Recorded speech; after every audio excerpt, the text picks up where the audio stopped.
Okay, let's make sure this is working. Okay. Yep. Alright. Hello, people. Welcome back to, Final Fantasy XIV. Except this time I'm finally doing Endwalker stuff. I may as well. I'm freaking got like almost half my classes maxed out. I think. Let's see. 1, 2, 3, 4. Well, close to half anyway. It's a little less than half. Like half a level away from maxing out Red Mage. But yes, hello. We're doing Endwalker.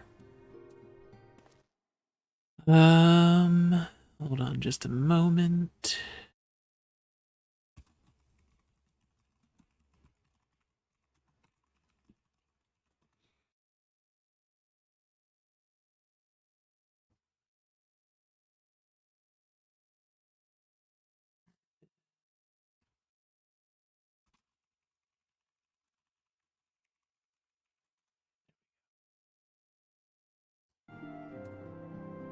As you can see, I finally got the Lakeland scythe.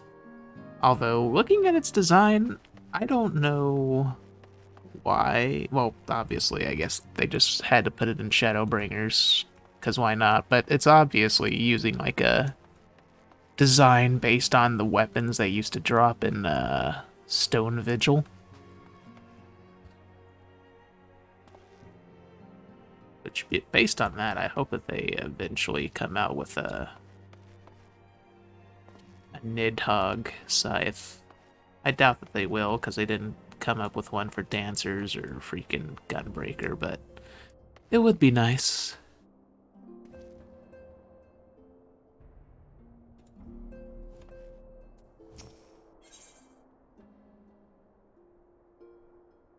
Horse chestnut weapon. Oh boy. Yeah, I guess let's just jump on in. Let's see, do I have some time to talk? I mean, seeing as it's like 80% of what we do in this game. I'd like to gather everyone in Dawn's Respite and together assess the situation in which we find ourselves. Oh, really now? I'm gonna have to go through like 50 quests just to get to an Endwalker area, aren't I? Let's take stock of the facts, shall we? The crisis at hand began with the sudden appearance of ominous towers with a multitude of locations throughout... in a multitude of locations throughout the world. We have since learned that such structures were brought into being by an organization known as Telephoroi.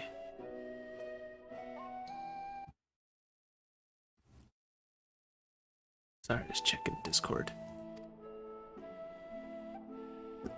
The Telophoroi's stated purpose is to recreate the final days of eons past, an apocalyptic event that would result in the destruction of all we'd hold dear.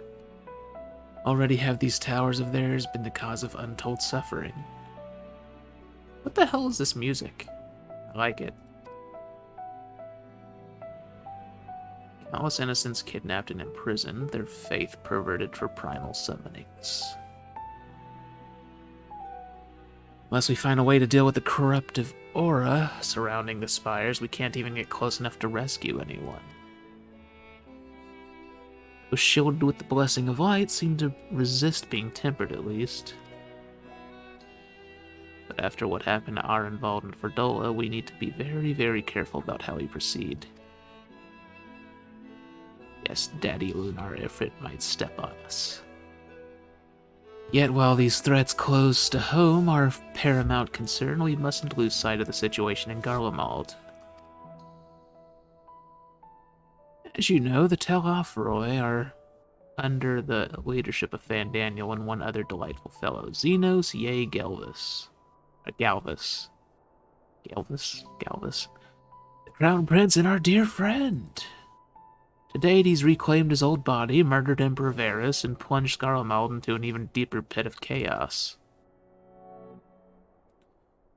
The capital has probably seen the worst of it. For a good while there, it saw the bloodiest fighting in the War of Succession, but that has since changed in troubling ways. So this is just a recap. Let's see. During our reconnaissance, the air was not once rent by the barking of cannons or cries of discord. 'Twas an eerie fog of silence which did blanket that ruined city. Isn't that kind of what happened to Yolmor towards the end? The inhabitants appeared to have been timbered, and with nary a word spoken did they labor to transform the palace into a soaring edifice born of nightmares. If they were indeed made thralls, it seems safe to assume that these events too were orchestrated by the Telophoroi.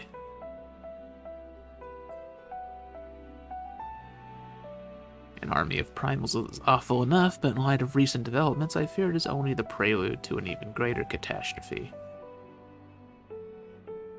We need to devise a means to counter this threat, and quickly before our allies are overwhelmed. Also, I would have streamed this earlier, but I made the mistake of taking NyQuil about 2 days ago, and I'm just now gotten it out of my system. Let's see, we will find a way in Sharlayan, I'm sure of it. Master Fortuno's comments regarding the final days were curious to say the least. The forum knows more than it is letting on. Sorry to interrupt. Now here's Gold Tataru now. Just received word from Mistress Kryl. She says that arrangements for your visit have been finalized. You're to head to Limsa Lamidza and board the next ship bound for Sharlayan. And on arrival, present yourselves as associates of the students of Valdesian. Come to assist with the Order's restoration. Okay.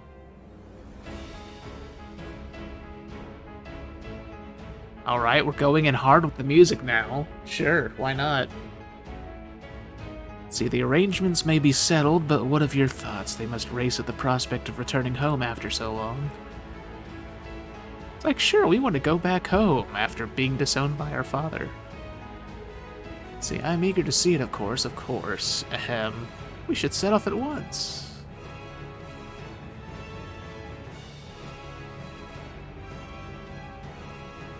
I'll accompany you to the docks. You need at least one person there to wave and cry and wish you a safe journey.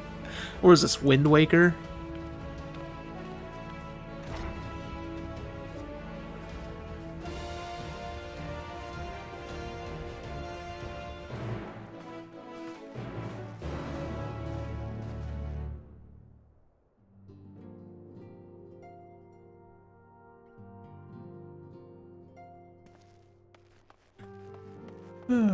Yeah, sorry I started a little late. It's just I started doing my dailies late, which I didn't even finish them all. I still need to do the Lions Roulette and what's it called? What's the other one? Main Scenario Roulette. But I'll save that for after the stream, because I doubt people want to see such devastation for the millionth time.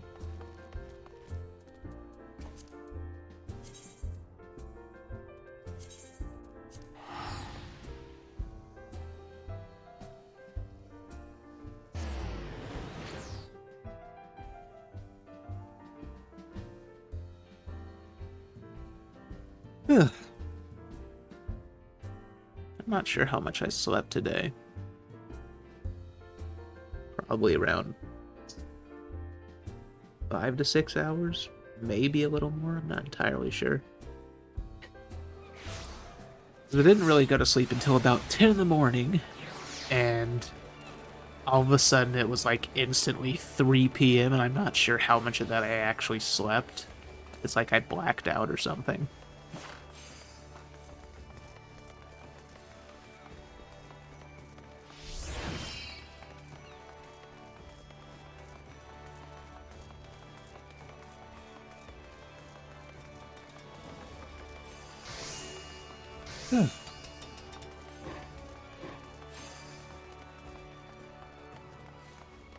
Let's finally get to some Endwalker areas. Thanks for the resub, Chebbles! For 20 months. Chibble's been around a while. Head pats for the Chibbles.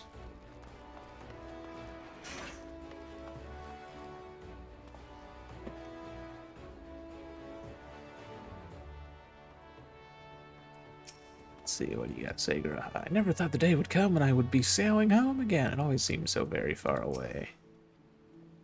Sea travel can be tedious, but I don't mind it. 'Tis a rare experience for most Ishgardians. Ishgard.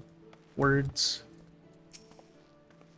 Let's see, what a grim reason to bring you to Charlotte. Not much to be done about it, I suppose, but I would have liked to give you the grand tour under happier circumstances.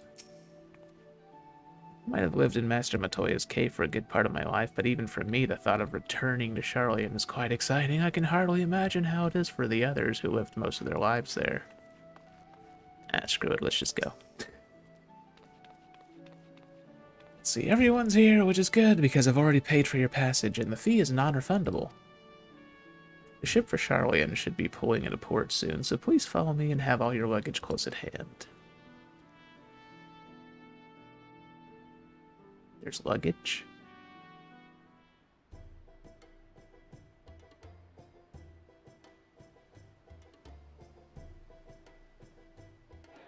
Oh god, isn't this the old Whimsun music they used to play back in like 1.0? I think. Maybe. Hey there, Moody Paso! How are you? How are you, Chibbles? They've almost finished loading our cargo. We should be ready to depart right on schedule, or so I'm told. Excellent. 'Tis nice to have a smooth beginning to one's journey, at the very least. It's funny.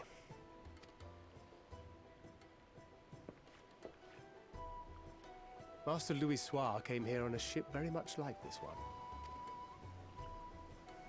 And now, years later, the street urchin he befriended that day is bound for his mentor's homeland. With his mentor's grandchildren, no less. Crafting and phasing out of existence. Poor Chibbles. At least you're almost done with it. Aye. 'Tis upon reflection that every twist of time's river and fate's whims are brought into sharp relief.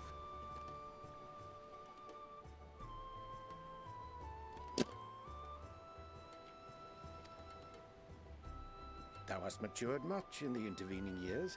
Wert thou not caught attempting to relieve Master Louis Soir of his purse scant moments after he made landfall upon this dock? You took some tea with THC in it? Chibbles getting crunk! Everyone hide your children, hide your wife. I'm doing okay. Project? What kind of project?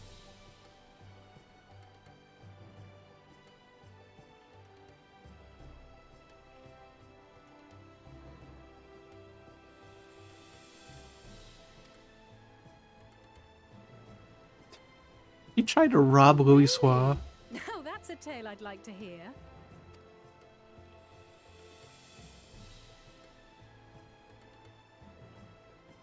Will this be your first visit to Charlian, Sir Estinian? I imagine a hide Chibbles is just like a cat on catnip. Just rolling around going like, meow. Sir Estinian? Oh, I see. Are we strangers newly met? Why this stiff formality? I, merely meant it as a professional courtesy, since we are now colleagues in an official sense. I'd rather you dispense with the sirs, especially in private company. Or I'll be forced to respond in kind, little Lord Alphino. You've made your point, Estinian. Painfully well.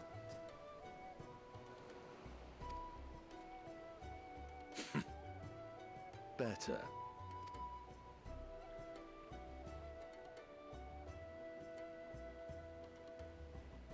You tell him, Daddy Estinian. Are you all right, Tataru? You seem positively distraught.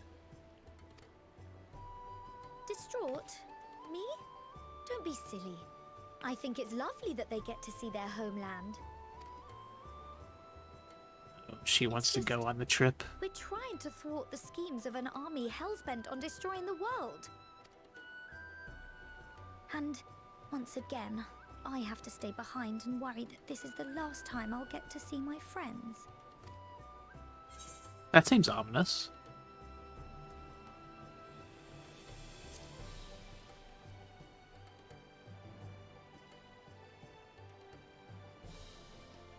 I'll hold you to that. Ah, good. You're still here. Hori! Coulternay! What brings you all this way? We're to assist the Maelstrom and the Kobolds with a lunar primal operation, so we thought we'd see you off before heading to the tower. Flamine and the others wish you all a safe journey, and promise that they'll look after things here until you return. I'm surprised they have a voice. We will too, of course. Aye, we, your fellow Scions of the Seventh Dawn, will do our part to ensure the end of the world won't happen on our watch. We're set to sail! All aboard for Charlian! We're gonna step 1 foot on the ship and it's gonna burst into flames. It's time. Then we must delay no longer. We will contact you the moment we learn aught of value. Wish us luck.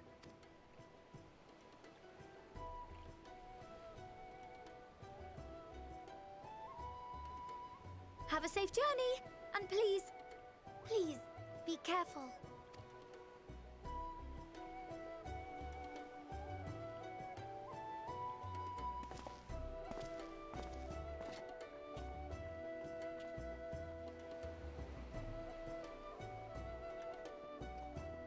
Oh yeah. Finally some new content, and finally I can work my way toward, getting the new AF gear. And so you venture forth unto the unknown. Oh hey there, freaking Emmett Selk. A fate beyond the horizon that cannot be divined. A future undefined and in flux. In uncertain times, naught but the simplest words of wisdom will suffice.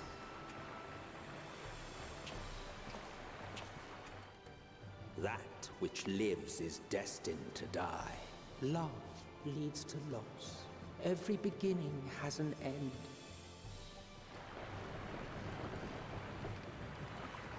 Treasure every moment, every step of your descent.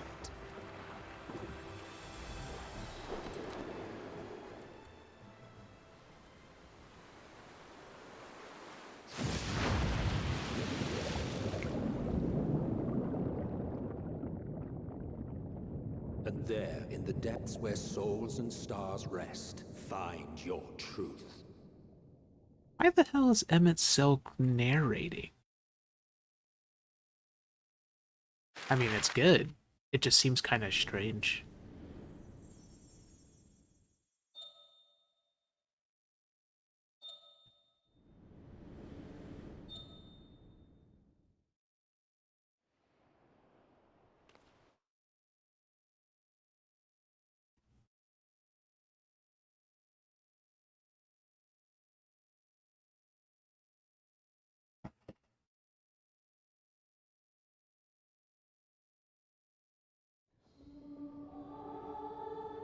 Oh god, it's this song.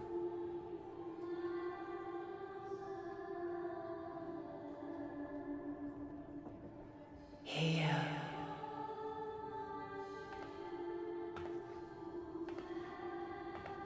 Feel. Did they change Heidelin's voice actress? Think. They definitely did. Because I'm fairly sure her original voice actress was the girl who voices like Modoko Kusanagi and Ghost in the Shell, or at least sounded like her. Barely dawned, my fellow earlier riser. Though we're hardly alone in that. Envious of those still sleeping soundly, no doubt.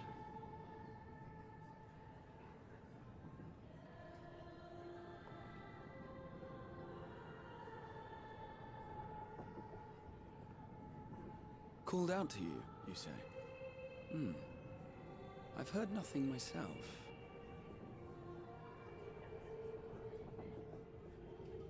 In any case, I dare say the sea air will do you good. Why not join the others on deck? Charlian should be coming into view at any moment.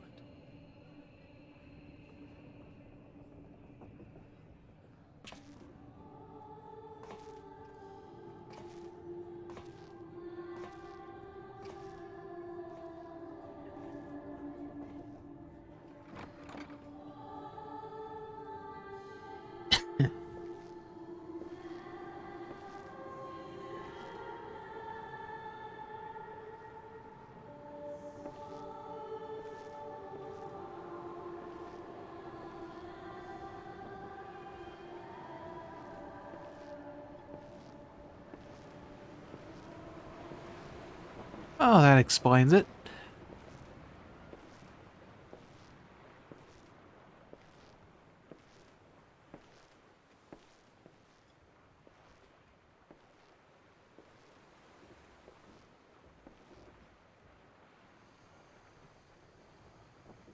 My voice yet reaches you. I am glad. Hear, feel, think. Hey there, Mama Strife, how are you? And thus do we meet face to face at last. My warrior of light, guided by the crystal.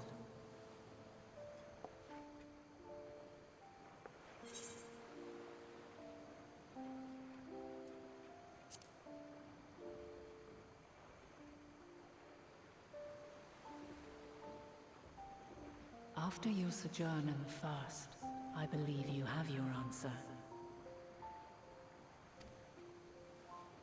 You have gained an understanding of what I truly am, what Hydaelyn has always been, a primal.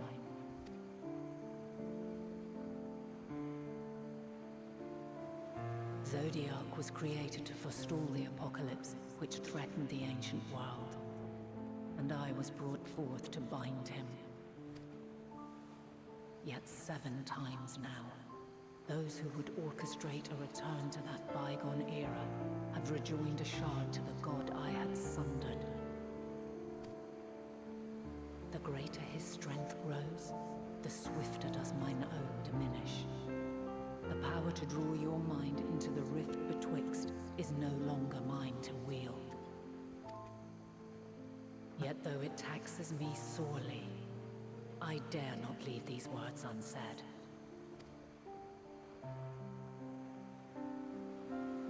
Even bereft of my guidance, you and your companions have accepted the burden of this star's troubled past. A conjunction has begun to form, an intertwining of your time and mine. Hey there, Strawberry! And I'm doing okay, Mama Strife. Also, see, she seems strangely aware, like self-aware for a primal. Looms, monumental, which will decide the fate of this world and all life upon it.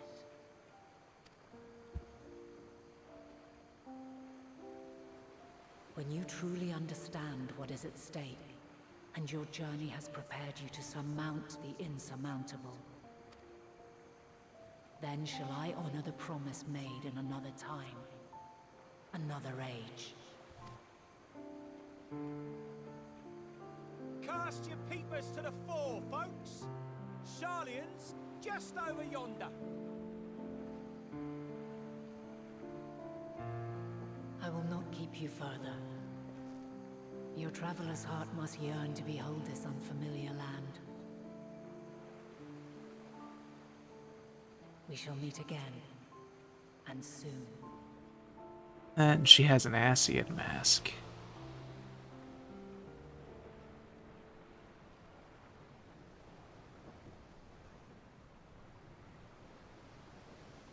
Congrats, Chibbles!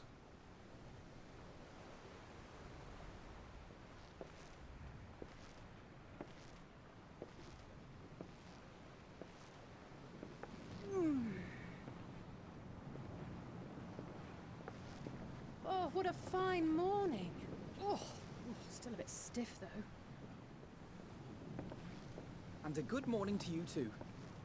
Taken a look at the island already? Then let's go. Let's go. Might still be room in the prow if we're lucky.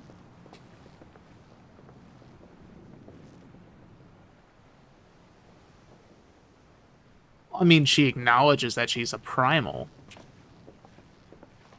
Like, just based on the way she looks and the way she's acting. There she is. I'm assuming that she's like an Ascian possessed by Hydaelyn. Or an Ascian that was sacrificed to be part of Hydaelyn. Kind of like how Elidibus was supposed to be the heart of Zodiark. Home at last. Well, maybe not in Father's eyes, but we'll manage on our own, if we must. You do know you're not alone in this, don't you? Indeed, 'tis as Sir Estinian said. Forget not the comrades who boarded this ship at your side, I prithee.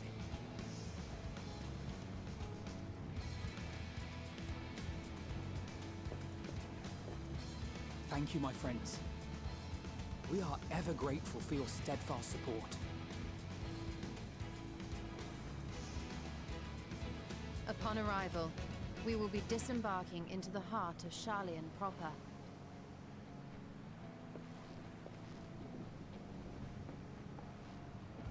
There is no greater concentration of wisdom in all the world.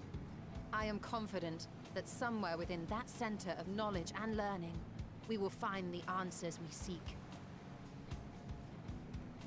Alright, Strawberry.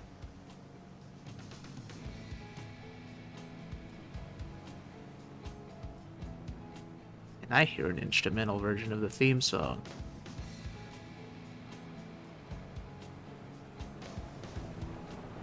Daddy wants.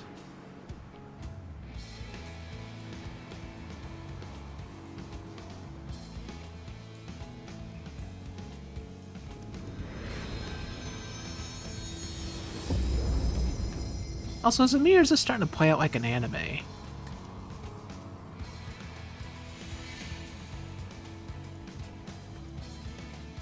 At least this intro.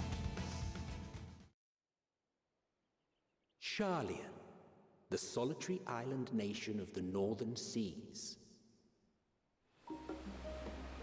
Where under the watchful gaze of Thaliak, patron deity of scholars, academics hoard all manner of knowledge and secrets.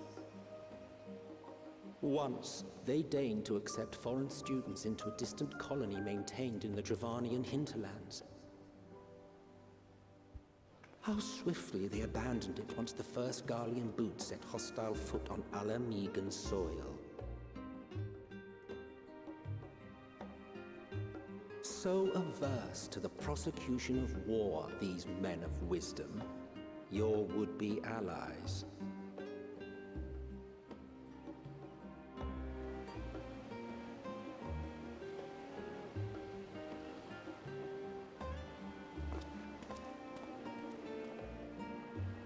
I thought they'd never let us off the ship. What's next then? Entry applications? Hopefully they find no cause to deny us.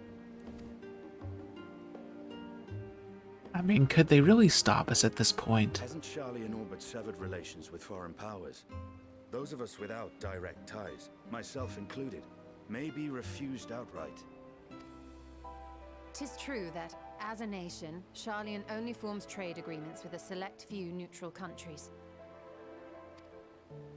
But from a practical standpoint, an island cannot afford to be overly strict with its borders, especially not if that island's people are wholly devoted to the accumulation of knowledge.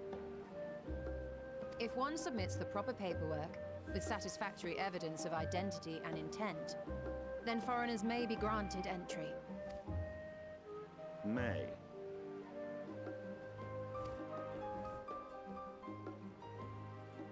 Quite.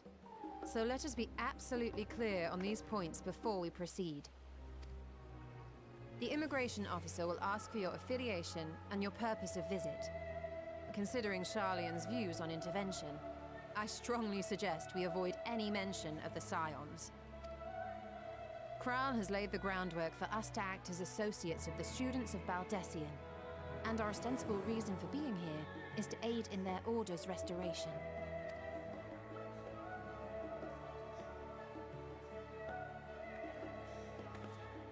Grahatir, it might expedite our progress should an actual student be seen at the head of our little group. Would you mind leading the way? Of course. The immigration officers were this way, as I recall. Shall we?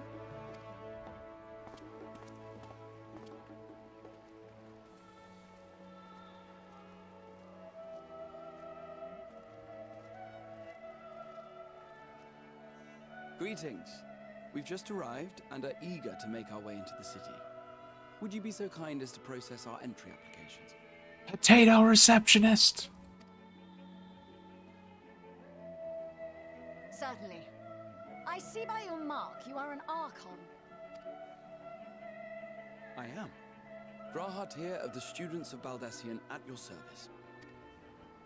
I was assigned to an Eorzean survey team, but have returned to assist with the reformation of my order. My associates here will provide additional support. Oh no, the potato became grumpy. I have paperwork detailing your group and its scheduled arrival for today. And it seems some few of your companions are also Archons. If you'll step forward, we can process those applications first.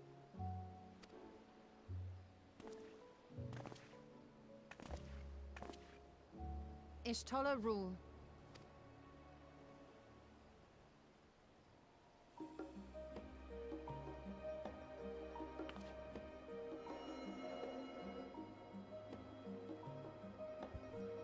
See how it glows. That list is etherically linked with a citizen registry kept in the main repository. And see. I've confirmed your status as Archons and amended your travel records accordingly. Welcome home. Now, who do we have here?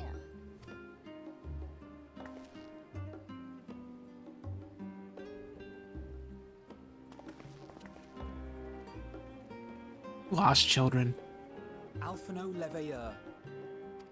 And Alize Leveilleur.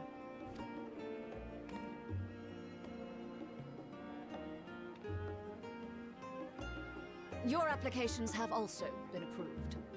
Having said that, the streets are abuzz with talk of how House Leveilleur's lord disowned his young progeny.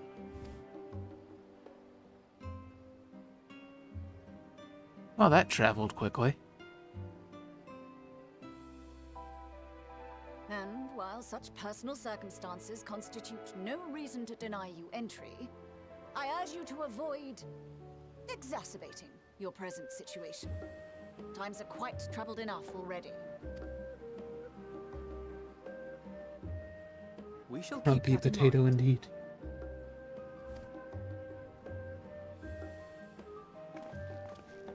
These last two are not Sharlayan natives, but you will find their credentials are in order. An application was made in advance.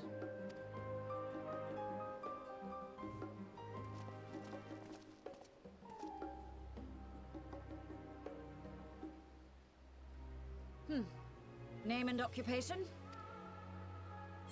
I kill stuff.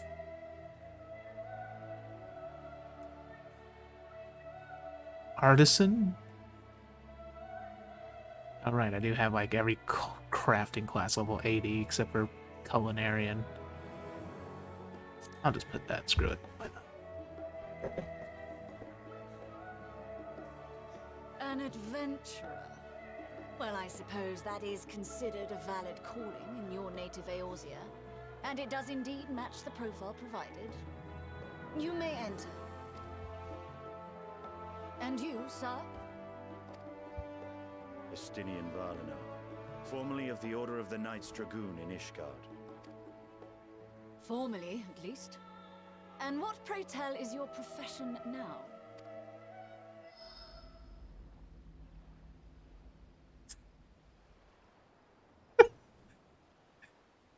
Is he just having a revelation that he doesn't have a job now? If you'll allow me.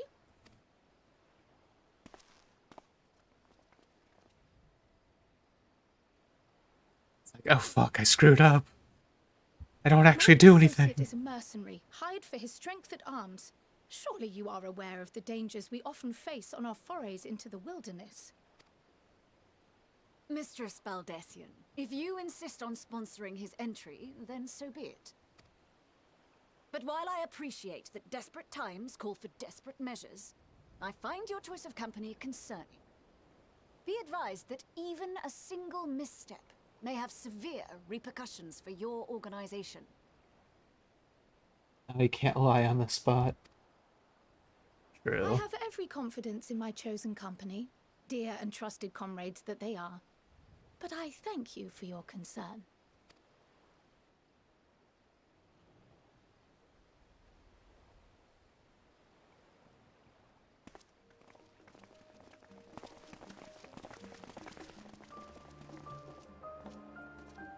Croyle, it is good to see you. I just noticed she is technically the Border Potato Patrol. Likewise. Long voyage notwithstanding, you will seem none the worse for wear. There is much to discuss, but this is hardly the place.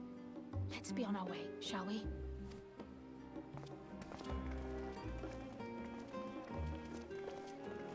Oh!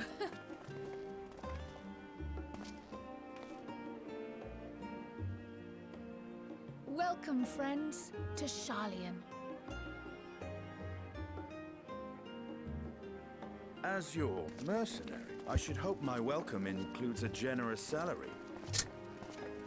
Well, I had to say something, Sir Taciturn.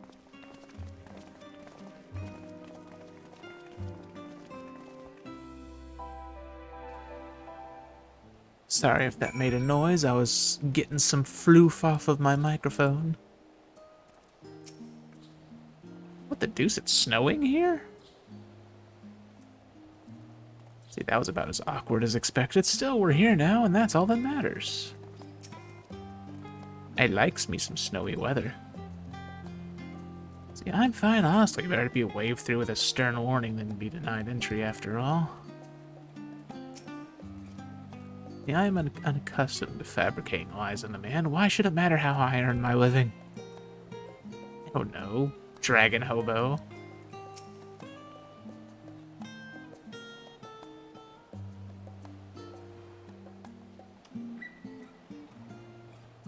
Yes, it finally has a place that it snows when it's not freaking Christmas. Well, I guess technically we do got Ishgard areas with snow, but it's only like 2 areas out the entire game. I'm glad I spotted your ship coming into port. The officers are born bureaucrats and sticklers for detail. In any case, you may relax and take a moment to get your land legs back.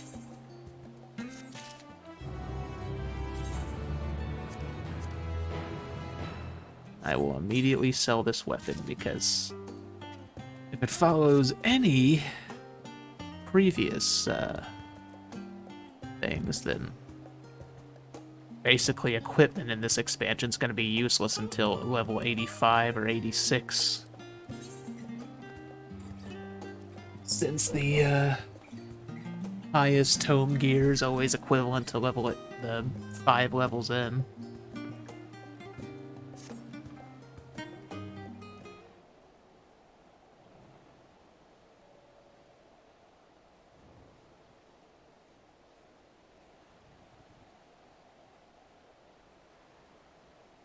Let's see, I had thought to launch directly into an explanation of what I've learned and how we might proceed.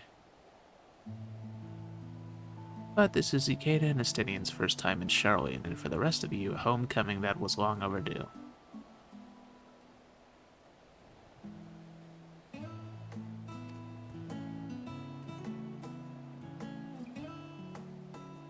Must have places you wish to visit and people you're dying to see, therefore I propose we postpone our agenda so that y'all may have sufficient time to recover from your journey and get your bearings in the city.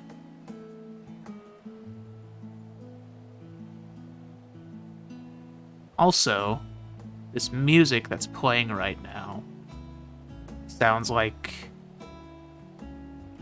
It sounds like a Final Fantasy song done in the style of the freaking, the home song from Undertale.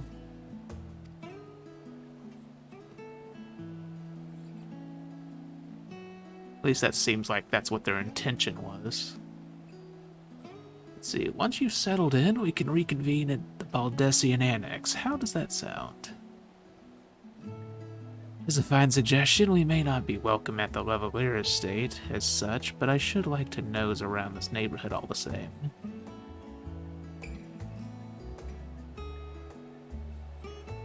Yes, it is very chill.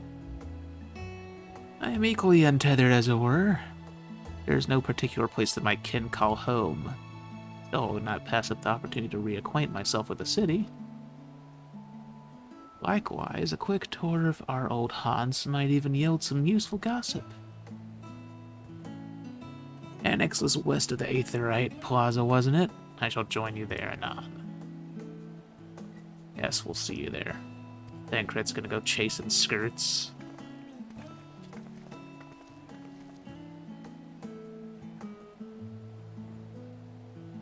Spoiler, the end music is different here? Oh, nice. Yeah, I too have places I would be remiss in not visiting forthwith by thy leave.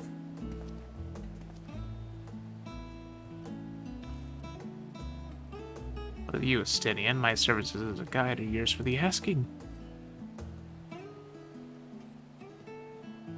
Will be necessary. Necessary? I can't even freaking speak. Necessary? That's not even a word. Necessary. Until we reconvene. I prefer to wander as the wind takes me. How does one English? I'm not even high like Chibbles and I can't speak.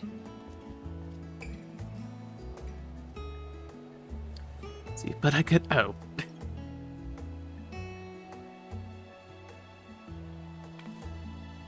Watch freaking Estinian's gonna go hopping around the rooftops like an assassin. Well, Raha, would you like to join us then? You've been gone for quite a while, and this would be the perfect way to refresh those dusty old memories of yours. Oh, of course, if you'll have me. Kamikata Charlion awaits.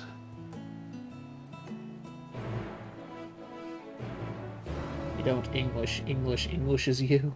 Sounds about right. After you, my friend, I am more than content to follow your lead. Gratia is now accompanying you. Keep him at your side in order to proceed with the quest objectives. You can leave Gratia behind by entering a different area using the Aethernet. Or by putting too much distance between you. You can also speak with Gratia and select the option to part ways. If you wish to have Gratia accompany you again, return and speak with him at the original location. While Gratia is accompanying you, next try speaking with Kryle. So what I'm getting here is that they're going to add dating mechanics. Dating sim mechanics. I'm just kidding. Be funny, though. So all set, then let us be on our way.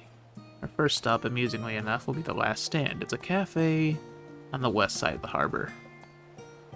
Kryle is also now accompanying you. Lead your two companions to the Last Stand and speak with Kryle at the designated location.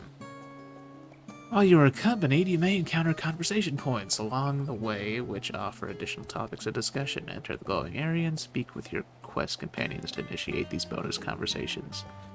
Enjoy exploring your surroundings together. Alrighty. I have a Moogle potato and a cat boy toy following me. English is 3 languages in a trench coat.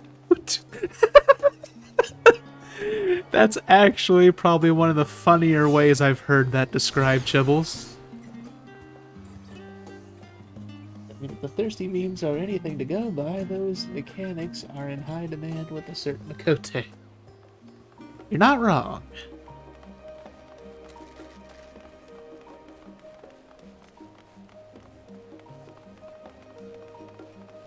Especially with certain mouse pads that are out there now.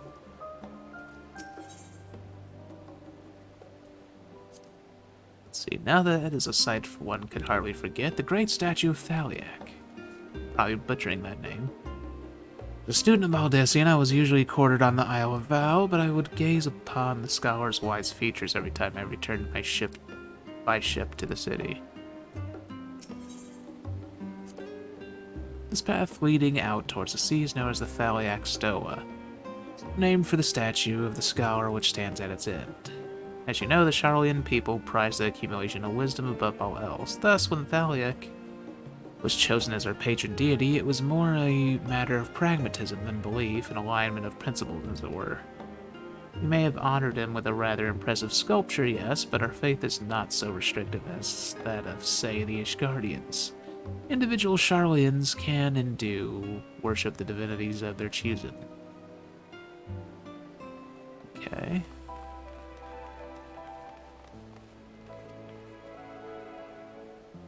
It's actually 5 languages in a trench coat.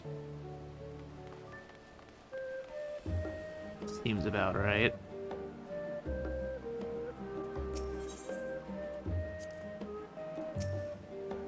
See, and here we are, the last stand. I may have mentioned this before, but although our research into nutrition and food preparation is quite extensive, the average Charlian tends to regard seasoning and flavor with a certain indifference.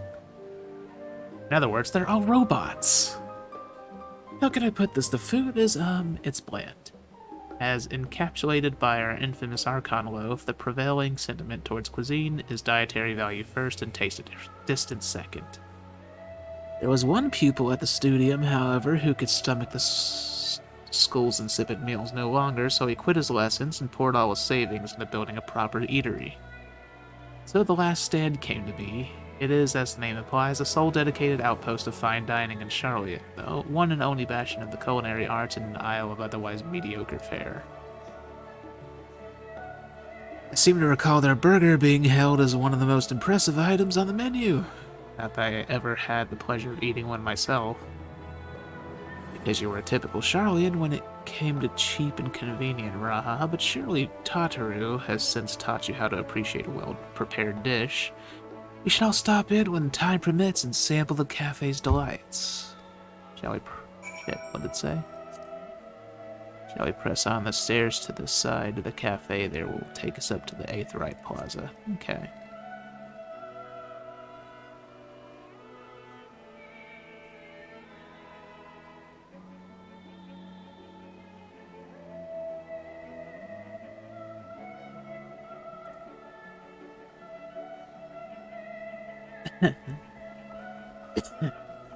Okay.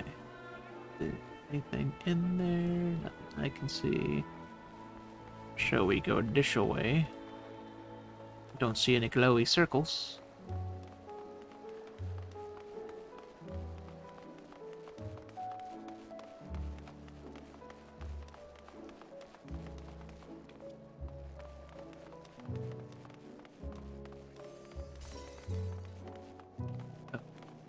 I'll be attuned to this.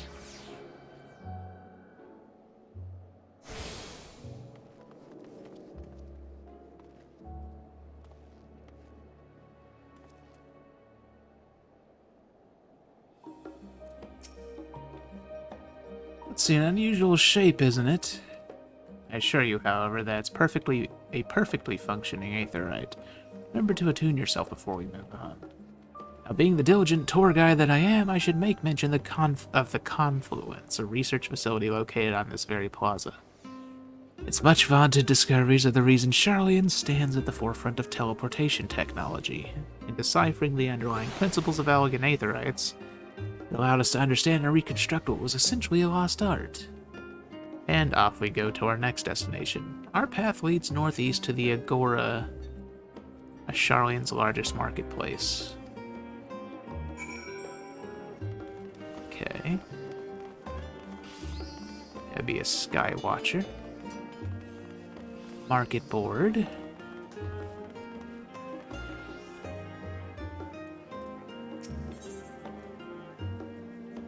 Oh, I see a glowy circle over there too. See, do you mind if I browse the shelves for a moment? There might be some hidden gems I've yet to read. Only a moment, how optimistic. Feel free to browse all you like, but we won't wait around for you. Perhaps I'll return here later. These little open-air bookstalls are so uniquely Charlie, and I'd always thought them a common sight until I visited other nations. Okay, so then what's at this circle? And why was this circle not here before? Maybe it was, I just didn't see it. Speaking of Aetherites, those teleportation fees do add up after a while, which is why I tended to rely on the far cheaper ferry services. Was pleasantly surprised when Mistress Tataru informed me that the Scions are reimbursed for transportation costs as part of our duties, but I find old habits hard to break. That, and I'd rather not be bothered filling out the necessary paperwork. That's the entrance to the confluence. I have no doubt that your expertise will prove useful at some point, so I suggest you remember the way here. Okay.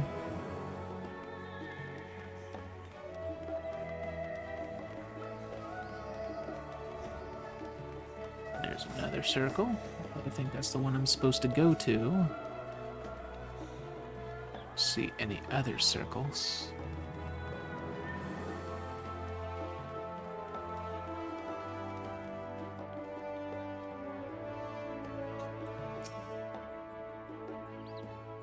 Welcome to the Agora, where you can find wares made in Charlian, as well as a wide selection of imported goods. They also used to sell questionable prototypes from the various research institutes, but I think that practice has thankfully died out for the most part. Otherwise, I can think of no better place to stock up for your next big adventure. Am I overselling it? Ahem, on a more serious note, the next stop on our tour is one which has particular relevance to our ultimate purpose here. One must head back to the Aetherite Plaza, follow the path north, and climb the stairs up to that imposing building at the very top. Okay.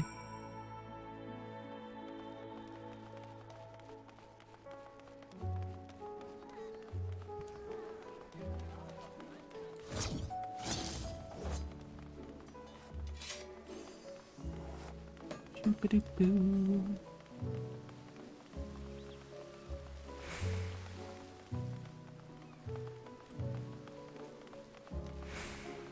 Assuming that Charlian is based on, like, Greek or Rome stuff. Since everything seems to be based on some real-world counterpart. Let's see, these little decorative features are typical Charlian architecture. Aside from the research wing, our headquarters on the Isle of Val were rather simple and rustic by comparison. This is the Nymphaeum, an area dedicated to the blessings of water. Charlian's water represents more than a life-sustaining liquid. It is a reminder of the great flood which precipitated the birth of our nation, as well as a symbol of the knowledge which flows from Thaliac's divine ewer. This is the reason you see an abundance of fountains throughout the city, and a propensity for utilizing water as a decorative feature in our architecture. Okay. Interesting.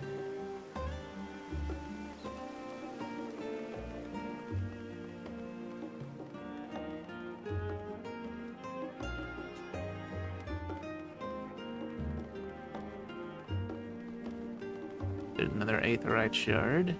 Just go boop that.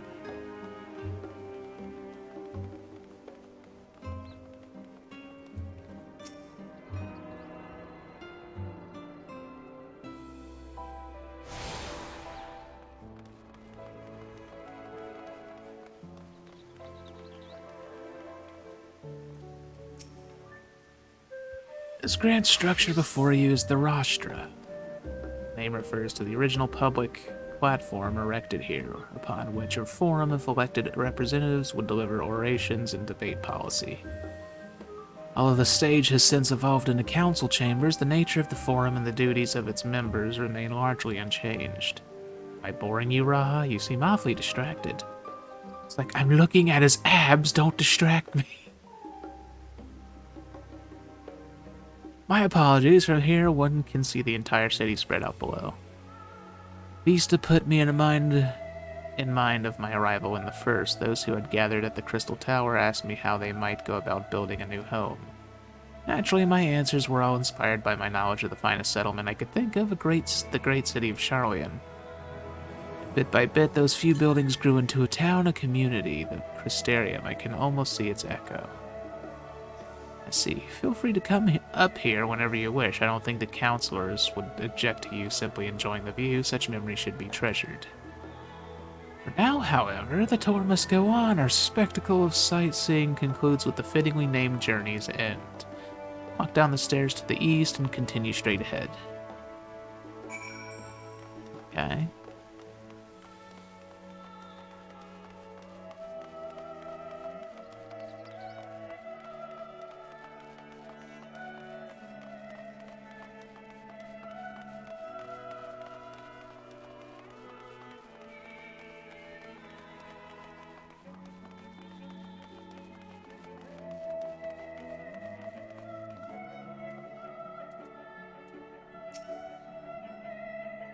See, we've arrived at Journey's End. History tells us that was where those who put ashore with Archon Krep built their first homes. In the present day, it serves as the residential district for the most important officials and the oldest Charlian families.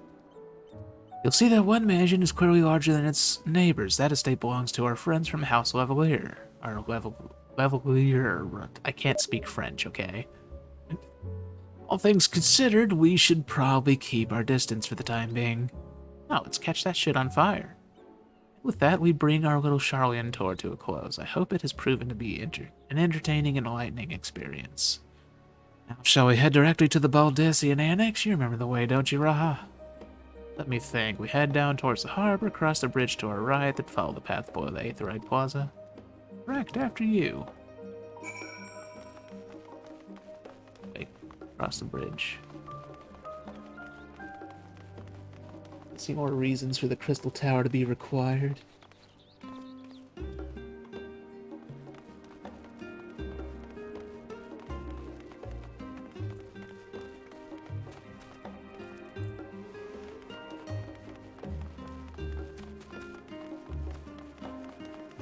Like what, Strawberry?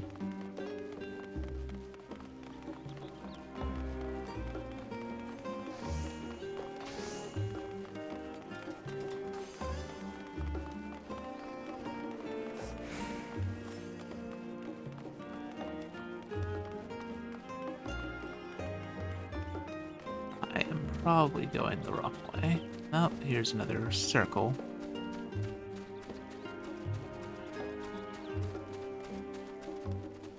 Oh wait, I've probably been to this circle. Maybe not.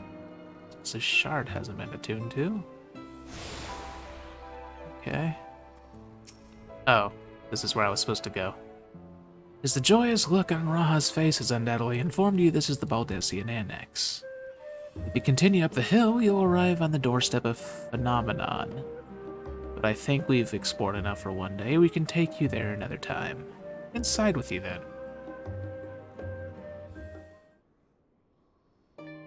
No spoilers.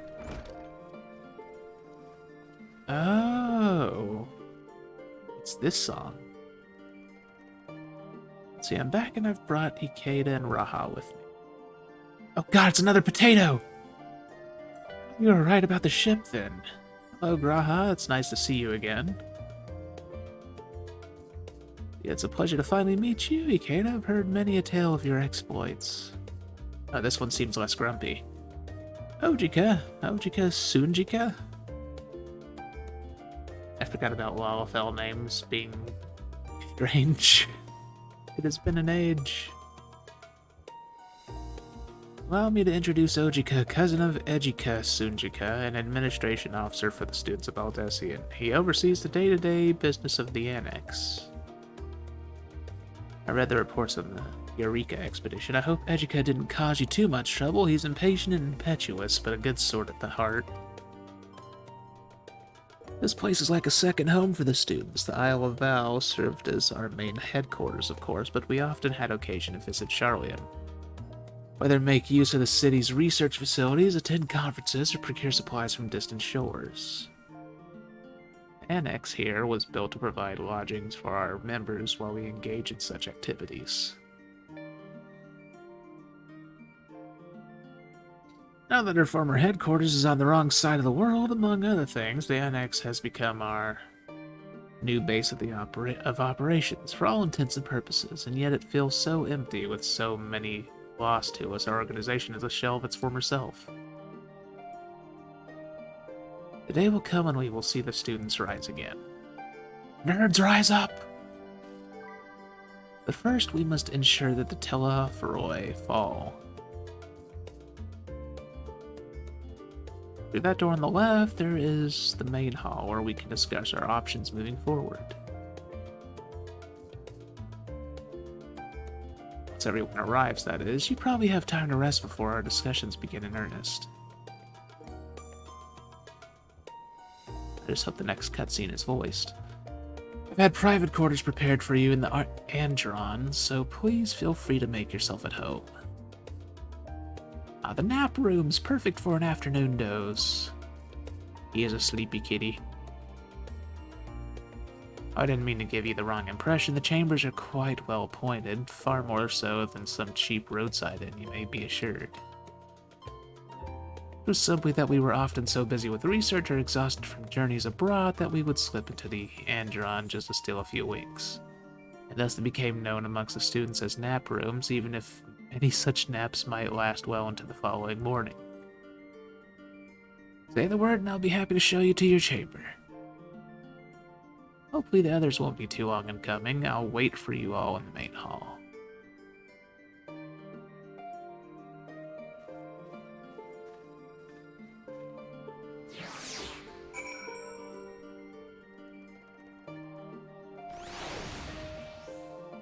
Okay, hold on a second.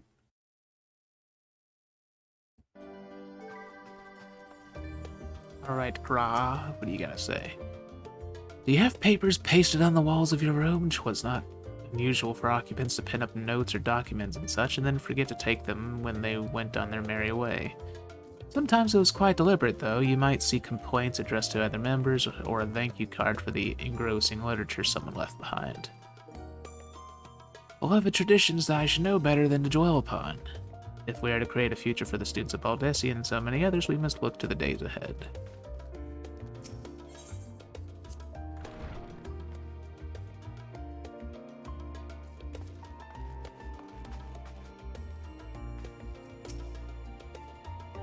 On a refreshing alert, our colleagues should be wandering in soon, so I suggest we stay here and wait for them to join us.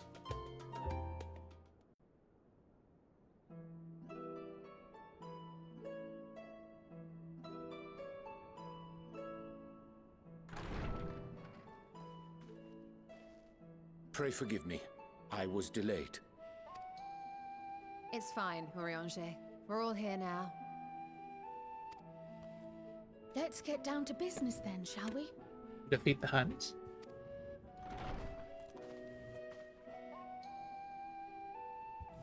Come what may, we must prevent the Telephoroi's plans from coming to fruition. At present, I see two paths for gathering the information which may aid us in achieving that goal. The first involves an investigation into the change which has come over Charlian, not to mention the recent inscrutable behavior of the Forum. As most of you know, the 99 members of the Forum are elected from the general populace. This alone guarantees a plethora of opinion with regards to foreign policy. The bibliotheques, for example, are a group of conservatives which would have Charlian focus on recording history, while remaining entirely uninvolved in the making of it. And at the other extreme, We have advocates for proactive diplomacy and direct intervention. My grandfather Galef was one such member, as was Archon Louisois. Yet despite our diverse factions and philosophies, the recent vote to deny Eorzea's request for assistance was unanimous. Even more concerning was the fact that many cited other, more pressing duties as justification for their recalcitrance. Fortuno's refusal in Gridania had those same undertones. 'Twas as if, having stared unblinking into the face of impending doom, he'd simply turned away to pursue something more important. But what could that possibly be? I don't know, digging underground? And one which I ask for your help to solve. Our future may depend on it. As for our second potential path, it concerns a request made directly to the students of Baldessian. Our organization was founded primarily to study strange and unexplained phenomena the world over. Mysterious relics and ruins, arcane disturbances, and so forth. Compared to our more isolationist Sharlayan colleagues, we have strong connections overseas, namely with scholars and academics who share our passion for the unknown.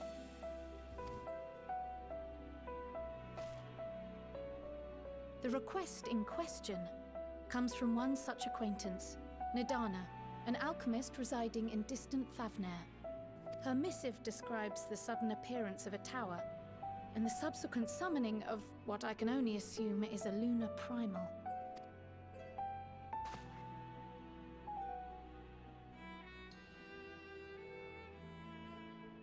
In response to this threat, the satrap of Radzat-Han, the individual who governs the city-state, has instructed the alchemists to find a means to deal with the spire.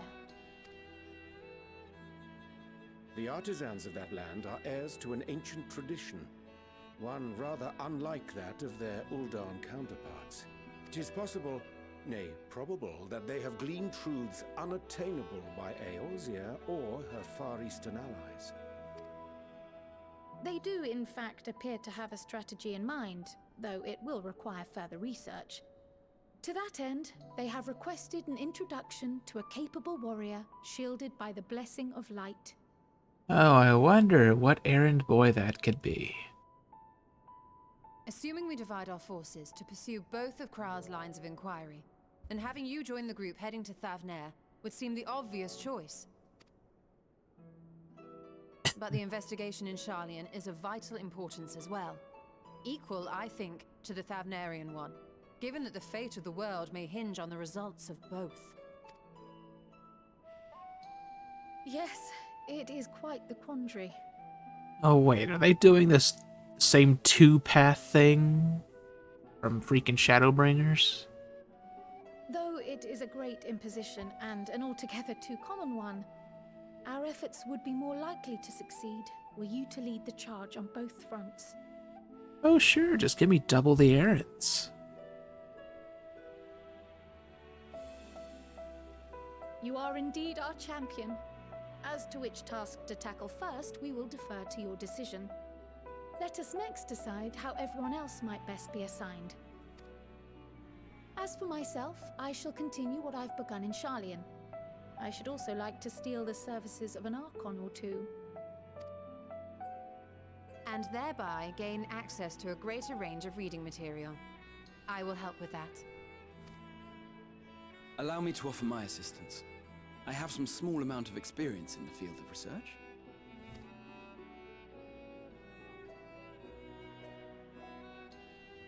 Alize and I would also like to help, if you would have us. Anything to understand even a fraction of what our father and the Forum might be thinking. Of course, the more the merrier. Right. The rest of us will make the journey to Thavnair. Thoughts? Objections? I passed through Thavnair on my way to infiltrate the Empire, and though I'm not qualified to give a guided tour, I did gain a sense of where things lie. I'll be happy to have you along then. So for this group, it will be you, me, and Urianger. Give me a moment afterwards, and I'll supply you with all the details of Nadana's request. Consider this hall our rendezvous point once our respective tasks are complete. May our investigations prove fruitful. Yes, make them very fruity.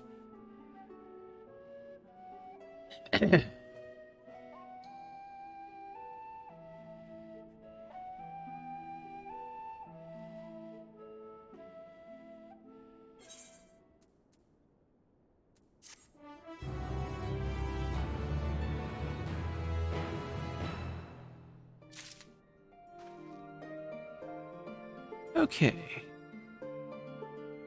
I'm gonna go with Kryl first, and then we'll go to Thavnair after, I guess. I still don't understand how the vote could be unanimous. What could possibly convince them all to turn their backs on Eorzea? Cowardice, probably? Or bribes? Let's see, an unsettling change has come over Sharlayan, but together, it will divine the underlying cause for the Forum's callousness. As I mentioned before, however, questioning the counselors directly is a fruitless endeavor. They seem to have already come to a consensus as to what and how little they are willing to divulge. Which is why I began scouring Sharlayan's archive of historical records for any hint of a connection to the final days. Suffice it to say that progress has been slow. There are only so many dusty pages one can skim in a day, but now that I have this band of willing reinforcements, the search should proceed all the swifter. Let's reconvene outside Nomenon, shall we? It's at the annex to the right, and you'll find the archives on the western edge of the woods.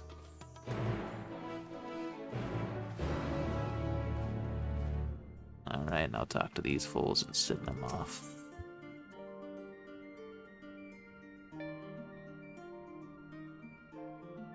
Yogurt and spices?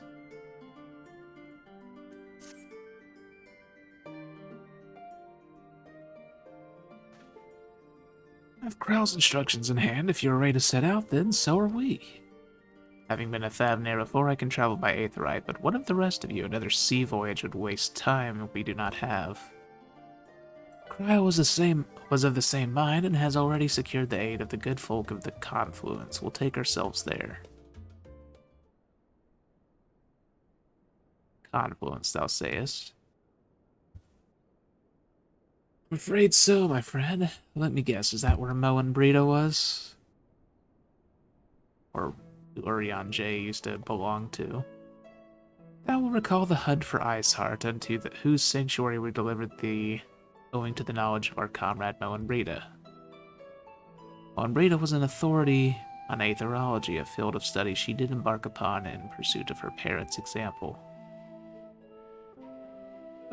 Both are authorities in their own right, and both are researchers at the Confluence. Haven't you gone to see them yet? I attempted to do so earlier, but to my shame, my courage failed me at the last. As it hath, many times I thought to reach out to them after sending that fateful letter. Neither time nor introspection have revealed unto me the words I should speak, and thus have I kept my silence. Whether you come with us or no is your choice and yours alone. If it is too difficult, we'll manage. Thou art kind to say so, but I have no intention of forsaking our cause. I shall go to the Confluence, and I shall face that which hath long been overdue.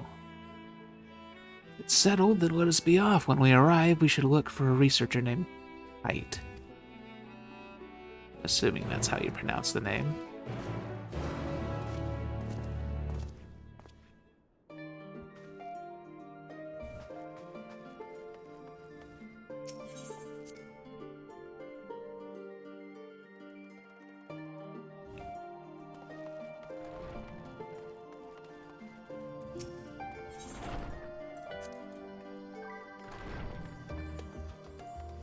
Alright, which one is which for Thavnair? So I'm gonna go to the west. To the west.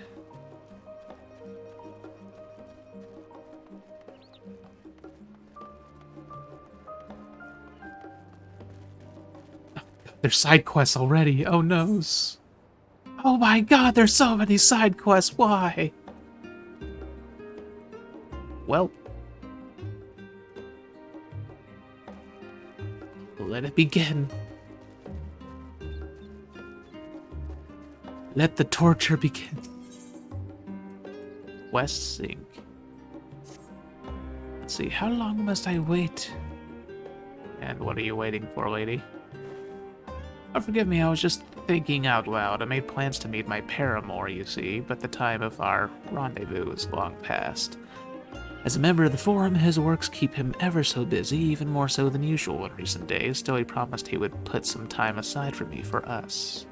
I don't suppose your wanderings will take you anywhere near Neonkrep's site today, will they? I need someone to check if he's there, while I stay here just in case. Thank you ever so much. My tardy sweetheart is an Ari man. Brown hair, serious, mean. I don't know how that's pronounced. Should you happen to spot him, pray convey the state of my rapidly mounting impatience.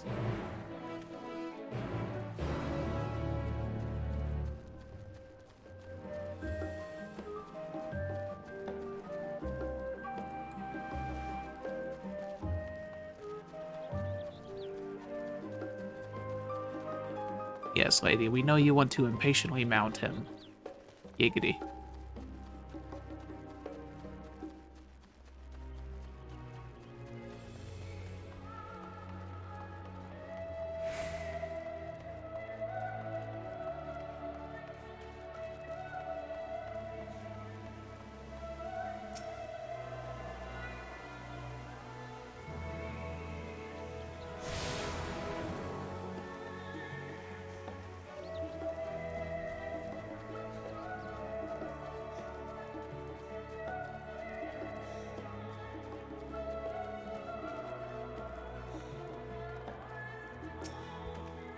Let's see, my directions were easy enough to follow, I hope. In any case, you stand now before the doors of Nomenon, Charlian's grandest collection of books and tomes. This building is actually only an entrance, and one of many at that, for the archives of Nomenon extend deep beneath the surface like the roots of a tree. The vast halls of the Great Gooball Library pale in comparison to Nomenon's endless maze of subterranean chambers. I am probably butchering that name. Any citizen of Charlian is free to enter and peruse its shelves. Well, most of its shelves. Only Archons are afforded access to certain restricted vaults. I've dispatched Y'shtola and Raha to investigate those. Meanwhile, Alice and Alphino will help me continue my search through the stacks open to the general public.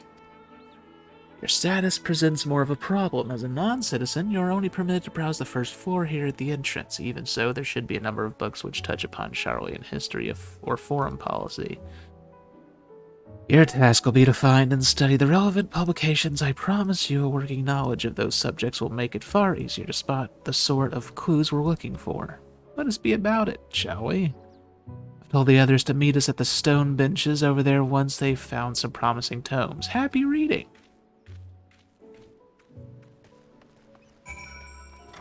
Joy. Reference page?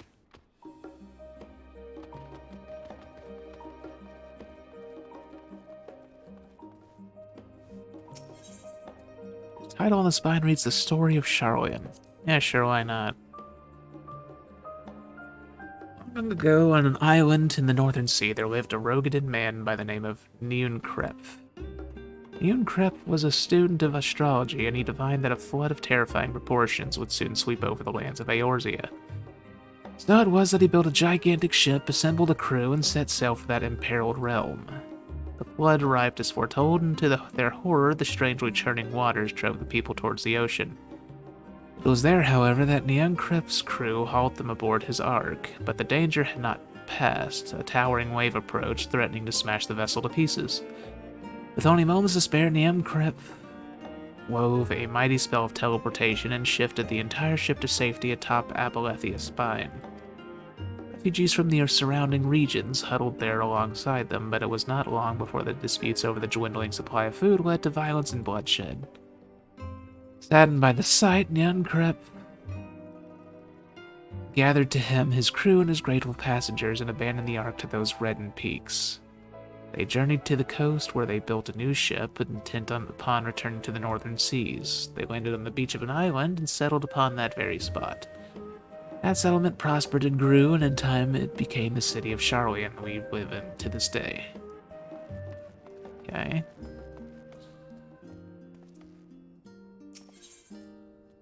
Roads of Old, the colony. Many years ago, on the banks of the Thaliac and the Jordanian hinterlands, a Charlian colony would once thrived. This settlement was originally established as a mere outpost to study the ethereal sea in the year 1311 of the 6th Ashtal era. Scholars dispatched to Eorzea found the facilities wanting, and their demands encouraged a gradual expansion in structures and services. As rumors spread of a growing community of academics, the area was further inundated with Eorzean students hoping to share in the renowned wisdom of the Charlians. 50 years later, the Forum passed a motion to recognize what had become a flourishing town as an official Charlian colony. Eorzean residents took to calling the colony itself Charlian, which led to no small amount of confusion when discussions turned to the subject of the motherland. In response, some Charlian inhabitants, if pressed for a name, would simply refer to it as the Emporium. Following the Great Exodus, however, goblins and treasure hunters claimed for themselves a corner of the abandoned colony and gave it yet another name, Idleshire. The following chapters go on to introduce the most prominent features of Idleshire. This book does not appear to contain additional information on the Forum or cover the history of Charlian Motherland in greater detail. Okay, so there are wrong books. Great to know!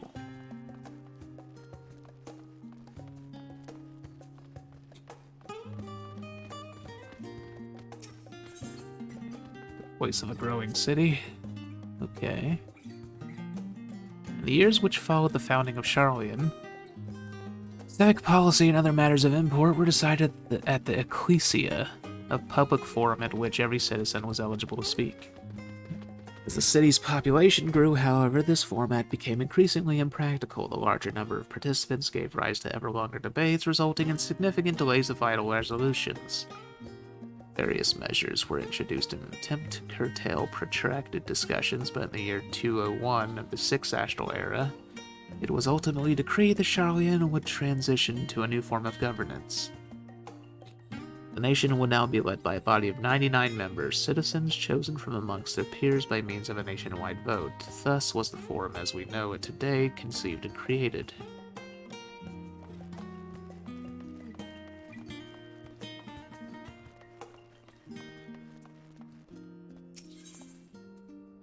Introduction to the Heavens.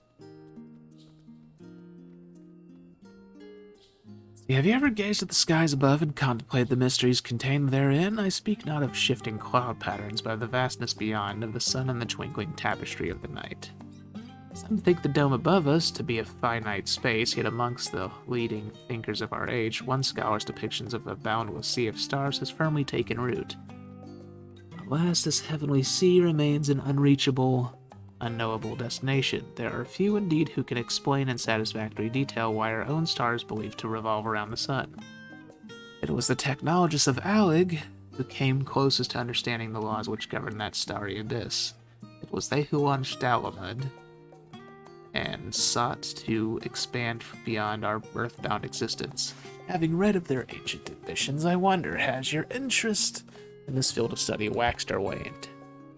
If I were to tell you that the eternal constellations were arranged differently in the distant past, that their positions continue to shift almost imperceptibly, but measurably as we journey into the future, would it shock you to learn that the stars drift further and further apart and may indeed do so forever? Are you eager to learn more?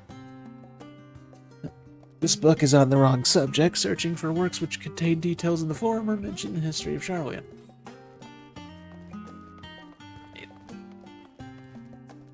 Probably every other book. Forever 20 Summers. Let's see, my beloved seekers of knowledge, have you ever put learning before your health and neglected to feed and rest your body as you should? I too once engaged in such foolish practices, but one night, engrossed in philosophical study, I had an epiphany. For all the world's mysteries that drive us to reckless abandon, we have so very few years of life in which to achieve our goals. Thus do I share with you this mantra: I am forever 20 summers young. Need a drink.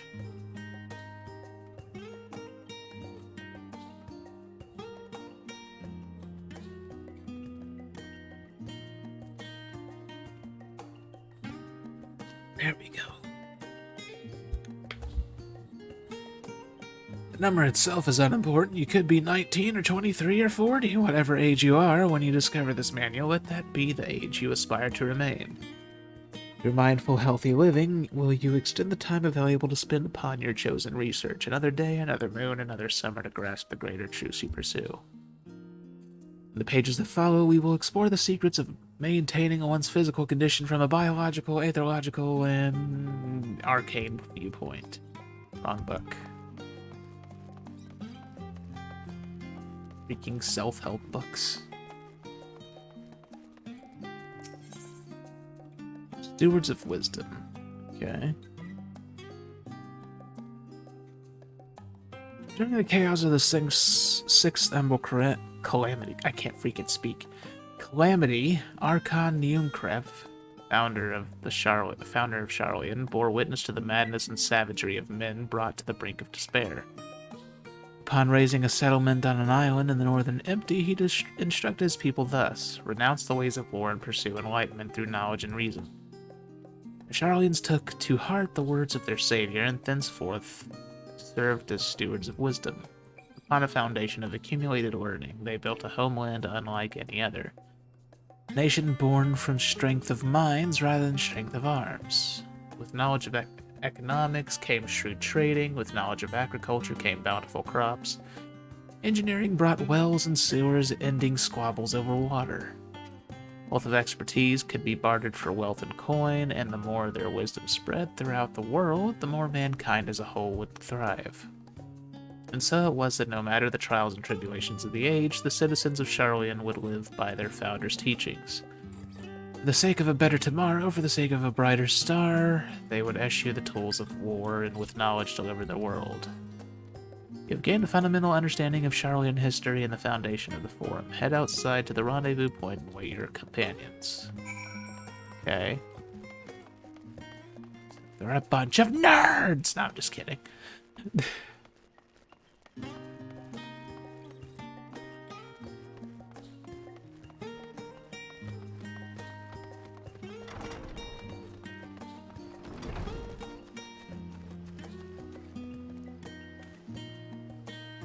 Missed the cap of 999 gil for teleportation. So do I.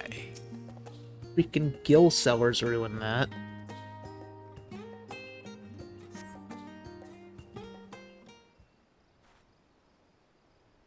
Probably. Anyways.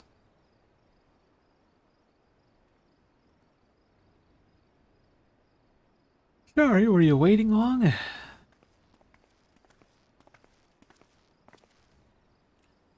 I wanted to make sure I'd borrowed at least a few promising volumes. Alphino and Krau should also be along shortly. I was delayed in similar fashion as far as I could see. No titles in the Archon stacks mention the final days specifically, so we have no choice but to start with the tangentially relevant tomes, if they are even that. At present, the plan is to skim through as quickly as we dare and share our discoveries as we make them. Would have been nice to invite everyone to the estate, plenty of comfortable places to read, and a ready supply of hot tea. I was always quite fond of reading outside, but it's not about the little pleasures, is it? Do you miss your home? It's been difficult. After our arrival, we managed to speak with one of the family servants and ask how things were. It seems our dear father has instructed the staff that even if Alphino and I were to return to Charlian, we were not to be allowed to cross the threshold.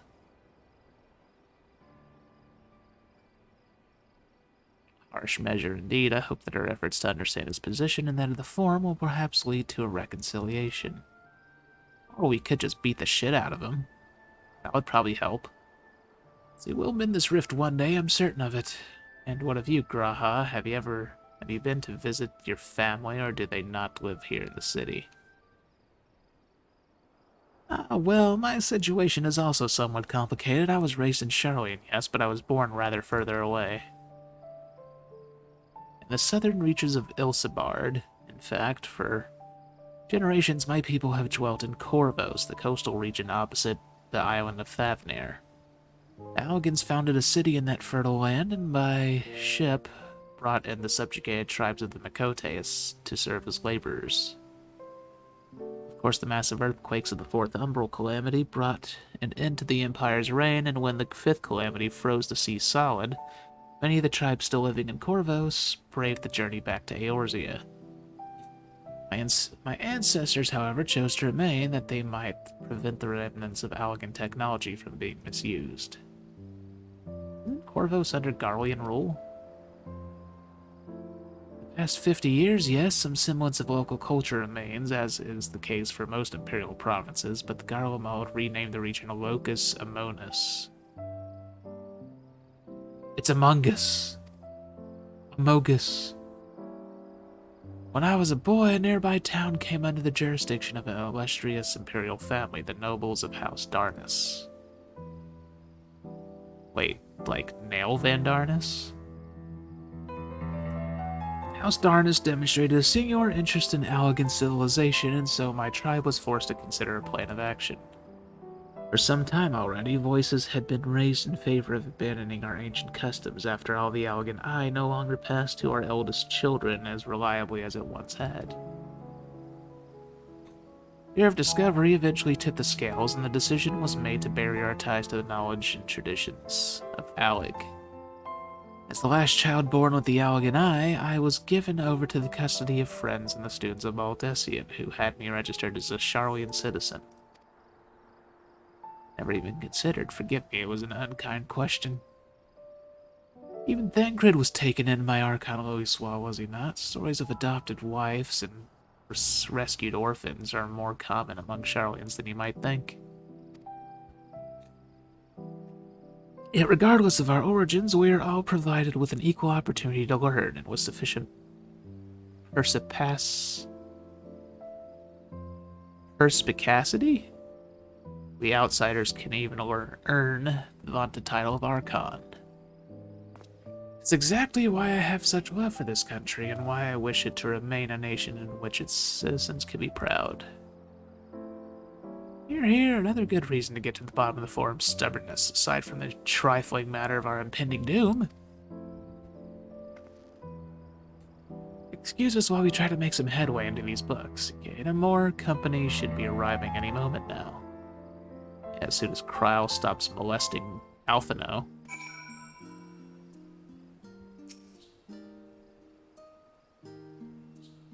Actually, hold on, let's see what she has to say.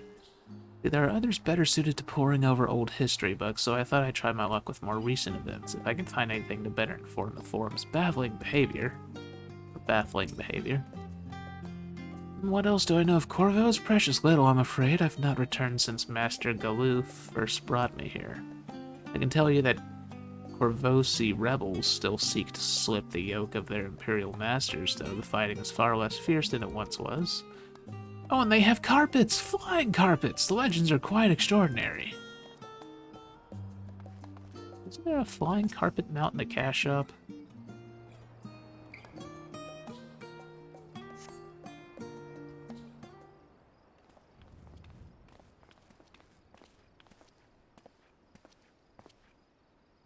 We've returned with our selections.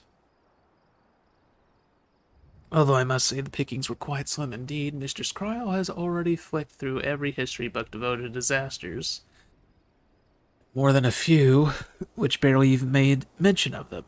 As such, we will be looking into research papers on the Umbral Calamities, as well as articles written by prominent forum members. Perhaps their knowledge of the final days comes from an unexpected source. Speaking of which, might I ask you a few questions related to the final days? I'm the only one here who didn't witness the events of Albarat firsthand, and fear I may be overlooking critical details.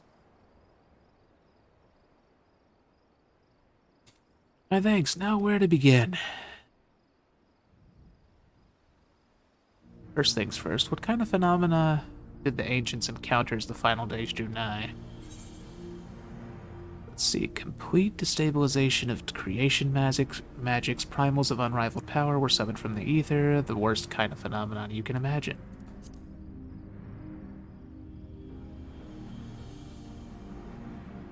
Yes, the unfolding catastrophe wrought havoc on all manners of life. Chaos extended to the ancients themselves, causing their powers of creation to spiral out of control. Fear and despair manifested in terrible and tangible fashion. Meteors raining from the sky, fire erupting from the ground, indescribable abominations prowling the streets. Wait, I didn't realize their creation magic screwed with the freaking weather. Huh.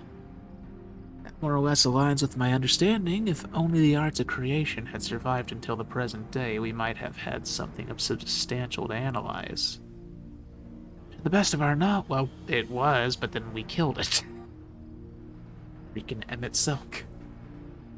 Let's see, to the best of our knowledge, however, those techniques were not preserved or passed on. Stoa surmises that the closest known magic is that of the summoning rituals promulgated by the Asians. Was there aught else of note which heralded the approach of the final days? Let's see, the entire star was engulfed by disaster all at once. They say it began with a keening sound from the land itself.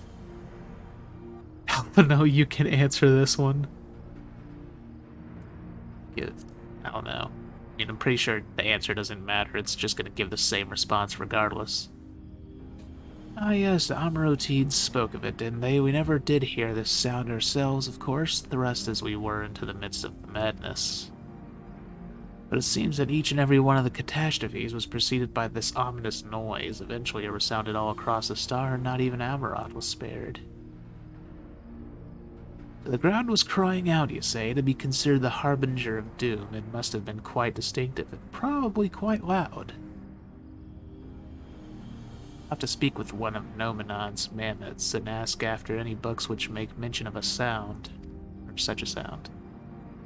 Last but not least, would you describe how the ancients sought to quell this unprecedented calamity? What definitive action did they take? They summoned Zodiark.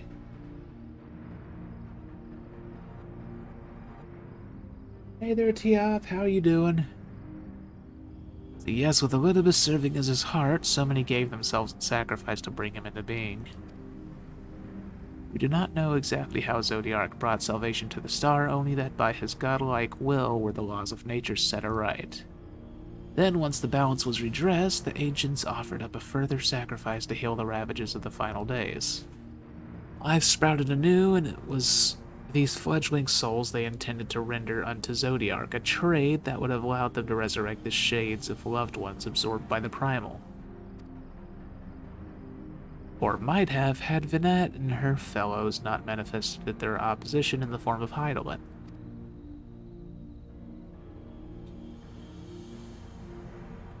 Thank you, both of you, for the detailed review. I feel much more confident now in my understanding of events. Swell, how are you both doing? Doing alright. Let's see, with all that freshly in mind, it does make me wonder what the Telhaferoi truly mean when they speak of bringing back the final days. We've seen what they're doing with those towers of theirs. Is forcing people to summon primals a kind of catalyst? Are they attempting to mirror the conditions caused by unstable creation magics? Are they simply using the final days as a figure of speech, a convenient metaphor for the scale of destruction they plan to unleash? But this is all just pointless conjecture at this stage. Let us return to our attention to the forum, shall we? We should keep an eye out for Stola, but 'tis time we began studying these research papers.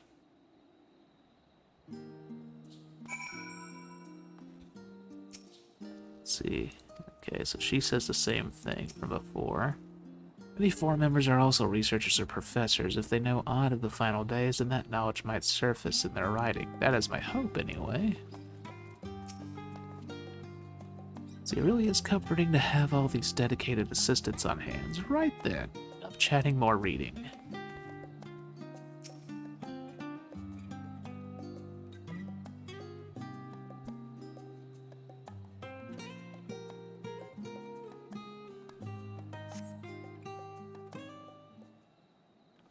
Alright, Damimami Ishtoa, what do you got to say for us? See, I'm the last, am I? Well, my extended search of the Archon stacks produced one or two possibly useful books. But I wouldn't get your hopes up. If you recall, Urianger learned of the source's reflections from the Garoon oracles. For its potential to cause panic and confusion, that tome was deemed apocrypha and sealed away in the Great Gubal Library.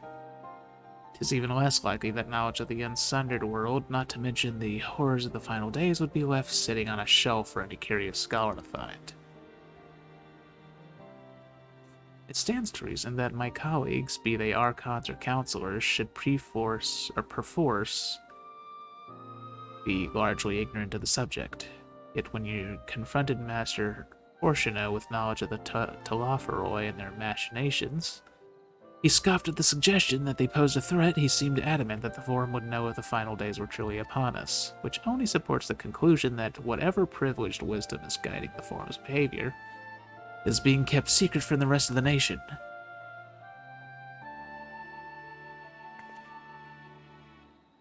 Not that I mean to excuse myself from reading duty. Whether they contain mention of the final days or no, these books could yet hold something of value. You were thinking of leaving, were you? There's plenty of work for everyone. But I don't like reading. Why don't you think of my feelings, Dami Mami Ashola?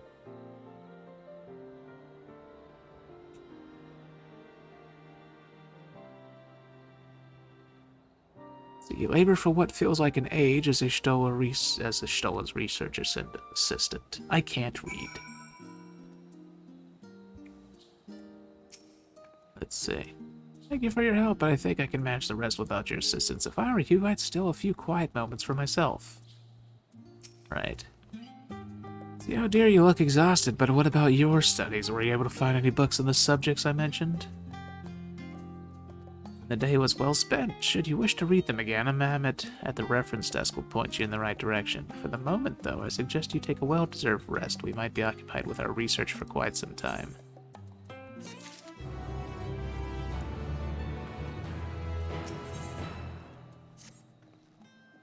Ready for a tea break? I know I am. Honestly, my neck and shoulders are going to calcify if I don't stretch my legs and walk around for a bit. You know the last stand down in the harbor, don't you? Come and meet me near the outside tables and I'll treat you to their coffee. It's quite good.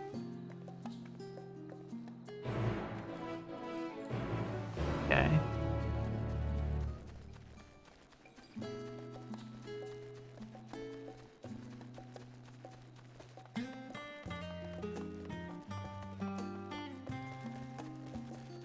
We're off to a slow start with this expansion. That's interesting.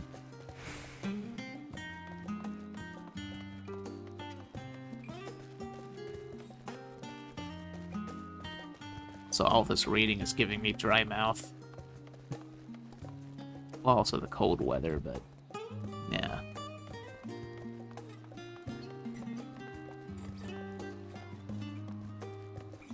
Guess I'll grab this side quest while I'm here.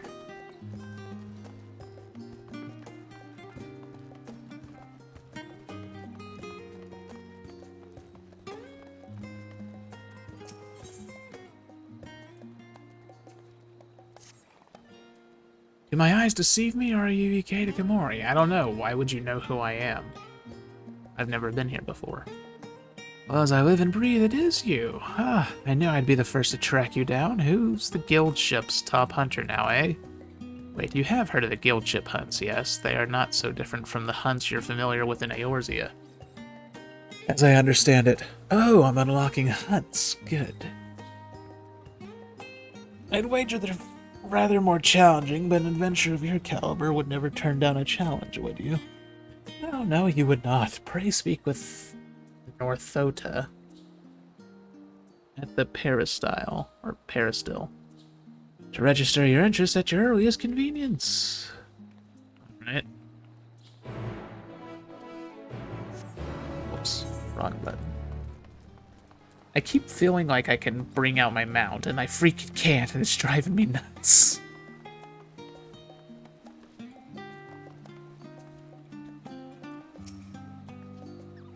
Alright, I'm Northota.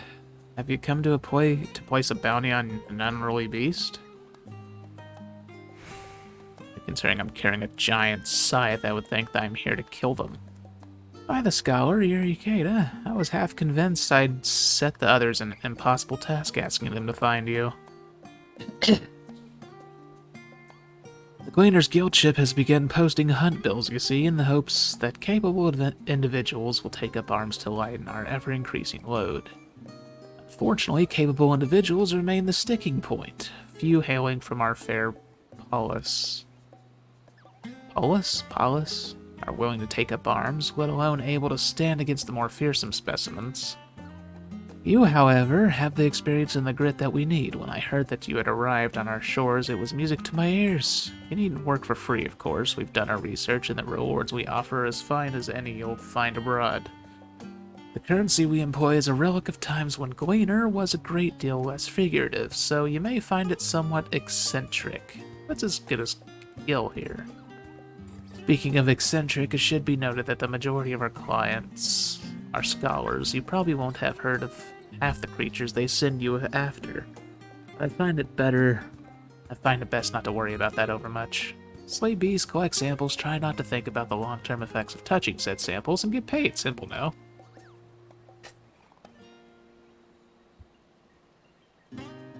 Do what I do, some hard candy so I keep sucking on it. That way it keeps me from getting a dry throat. That's not a bad idea, Mammoth Strife.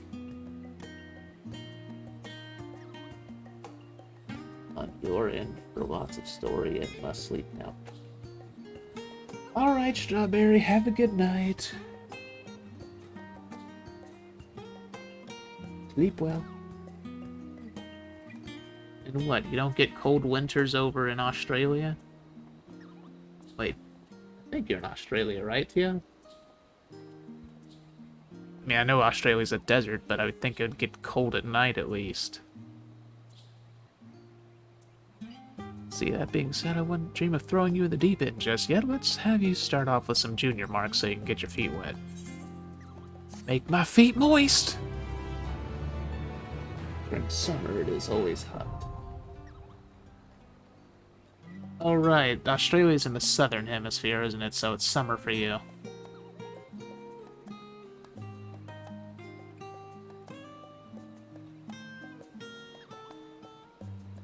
So you are now permitted to take bills for junior marks from guild ship hunt boards in Old Charlian and Rats at Han. Defeat the monsters described in the bills, and you'll be rewarded with tokens that can be exchanged for exclusive items. To exchange tokens for exclusive items, speak with either Black Shy in Old Charlian, or with Will Meta at Rats at Han. Request and associate marks will become available from Northoda and Old Charlian upon reaching level 83.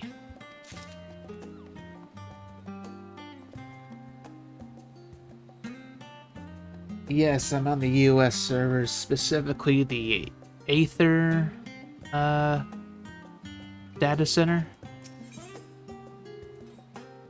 Let's see, per-use junior guild ship marks bills. Yeah, why not? Yoink those. Guild ship hunt vendor. Alright, what do we got? We got a kitty. We've got Diablo's wings. Yoink! Been waiting to get those. We'll get that kitty later. Avnarian striking dummy, unbelled orchestrion roll. And that's it, I guess. Okay, probably until I get higher rank.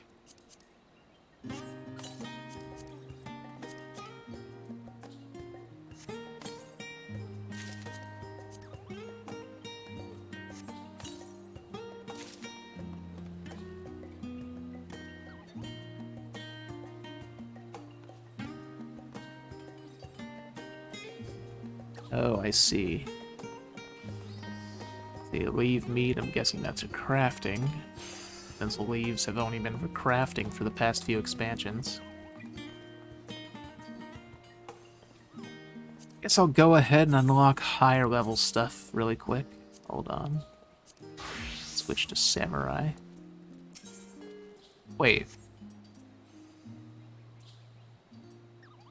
Oh, I see how it is. They're not gonna let me cheat. Fine then. You gotta make me get through the story first before I can unlock more. I see how it is.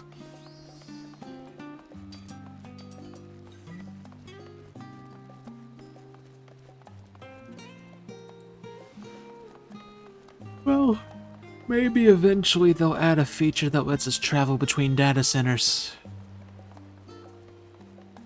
I mean, they did it for servers.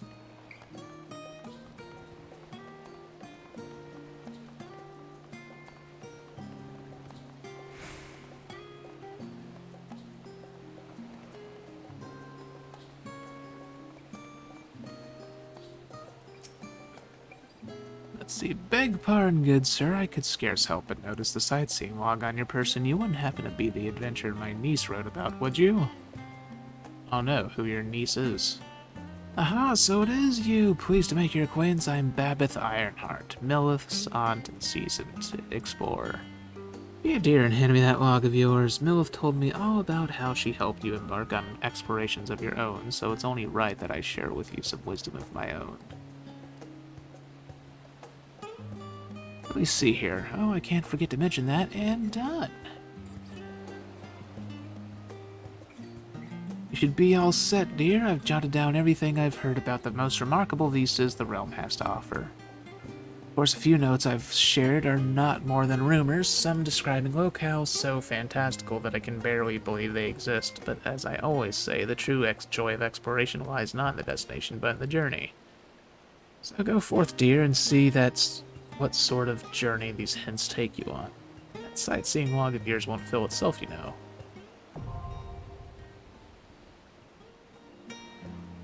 Endwalker entries have been added. Sightseeing log, you must be level 80 or above to record Endwalker vistas. Travel to the location indicated and fulfill the necessary conditions, and you'll complete the entry for that vista, earning experience points in the process. Use your wits and the notes provided by Babbitt to identify these stunning sights in the proper way to appreciate them, and see Thavnir, Charloyan, and beyond as only the greatest explorers have seen them.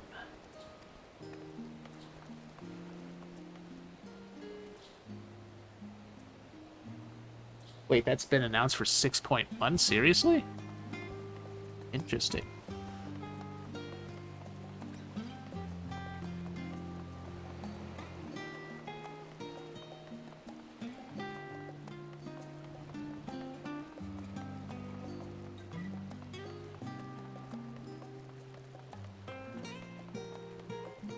I haven't really been keeping up with news of future update stuff, so I didn't know about that.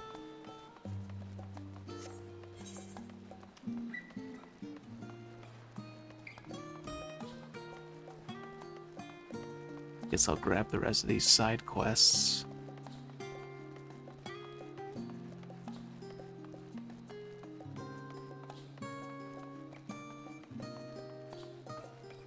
And this way I can grab the final, or what I'm assuming is the final thing. Teleport point.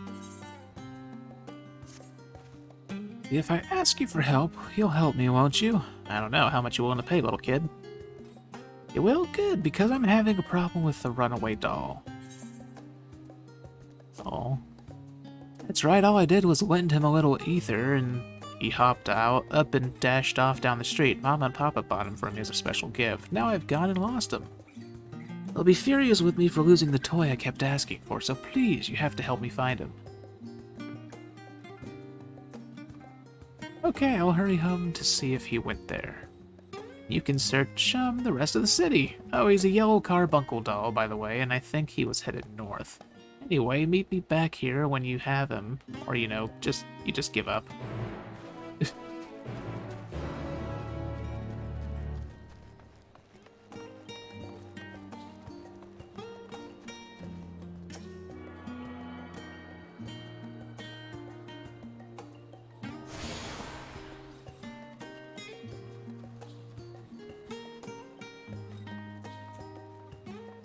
Oh, nice.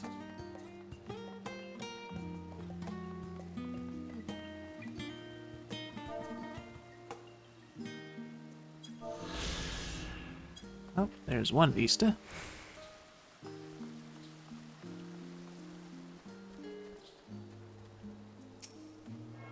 You think the Levelier mansion is big enough?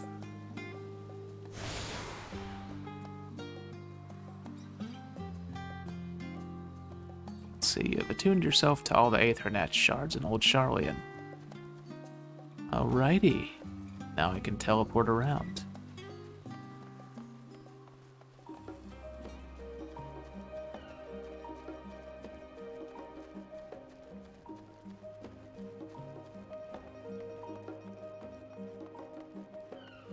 Alright, where is this little carbuncle thing hiding?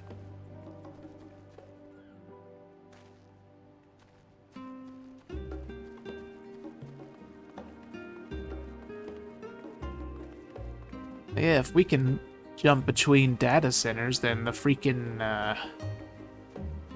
the auto-translate function might finally have a use. Because that whole, that thing's been around since, like, Final Fantasy XI, and it was used more in Final Fantasy XI because you actually ran into, like, Japanese players and players from other countries, but because of the way the data centers are for Final Fantasy XIV, you never really run into many foreigners.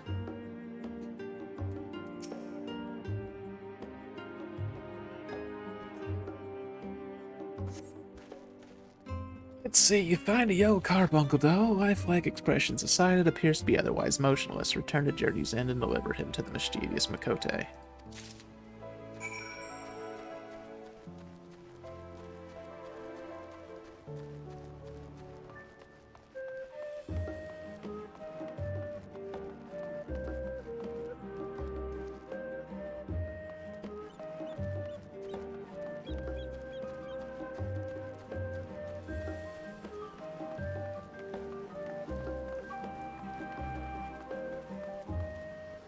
Okay, let's go over here.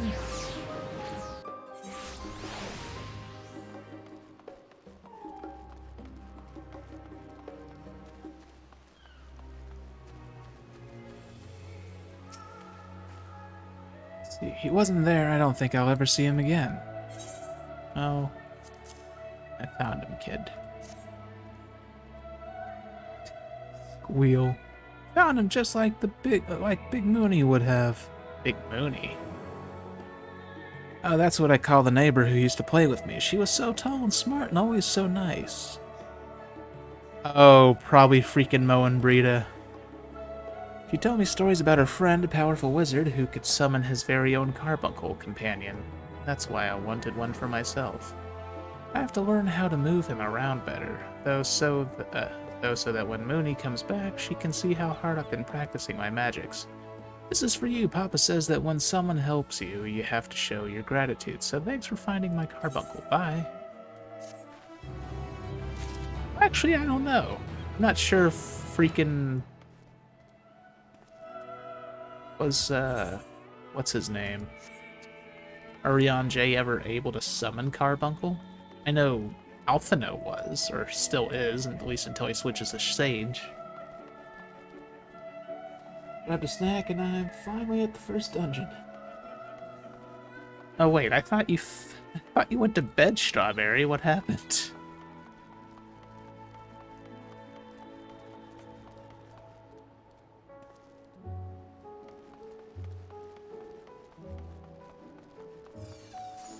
But welcome back.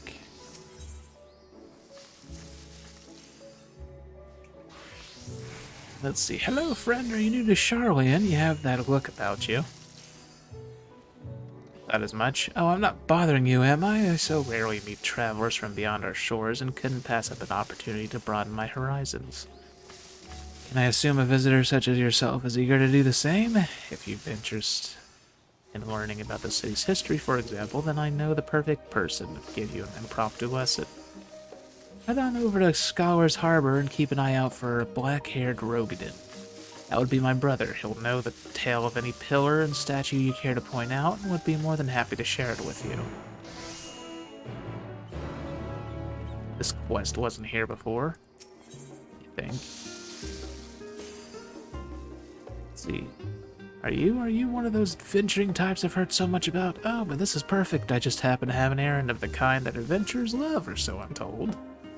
I'm holding on to some volumes my customers ordered in, but instead of coming to pick them up, they've all decided that they want their goods delivered, so I find myself in need of a delivery drudge. Person. Might that person be you? They're not even hiding it anymore, are they?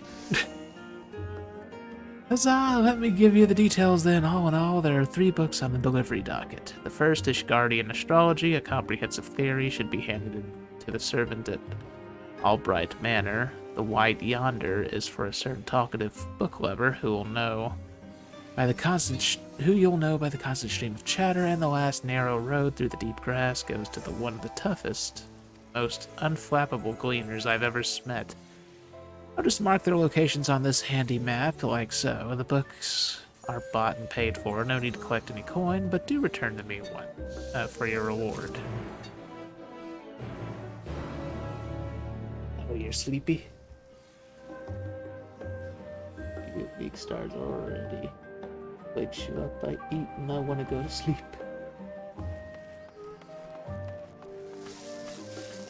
Strawberry was hungry. Hungry strawberry.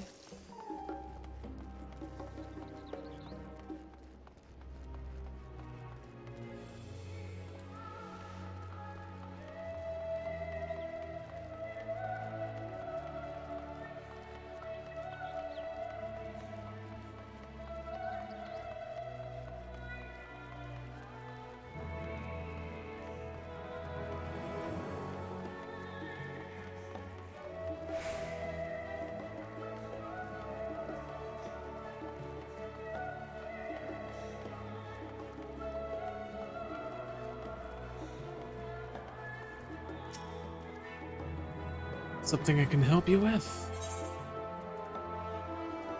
See, the quintessential travel journal of the Ari Wanderer. Loon. This pages paint an evocative picture of the Azim steppe and the rich culture of its native tribes.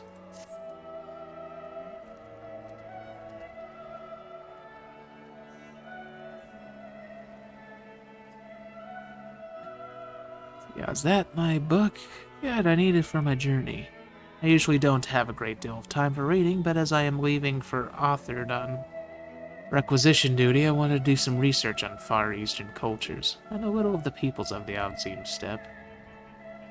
It says that there are 51 distinct Zayla tribes, each with their own customs and traditions. The Buduga, for example, are exclusively male and are known for kidnapping male outsiders to replenish lost numbers. Is this accurate? I'll need to tread carefully, it seems. Thank you for timely delivery.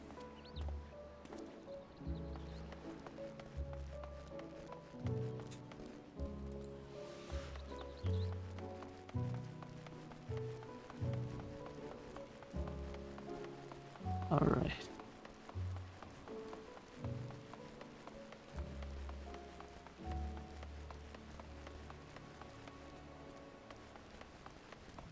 Poor Mama Strafe.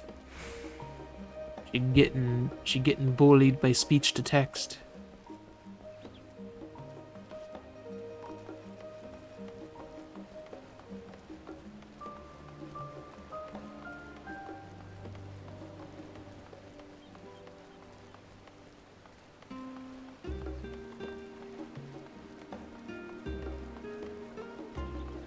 The deuce?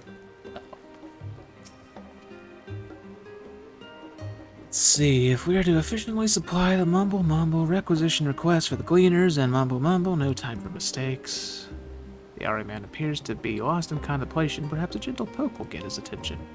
I'll just poke him with the tip of my scythe. Surely he won't get skewered.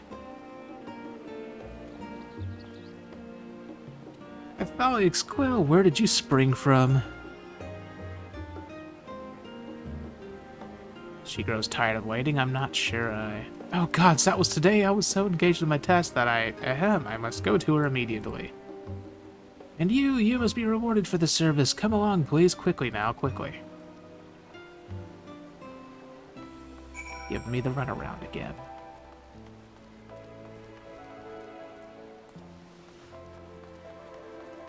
I get everything typed in. Everybody has forgotten what I was talking about, including me. Oh, poor Mama Strife.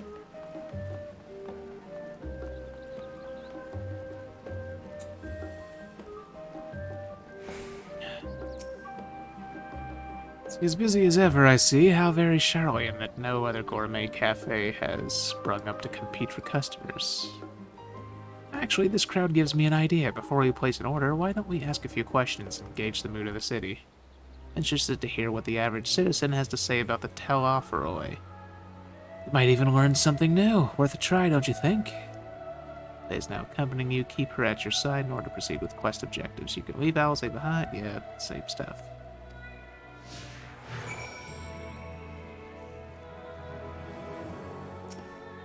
See, what is it? Can a man not enjoy a moment of private respite? If you're looking to share a table, then I respectfully request that you look elsewhere. You're a grumpy old man, aren't you? You misunderstand, sir. We were simply wondering if you knew of the Tel Offeroy. These enemies a piece have promised an end to all we hold dear, and... Wait, you're that house leveler girl, aren't you? This man with you is obviously a foreigner. Humph. I'd heard you were disowned for helping outsiders indulge their barbaric whims, and here you are giving truth to the rumor. I don't think you leave me be. Have not to say to the likes of you. Well, I must apologize. 'Twas foolish of me to expect an ounce of civility from one so enlightened. Well, that guy's a prick.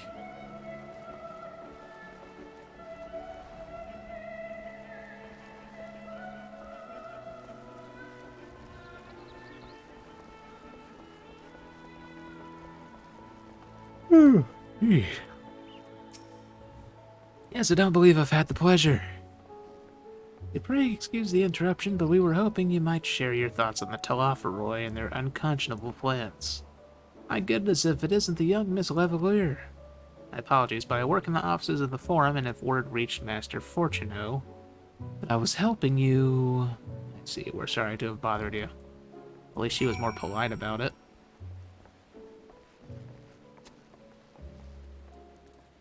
Dickon? Dickon? The hell kind of name?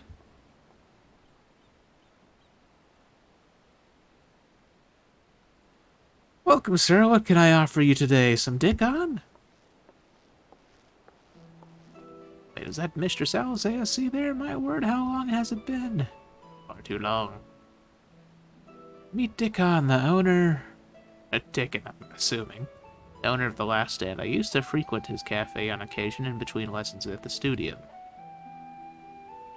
That seems like an age ago now. I remember hearing that you and Master Alphino had set sail for Eorzea, but then you never came back. Lately, there's been gossip that about your father disowning the pair of you. Everything all right at home?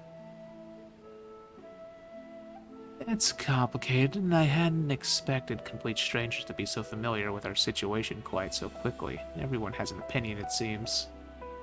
Oh, it is House Levalier. No matter how discreet Master Fortuno may have been, news of the family's doings never stays secret for long. Things being what they are, what brings you back to the city now of all times? We have questions and only Charlian has the answers. Tell me, Master Dickon, have you heard anything about an apocalypse called the Final Days? What, like the end of the world? Nothing like that, I'm afraid. And that's what you're here to find? Information on this apocalypse?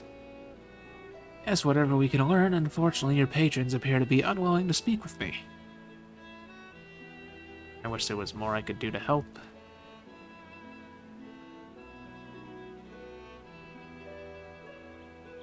But maybe there is. You're a visitor to Charlian, aren't you? And few will know your face. We should be able to pass you off as a server with none of the wiser. We just finished preparing a few orders. Strike up some friendly conversation while you're setting down the food, and you might just get the answers you're looking for. Not a bad idea. I hate to ask, but what do you think? Yeah, sure. I'll definitely be able to pass as a waiter with this giant scythe on my back. That's the spirit. Pay attention now, and I'll explain where each of these dishes needs to go. The tea set is for the chatty group sitting by the water's edge. The omelet is for one of our regulars, a Highlander by the name of Gisela. She's sitting... or Gisela? Gisela? I don't know. She's sitting at the outside table with a friend of hers. Behind them you should see a Makote gentleman. He ordered the oven-baked lobster. Got all that? If you're not sure, just ask and I'll explain again. Good luck!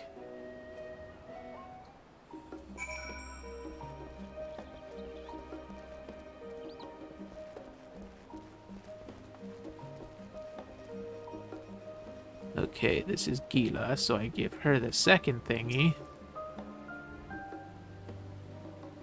Let's see, the Gazette featured a piece about a so-called champion of Eorzea. They say this barbaric hero has prevailed in a multitude of battles like some avatar of perfected violence. It's almost uncanny how closely you match the given description. What an odd coincidence! Just do shifty eyes. She won't notice a thing.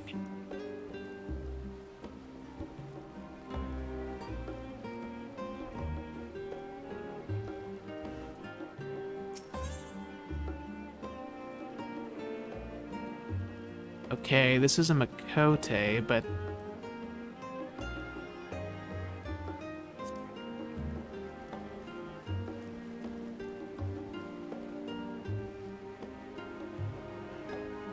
well, they're chatty, so I'm assuming that this is the chatty group. Just in case. You work here, don't you? I'm still waiting for that charming little tea set. Okay. That's easy. Oh, my tea set. Lovely, thank you. Telefahu? I'm sorry, I've never heard of them, or their final days. My friends and I are somewhat uninformed when it comes to current events. Now, if you wanted to hear about ritual arcane practices of the Sixth Unbel Era, common or esoteric, then I'd be happy to talk your ear off. Okay.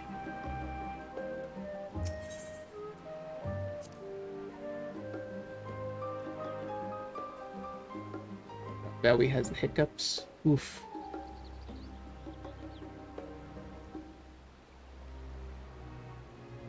You sure you shouldn't wait a bit before you take a nap, Strawberry? It's bad to lay down so soon after eating. Ah, finally, 2, 4, 6, 8. Let's dig in, no time to waste.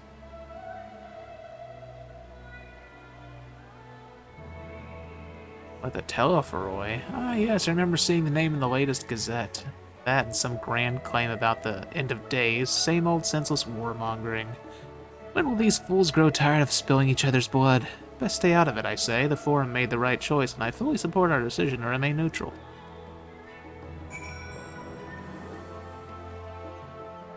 She doesn't look all that much like a Highlander.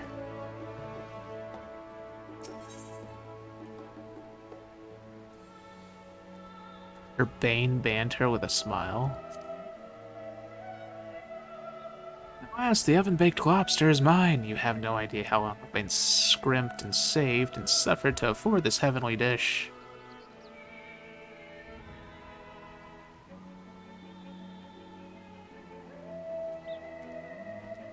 Chibbles, bad chibbles.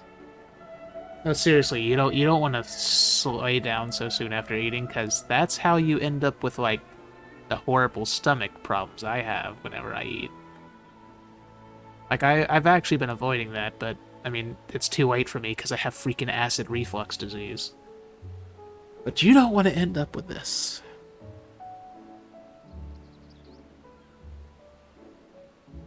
Because, it sucks. Let's see, the final days is the first I've heard of it. Although that would explain why my friend has been rushed off his feet. It must be a busy time to be a gleaner.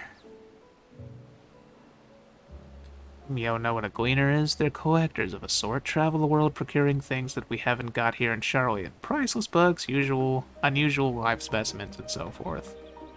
So named for those folk who trail after the reapers in the fields. Picking up every grain which was missed, by all accounts, gleaning is a most meticulous and demanding profession. If those Teleferoi make good on their audacious threats, then many uncatalogued rarities could be lost forever. Why else would the gleaners be buzzing about in such a frenzy? Watch the harbor and you'll see what I mean. They're carting loads in from the docks all day. It's never been this hectic before, not like this.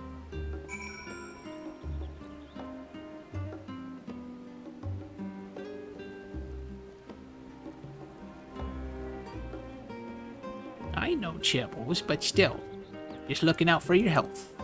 I don't want you getting burning tummy aches like I do. Like I get.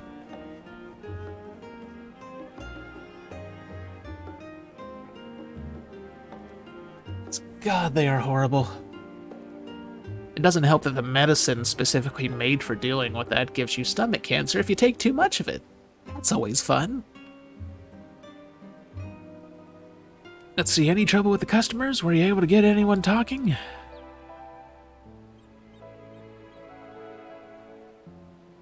Interesting, they seem unaware of the final days, aside from whatever vague news the gazettes are printing. Even Dickon had nothing to offer, and he's the best source of gossip in the city. If the Forum does have secret knowledge, then they've done an impressive job of ensuring no one whispers it in the wrong ear. In any case, thank you for playing the part so well. Here, that cup of coffee I promised. Also, don't stay up too late. I know the story is good, but make sure to sleep. Don't worry, I'll go to sleep around the usual time. I'll be around like 5 or 6 in the morning. Let's see, but let's enjoy our drinks somewhere else, shall we? Maybe behind the peristyle, away from the gossips and their wagging tongues.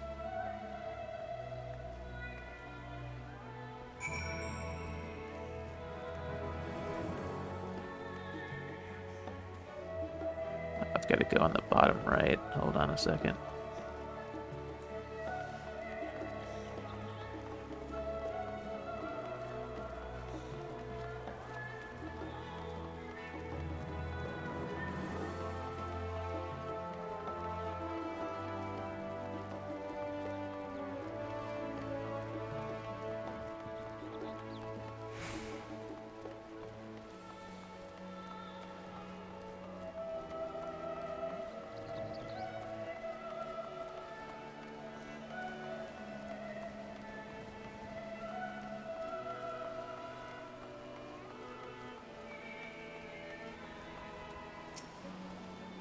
Yes, was there something I might help you with?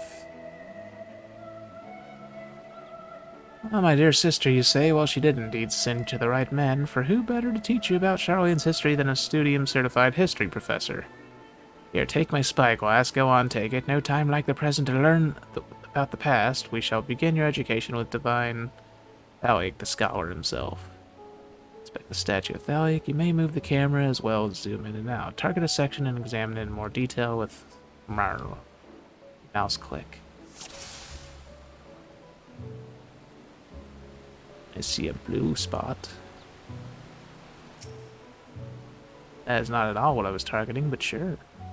Mythology tells us the Thaliac bore a magic pitcher from which poured forth the waters of knowledge.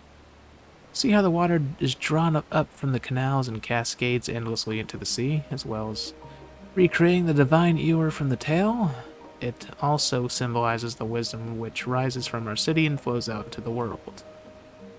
If you would like to learn more about the mechanism by which it works, the stonemasons who built it left records of their struggle in the archives of Nomenon. A rather challenging construction by all accounts.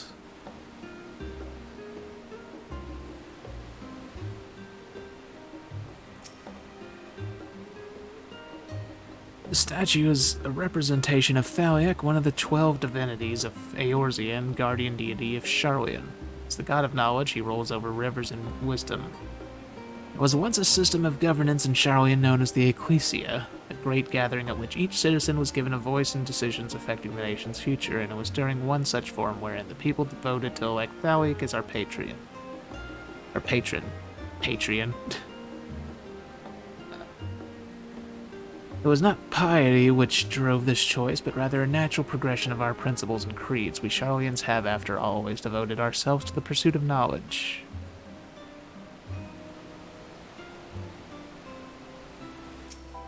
Why the feet? They If you've learned your history, you will know that the Sixth Umbral Era brought a catastrophic flood to the lands of Eorzea, yet when all seemed lost, the 12 Archons rose up and saved multitudes from a terrible fate. Of those 12, it was Archon Neumkrep who brought our ancestors here in his ark, and together they founded what was to become the great nation of Sharlayan. The beach at the foot of Thaliak's statue is the very spot where those first Sharlayans made land. I imagine how they must have felt on that day, some 1600 years ago.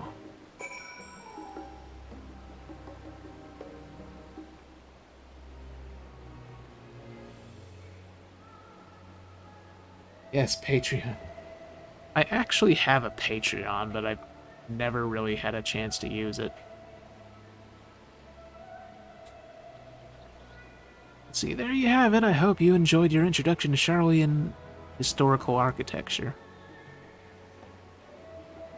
If we are to do justice to the towering Thaliak, however, there is one last snippet of knowledge that we simply cannot overlook. Come along to the foot of the statue.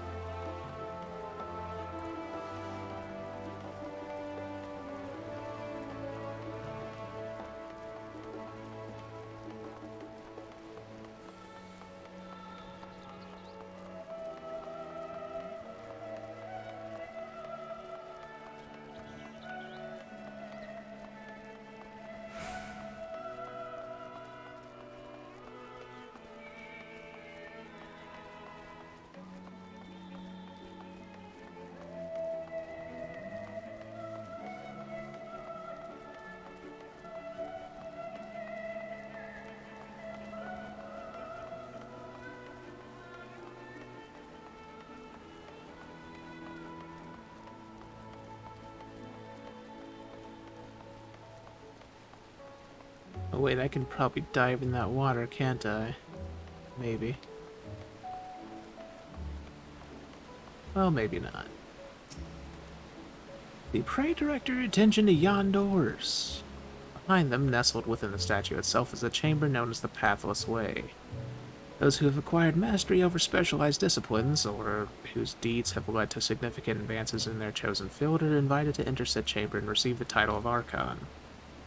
We place great value on the pursuit of knowledge, and thus the Archons are held in especially high regard. As the embodiment of our ideals, they are permitted to browse the forbidden archives and have ever stood at the center of our nation's greatest achievements. Now, as for the most secret and sacred ceremony which awards from them their title, I'm afraid that even I am not privy to the particulars. You will forgive me my ignorance on this subject, I hope. A scholar and a gentleman, and thus concludes the lesson. Should you happen to return by the same route, pray convey my warmest regards to Baldswiss. I don't know her name. I can't read freaking weird Rogadan language. I'm not even sure what language that's based on. Because all these are based on real languages. I'm just not sure what the Rogadan language is. Because the Auri, or the Aura, are freaking Mongolian. Elves are French. Humans are English, I guess.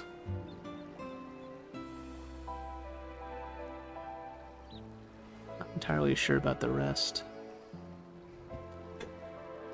So yes, this should do nicely out of the wind and out of sight.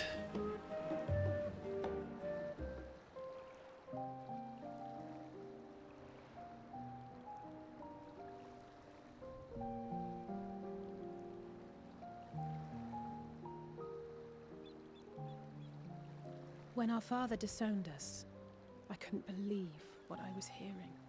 It wasn't until much later that his words began to sink in, that I began to feel the weight of what it meant. Do you remember when the decision was made to come to Sharlayan? Grahal said that the Forum was determined to keep us in the dark, and that Father's venomous performance was part of that strategy, to keep us at arm's length. Perhaps it was. Father argued with grandfather on many occasions, but never with such dismissive contempt. And when he demanded what justifies the sacrifices we make in war, I honestly didn't know what to say. Neither did Alpha know, I know, but never for one moment did I believe we had made the wrong choice. So all I could do was fume silently. It was only afterwards that I realized how childish I had been, how being stubborn and self-righteous must run in the family. If I could have just mustered a civil response, then things might have turned out differently.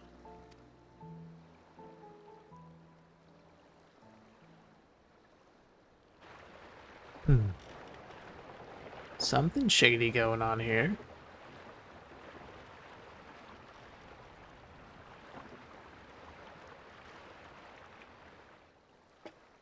They must be ferrying goods to Labyrinthos.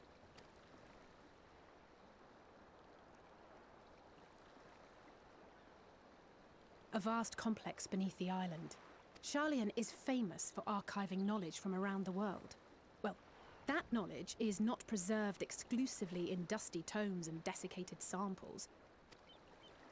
Our living library, comprised of all manner of flora and fauna, is housed and studied within that underground facility. Still, that did seem to be an unusually large shipment. When I lived here, it was rare to even see such cargo transported by boat. Wait! Didn't you hear something in the last stand about the gleaners coming and going more than usual?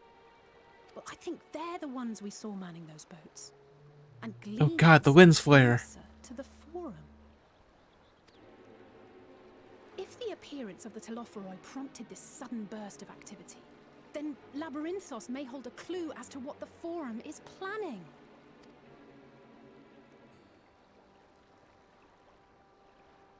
My guess is probably they're like, we can't do nothing to stop the final days. We'll just try to preserve one of everything.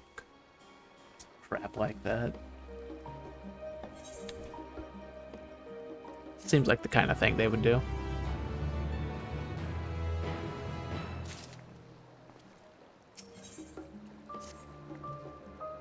We should tell the others what we've learned about the Gleaners. Go on ahead to Nomenon, and I'll join you in a moment. Master Dickon will want his cups back.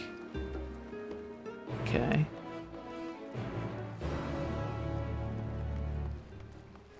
Well, I will go this way. Deliver a book. Boop.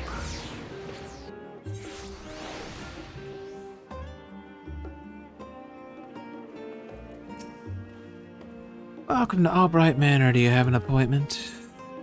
Take your book. Ah, yes, one copy of Ishgardian Astrology, a comprehensive theory, just as his lordship requested. I must confess to some confusion, however. What interest would his lordship, an esteemed practitioner of Sharlayan astrology, have in such an outdated Ishgardian discipline? Not that I'm in any position to question his lordship's reading habits, of course. On your way, then.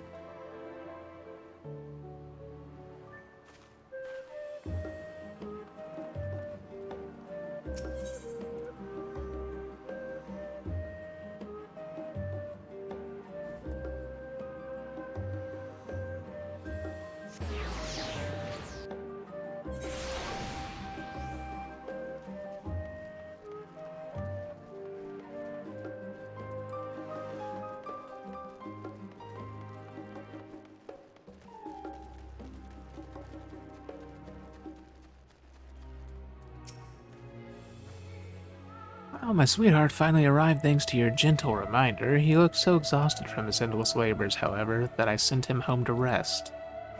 I had a feeling he would be at Neon Crep's site. They say that Spur of Rock was where the eponymous Archon used to sit when he had matters to meditate upon. My habitually late love holds Neon Crep in great esteem, both for his role in as the founder of Charlian and the Ark he built to save people from the floodwaters of the Sixth Umbral Calamity. Thus, I have an inkling of where to look when the appointed time of our tryst has passed. In any case, I should go and be with him whilst we still have some spare moments to enjoy.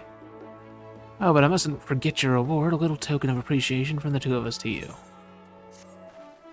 Give me your XPs and monies!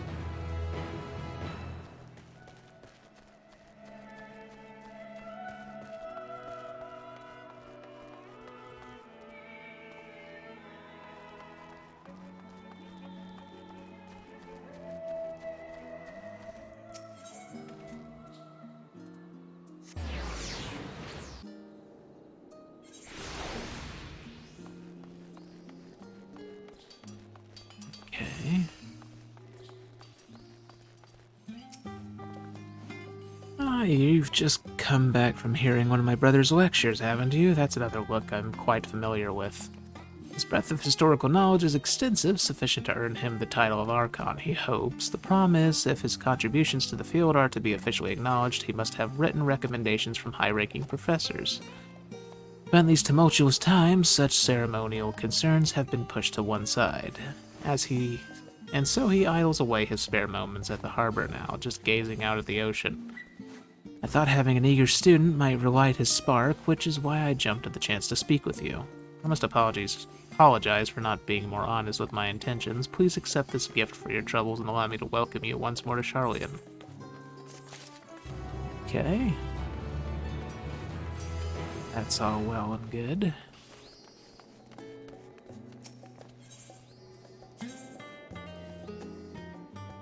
Go this way.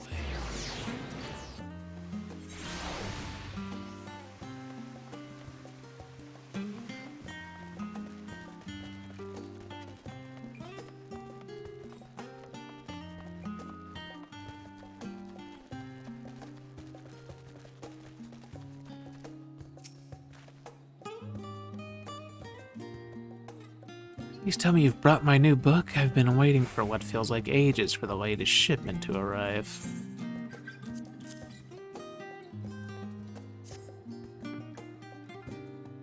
Yes, finally, did you know The White Yonder was written by a lad of 14 years? I myself questioned how reliable such a work could possibly be, but a Far Eastern colleague with whom I've been exchanging correspondence says he absolutely swears by it. Describes the wonders of the Abelathian sea of clouds in exquisite detail and is by all accounts a roaring good read. The bit about the fighting Pisces is said to be an especially entertaining episode. Well, I should let you return to your deliveries and whatnot. Thank you kindly for putting this long-awaited treat into my ever-so-grateful hands. His Yahweh hands.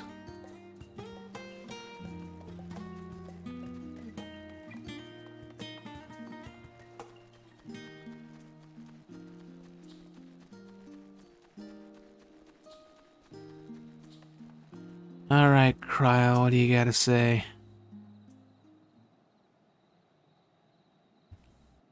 Welcome back. Been for a walk and cleared your head, have you? Not exactly. We did some impromptu investigating and turned information on the Gleaners.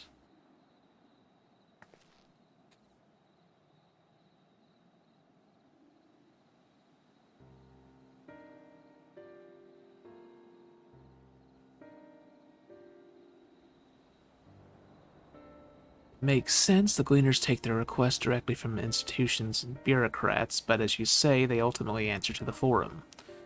A sudden and significant increase in Gleaner traffic and in cargo, it certainly gives the impression of an overarching plan being put into motion. Let us see what theory we can build from the facts. As Ishtola observed earlier, Nomenon's archives appear to contain no information concerning the final days. Coupled with what Ikeda and Alizé learned at the last stand, we can reasonably be sure that most Charlians know nothing of what that particular period of ancient history.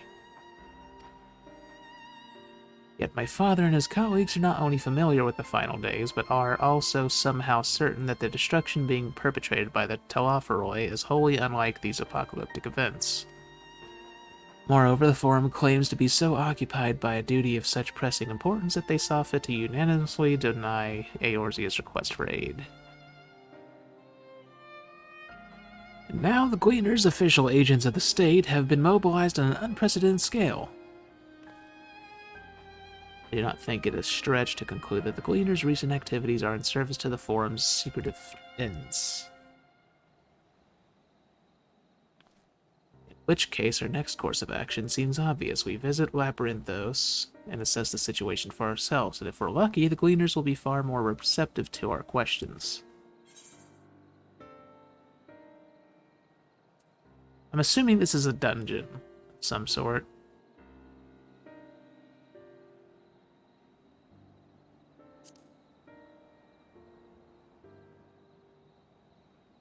I'm glad you approve. You won't be disappointed, I promise. As for myself, there are a few more subjects I should like to research. I may join you later, but feel free to leave behind your borrowed books and be on your way. I'll see it to it that each is returned to its proper place. That would be a great help, and thank you, Raha.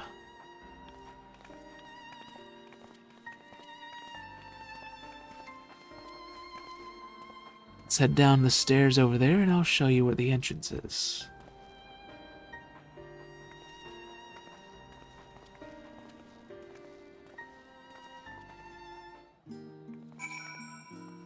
Okay, well, before I go in... Well, screw it. I'll just talk to her and then turn in that one side quest.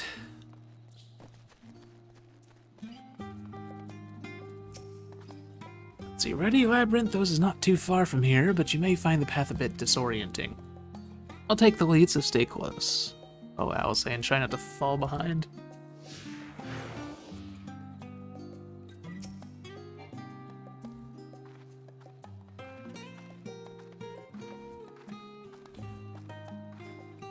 Oh sure, try not to fall behind the person who walks slower than you do.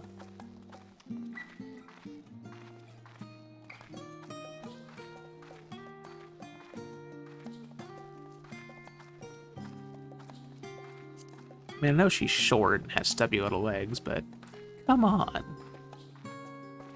Alalithel probably walks faster.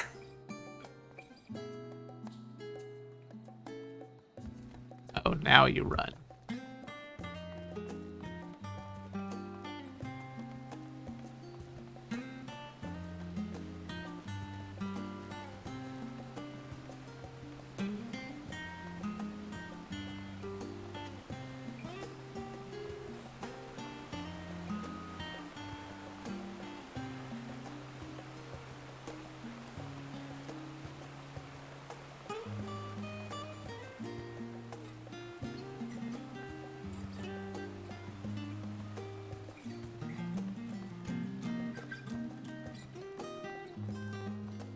Lead the way, little munchkin.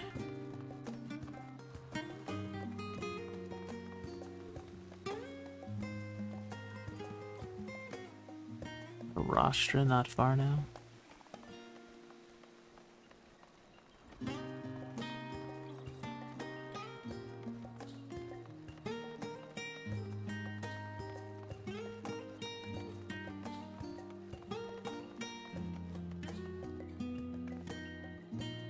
Here we are, through this door and down the stairs. You did remember to attune to the shard back there, didn't you? It will make your life much easier if you need to come back in a hurry. Otherwise, we should keep moving.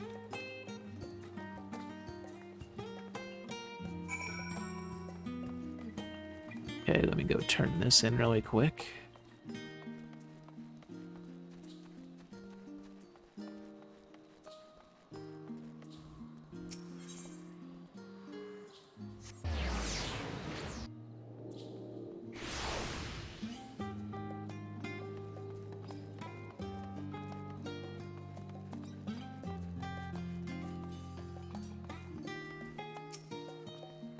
All safely delivered? Ha, of course they were. My shop is well known for carrying publications, not only from Charlian authors, but from all manner of foreign chroniclers and tale tellers. Meaning every time a new shipment comes in, I'm faced with an avalanche of work. I would have been buried alive without your assistance today, so here's a little something to show my gratitude. Go on, you've earned it. Okay, that's it for side quests for now. I'm sure after I do a quest or two, a bunch of others are going to show up, though.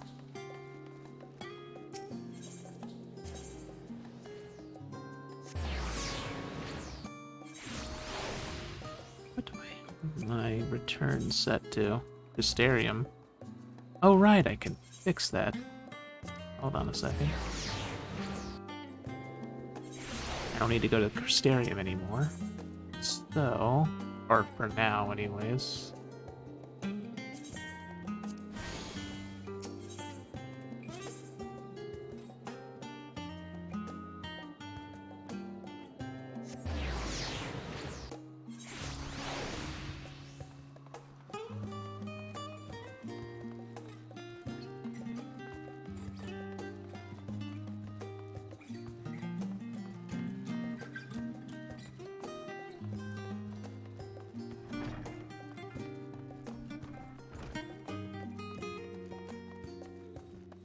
Close to level 82 Reaper.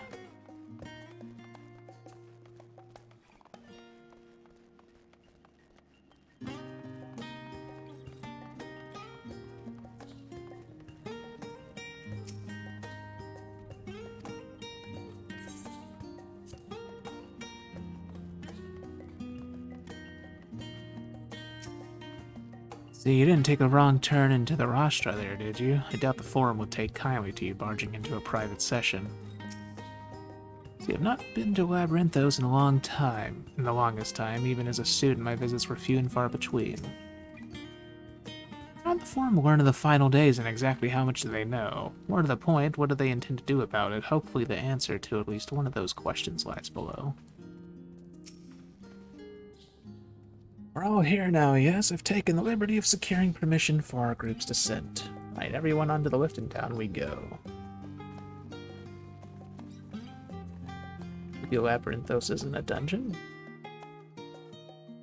I was assuming it was.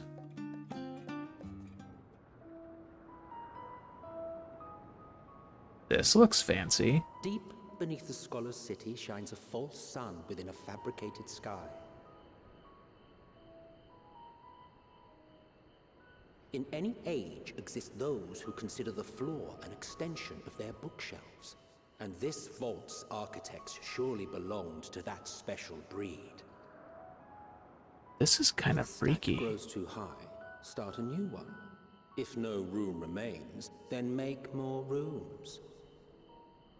A simple solution at first, and then bit by bit, a profound transformation. Knowledge, buried beneath knowledge, a growing, creeping labyrinth from which there is no escape.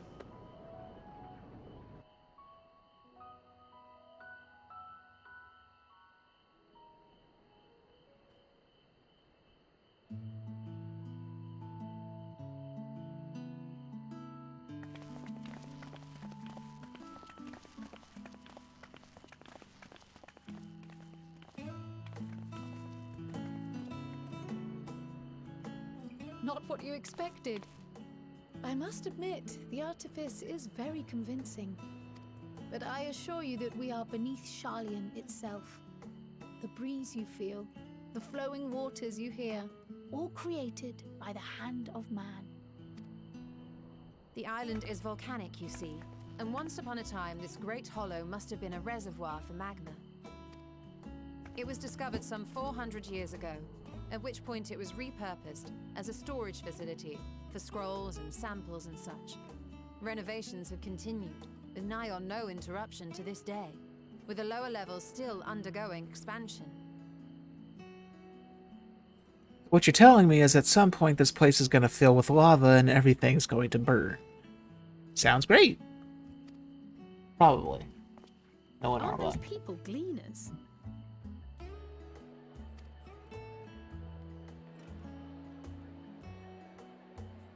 Aye, judging by their dress. They are said to work alone as a rule, but 'twould seem that rule is being enthusiastically broken today. It may be as you suspected, that they are engaged in a task apart from the norm.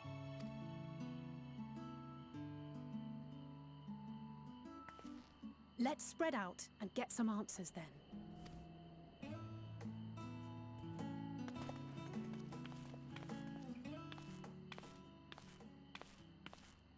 Ugh. What's wrong with you, Cryo? Did you call to me just now? Oh, she's probably hearing from Heidelin. No. How odd. I must be a bit dizzy from the descent.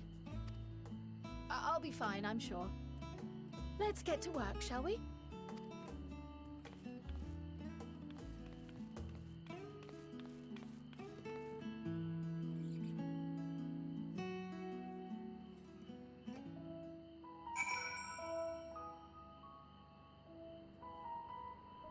Oh, this is an entire freaking area.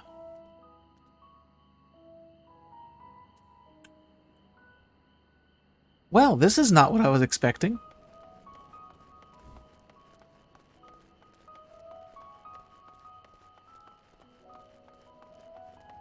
Wasn't expecting an entire underground artificial construction to be the first area you go to. Want to know what I'm doing? Hauling books and ore and fauna. If it needs hauling, I haul it. Every decade or so, they take stock in Labyrinthos, you know. Sort and tidy up the inventory. Never seen an operation like this before, though. Just did one a few summers ago, even. Then with no warning at all, this mess gets dropped in our laps. Orders from on high, damned if I know the reason. Could be that they're changing the layout, eh? Preparing for the next big expansion. Your exchange with Dobbin has taught you about taking stock in Labyrinthos.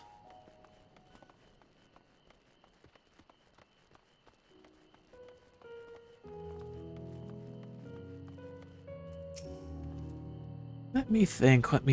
The Rhea seed should be item 1058. Cumin seeds, 1059. Snurbbleberry, 1060. Or were they 1061? My head feels like it's stuffed with Moko grass. Why more loads to take out than carry in? Why do all this at once and risk mixing it up? What if someone mistakes the Coerthan carrots for Garabanian carrots? What then? What then? It's all gonna doom us! We might screw up the carrots. Large shipments coming in and out of Labyrinthos.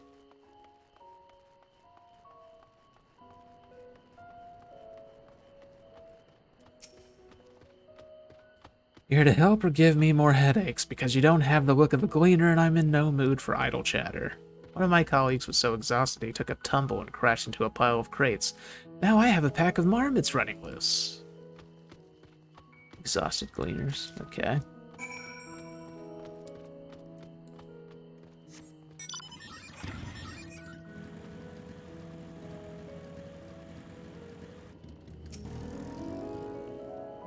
Any luck? What tales do the gleaners have to tell?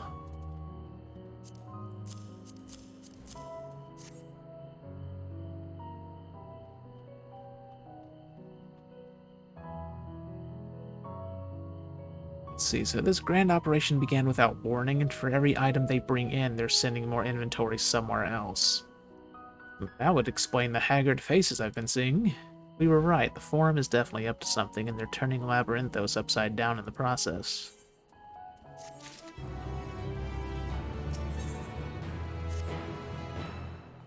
We do well to learn more of what, specifically, the Gleaners are being tasked to do, as well as who has tasked them to do it. If you're game, I have an idea. Didn't one of the Gleaners you questioned say something about escaped marmots? Perhaps if you were to help him capture said creatures, he might be inclined towards a more friendly and enlightening conversation. In the meantime, I will turn my charms upon this Gleaner here. We can compare notes afterwards. Happy hunting. Yeah, just say it with an earshot of them. That's not going to make them suspicious at all.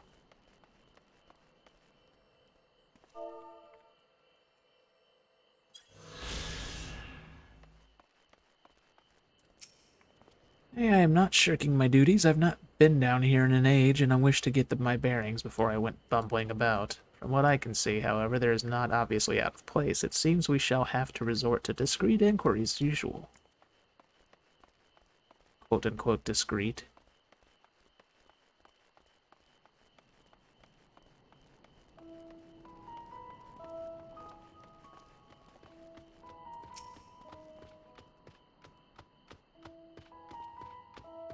If you wish to help me find the marmots, I have nothing suitable to pay you for your services, but if you're offering out of the goodness of your heart, I'd welcome the assistance. Name is Aaronville, friend, specialist in the collection of live specimens. That said, the capture of these Nagsian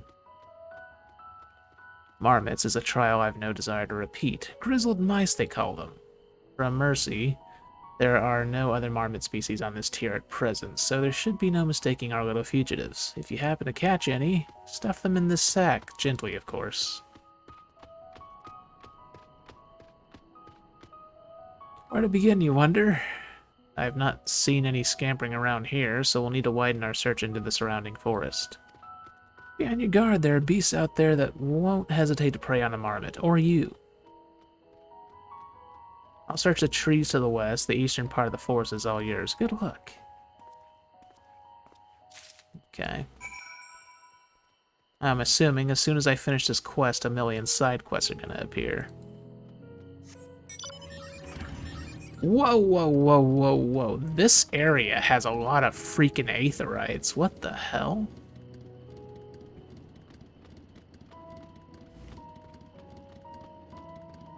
That's more aetherites than I've seen in previous areas. Is this place bigger than the usual area?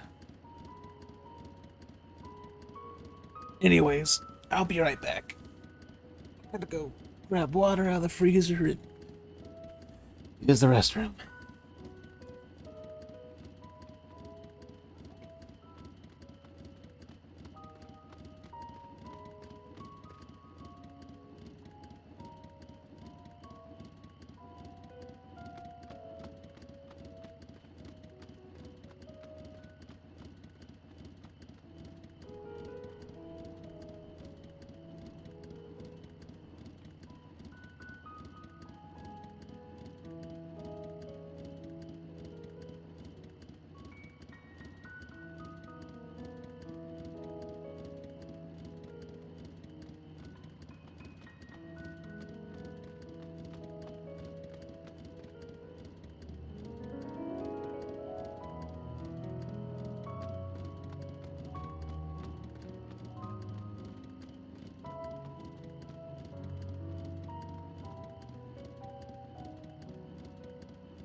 Alright, I'm back, babies.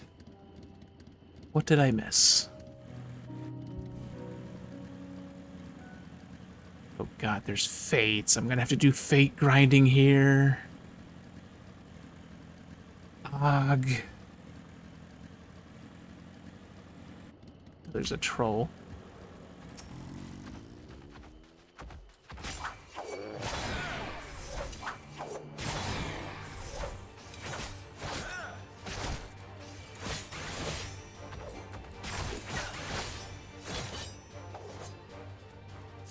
Oh yeah. My freaking chocobo's finally black. About bloody time.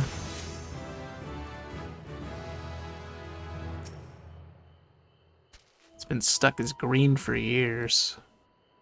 Because I wasn't sure how to fix it. Thankfully, now they have a chocobo color calculator.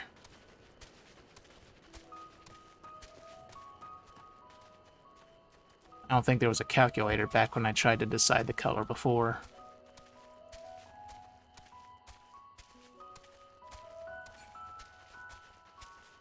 Thank you, Mama Strive. Why are those things sparkling?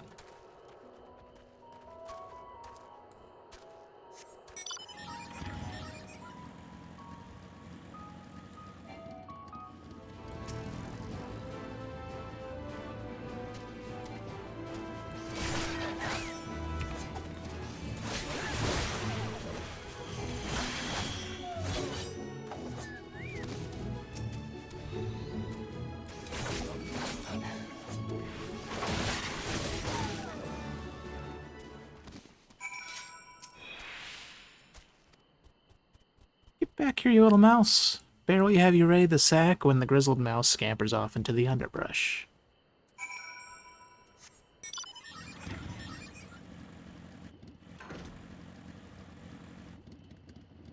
Although it was me, I wanted the chocobo that was purple. That was supposed to be if it was me. You can get a purple chocobo.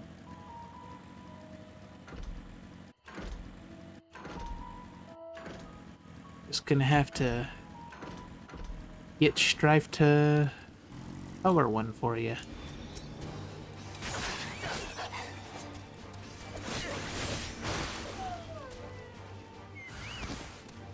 At least for the elf that he's been playing the story with for you.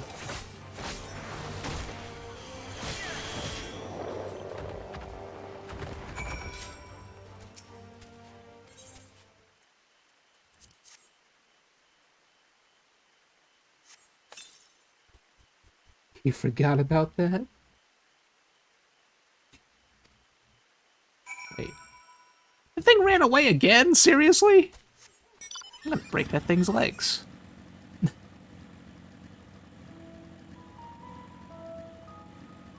Well, now you know, Mama Strife.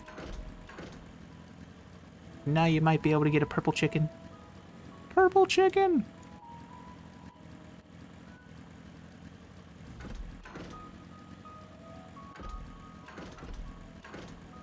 You should do that. You should talk to Strife one day with no context whatsoever and go, Strife, I want a purple chicken.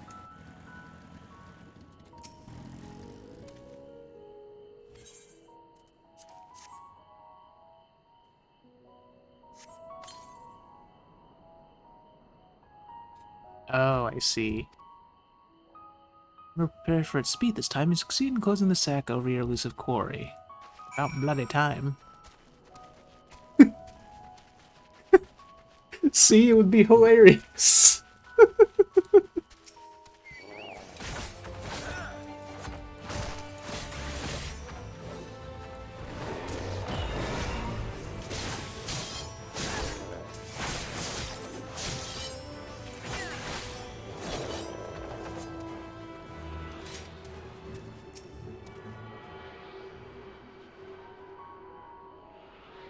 Damn it.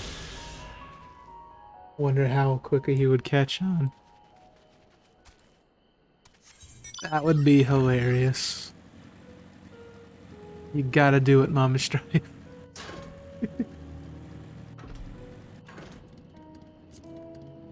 Let's see. Do I have access to the thingamajiggy yet? I wonder. Crafting log, sightseeing log, hunting log.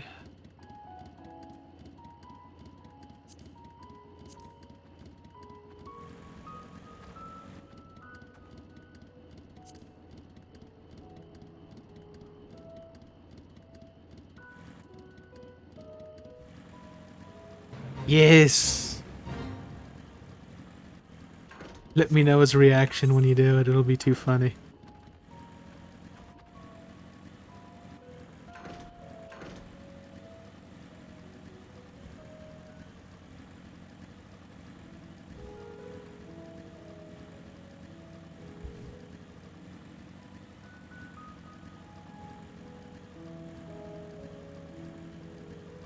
Speaking of which, had a random out of context moment like that recently with him. The other night,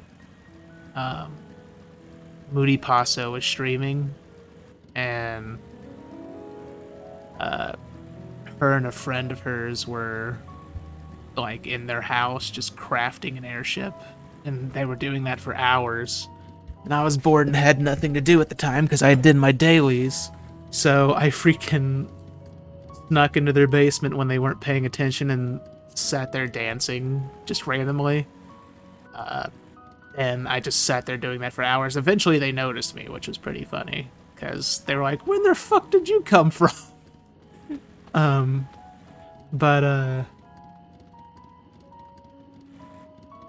Like hours later, Strife randomly shows up, and he has like no context for what's going on, so he's like, "What the hell are you doing dancing in their basement?" So I just say, "They kidnapped me, they slipped me roofies."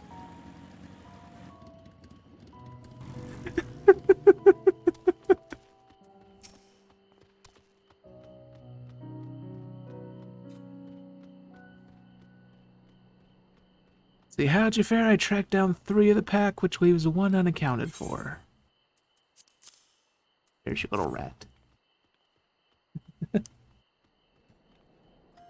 Yeah, there's the odd marmored out.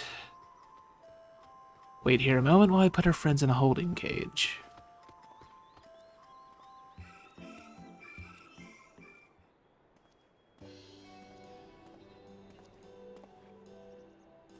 Thankfully, the marmots seem to be unharmed. They've held up well in isolation, but it's much too soon to release them into the habitat. It's a good thing we were able to recapture them so swiftly. You have my thanks.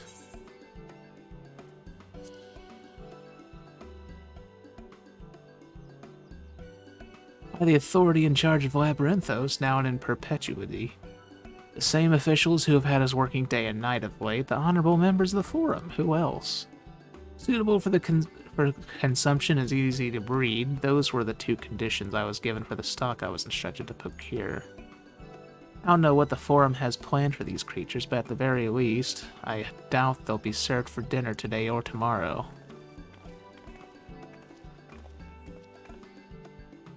There you are. Is this the gleaner you mentioned, the one who was looking for lost marmots? Interesting company you keep, friend. Who are you folk, anyway? I'm Cryle of the students of Baldessian. These others are my associates. Truth be told, the Forum's decisions of late have not sat entirely well with us. That is why we made the descent into Labyrinthos.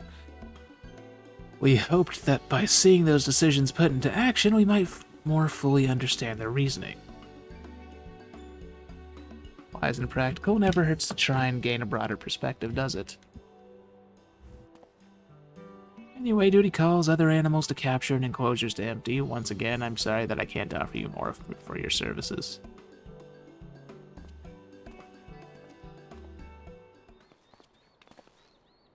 Did you learn anything new from your friend here?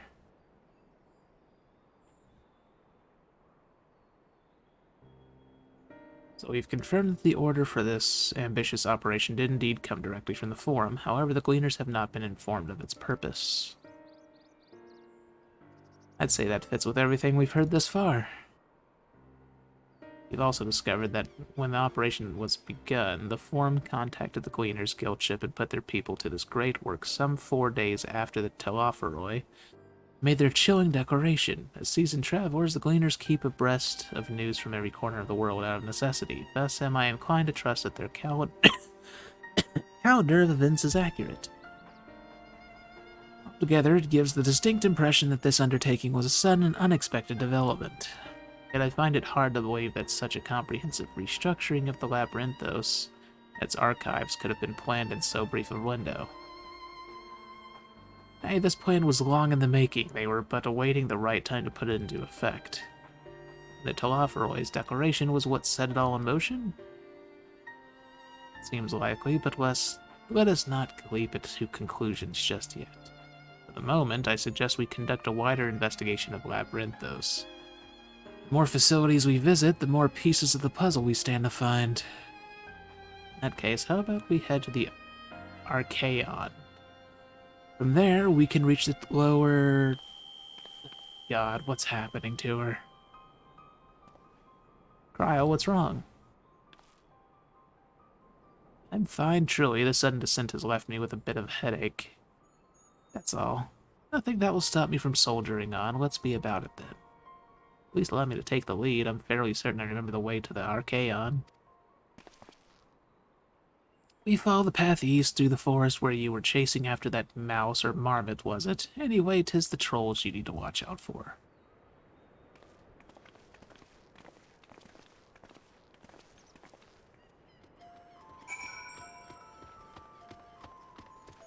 Alright, here comes the side quests. Let's see, excuse me, do you have a moment? I have an urgent task to attend to, and I could use some assistance. As the supervisor of this sector, I was concerned with how cool the air in Mornville Forest felt as I walked through on my usual rounds. Ordinarily, it should be a touch more humid. My colleagues assure me that the gauges are displaying acceptable temperatures and well hinted that I was being oversensitive. My instincts, however, inform me otherwise. Would you mind assisting me with a more thorough investigation? Yeah, sure, why not? Thank you. Payment will be forthcoming, of course, but first let us begin by assessing the problem from within the forest itself.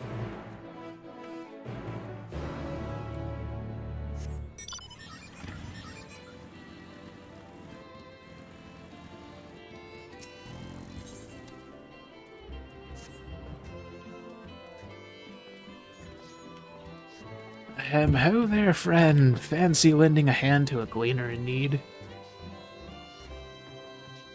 I'm fairly new to all this gleaning business, so it's only proper that someone with the requisite experience deliver this very important Oldon alchemical compound to that research facility. You know, that one a short way to the west.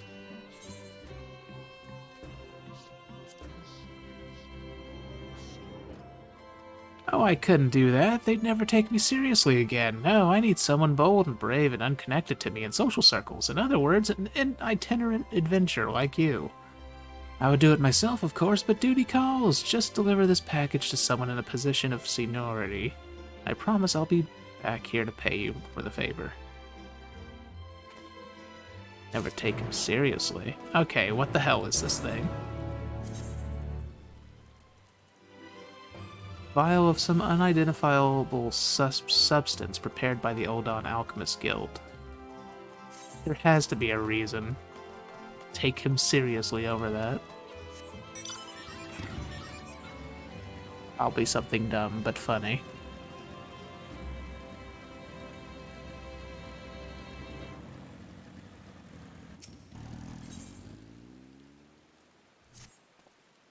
See, excuse me, but aren't you the one who was assisting Erinville? If you have a moment, I could also use some help with a certain task.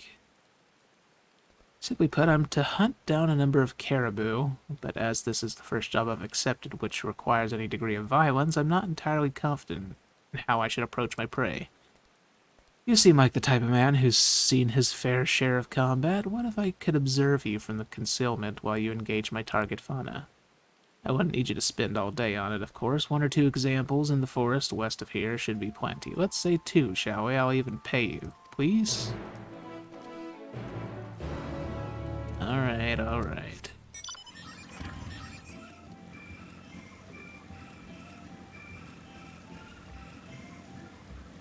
what the hell is this music?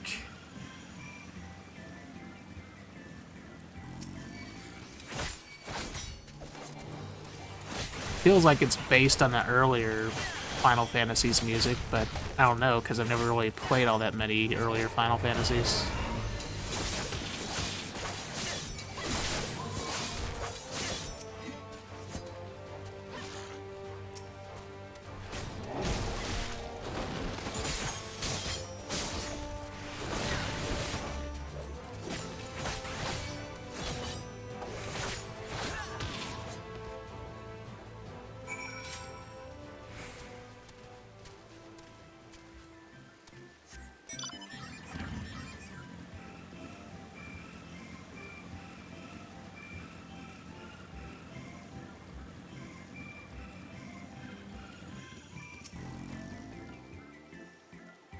Thank you for the instruction. While I doubt I could emulate your particular style, seeing you in action was enormously helpful. Also provided a service by culling a few Labyrinthos' more prolific animals. Lest you worry, it's essential we reduce the caribou's numbers every now and again to maintain a stable habitat. And nothing here is killed for mere sport. Every part of a carcass is harvested and put to use. A practice I will make sure to carry out with the creatures you slew. There's still a few more that need culling, but I think I can handle that on my own now, such as a gleaner's rod, and I should learn how to do it sooner rather than later. Well, here's your payment. Wish me luck.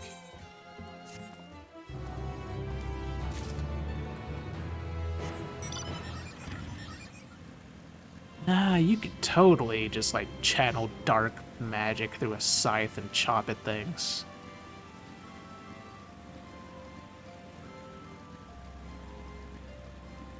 You just gotta try hard enough.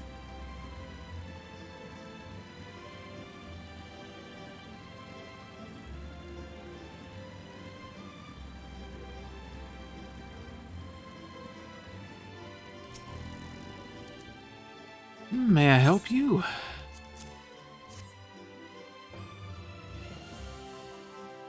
Ah yes, the Eldon compound. Excuse me, but whatever happened to the gleaner I was told to expect? You don't quite match his description.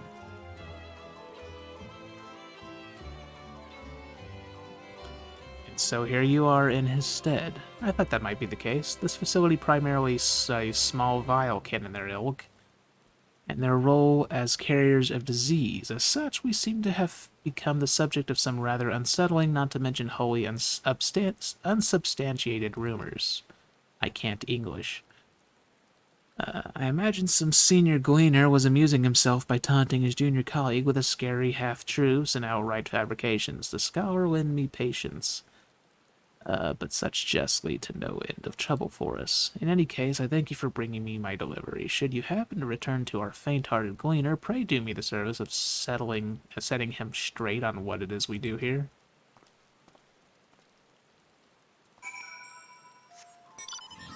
Oh, I see.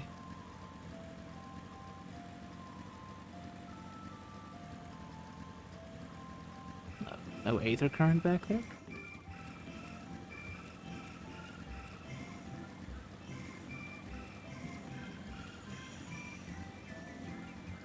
The hunt for aether currents, it's torture already. Oh god, oh god.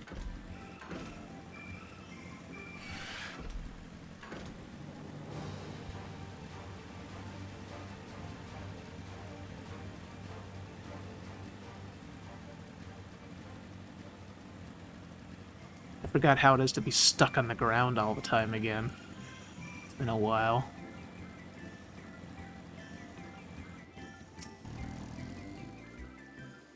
You're back, and not suffering from any horrible maladies. Well, nothing visible anyway. What's that? You think someone's been having a laugh at my expense? But the others told me. They said the researchers ordered a forbidden substance from Ul'dah so they could concoct some kind of zombie powder, and that gleaners who deliver there are often never seen again. Aye, that does sound a bit unlikely now that I say it out loud. Those lying bastards. Right, well, here's what I owe you. Plus a little extra for keeping quiet. Gods above, I'll never live this down.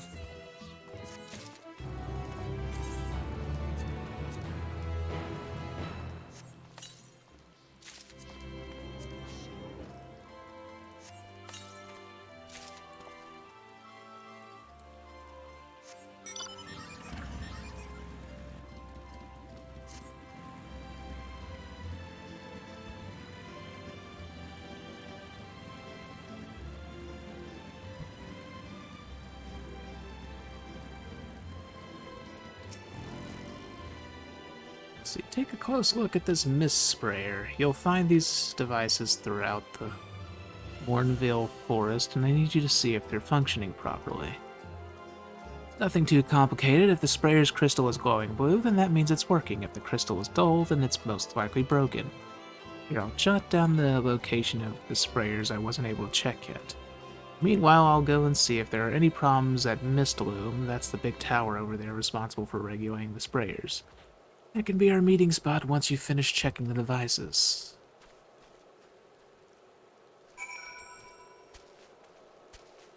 Okay.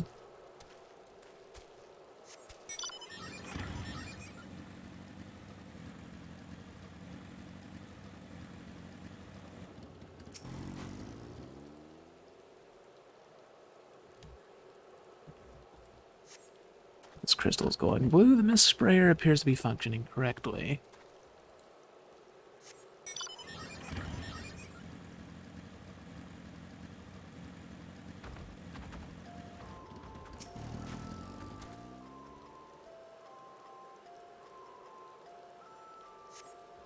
Crystal is glowing blue. The mist sprayer appears to be functioning correctly.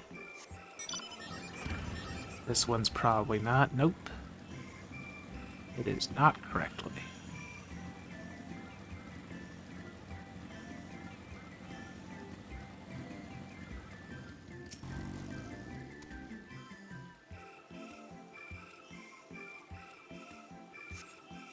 Sprayer's case is cracked, the crystal within inert and dull. This device appears to be malfunctioning.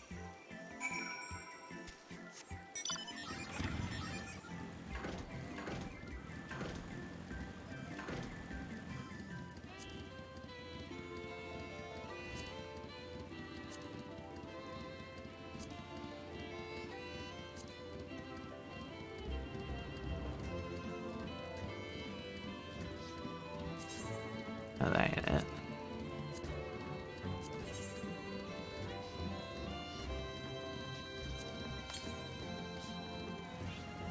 $515 yalms to the southeast. Oh boy.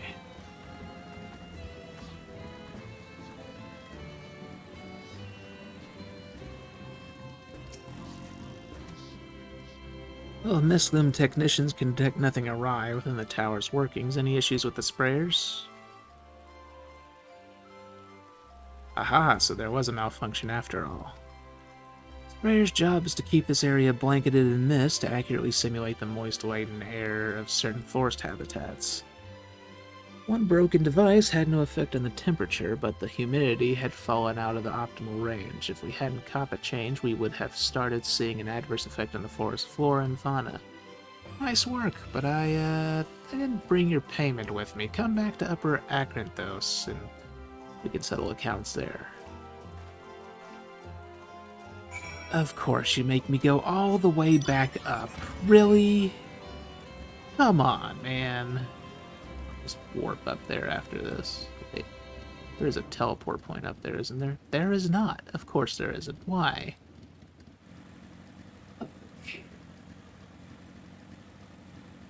Make me go on foot.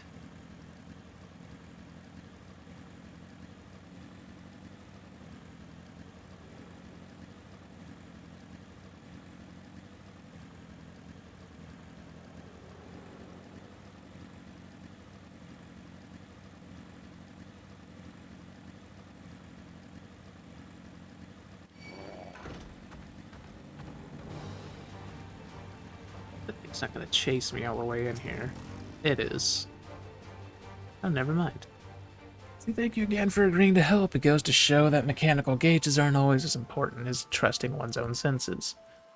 Your enumeration is promised. Now I must see about organizing repairs for that broken sprayer. Okay, we're good on side quests for now. Wait until I get to that aetheryte over there, then I bet that another freaking 4 or 5 is going to appear. Most likely.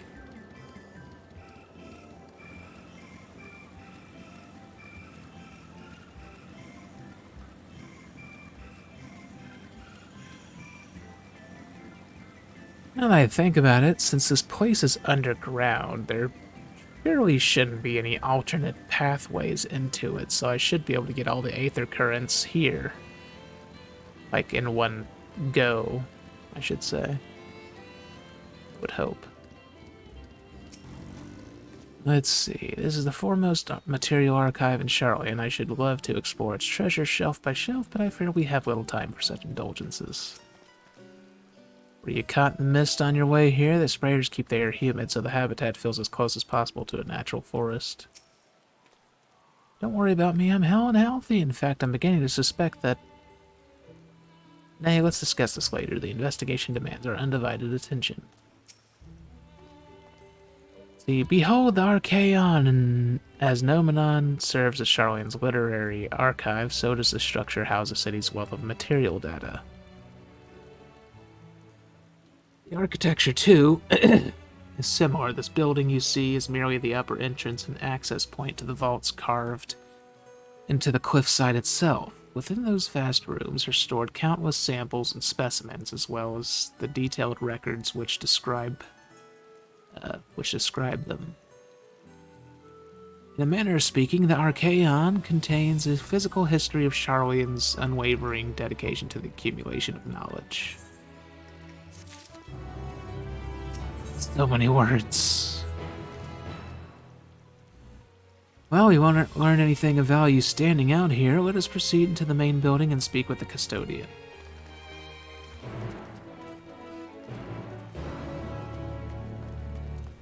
Okay. And there's the millions of side quests.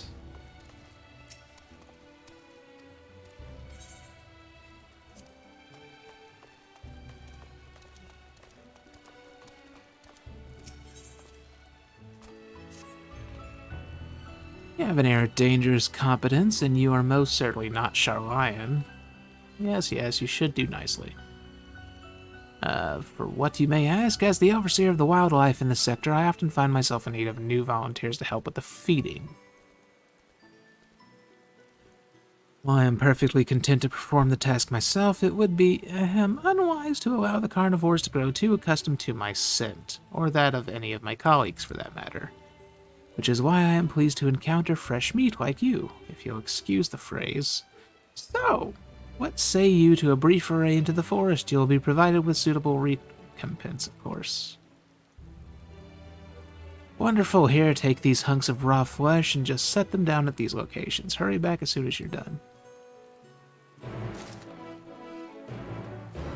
Look.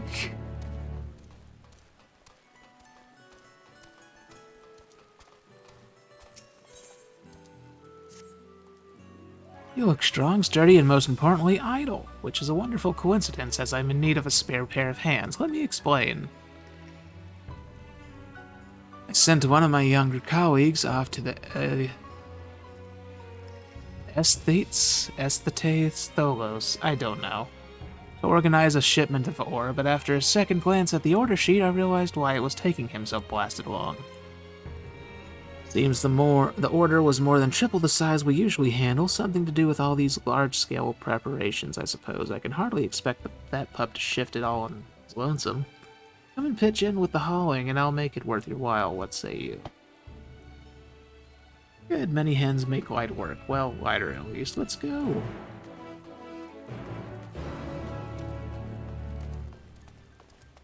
Potato!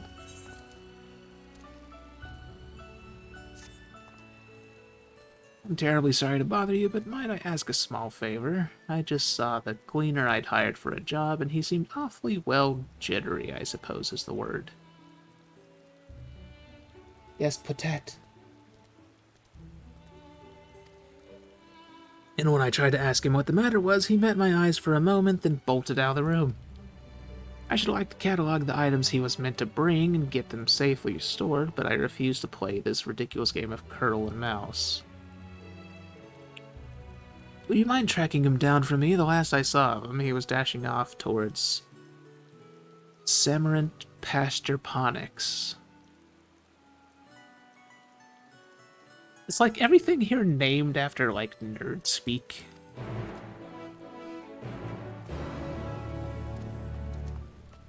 It seems that's the case. Oh, more like science-y speak, but still.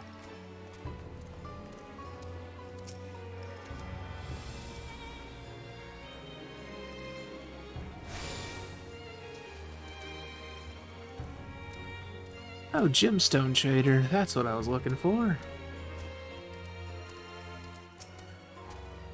In the market for something on the rarer side, got a whole village's worth of surplus from the Archaeon, some of which can even be yours for some bicolor gemstones. You now have access to this region's gemstone exchange. Trade bicolor gemstones for a variety of rare and exclusive items. Successfully completing local fates will allow for the safe delivery of goods in the region, increasing the number of items available for exchange. So far, it's all just materials I have no use for.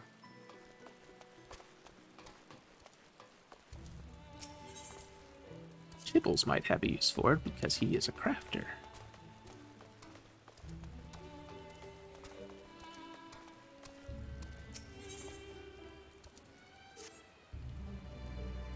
Oh, for the random crafting materials you can get with bicolor gemstones.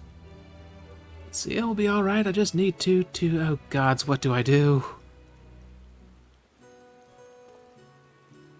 I asked a gleaner to bring me a lively goblin specimen, but perhaps I was a tad too insistent on the lively part. The thing flung itself about with such force that it broke the wall of its enclosure and escaped.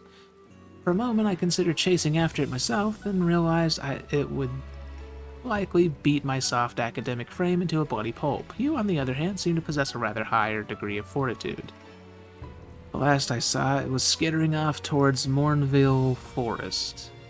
Please track down and subdue our frisky fugitive, stuff it in this sturdy sack, and bring it back here to me. My humble gratitude will be yours as well as a generous reward.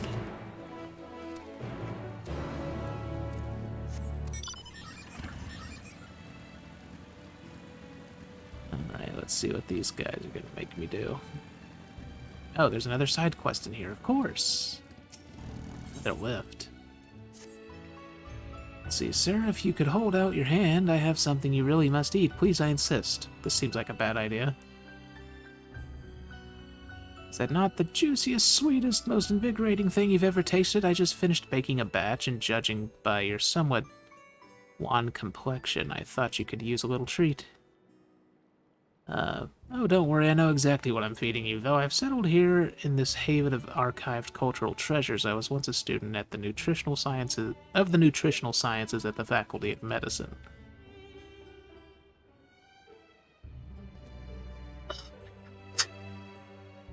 The knowledge from that course certainly comes in useful when it comes to keeping my weary colleagues healthy and hale, although I do struggle to find the time to collect all the ingredients I need. Which means you're going to ask me to do that for you. In fact, I wonder if you'd be willing to help in that regard.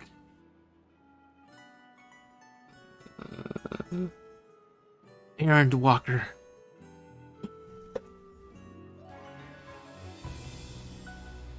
I was about to head out and gather some things east of here, but if you could scour the area to the northwest for a couple of rotting logs, I'd ever be so grateful. Be ever so grateful. Rotting logs? What the fuck did you feed me? There's freaking bugs in them, isn't there? Feeding me grubs or something. Greetings, we are here to peruse the Archaeon's vaults. Peruse? You are clearly not gleaners, then. Might I ask your affiliation? We belong to the students of Baldessian, but is that relevant? I was given to believe that the vaults, those open to the public at least, were open to the public. Ordinarily, yes, that would be the case. At present, however, access is restricted. Only persons directly involved in the reorganization efforts are permitted to enter. Son of a biscuit.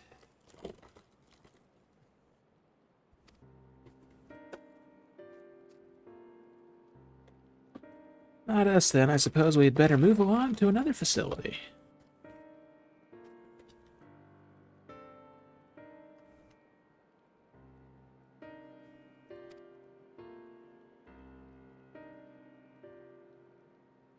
This building has a lift which connects to the middle tier, yes. Might we at least make use of that? service has also been suspended. I'm afraid for the time being, priority has been given over to the conveyance of inventory. What? So this is as far as we can go? I apologize for the inconvenience. Please come again after our restructuring operations concluded. That time it'll be too late, and we were so close to getting answers. Need to rethink our approach. Let us step outside for the moment, shall we?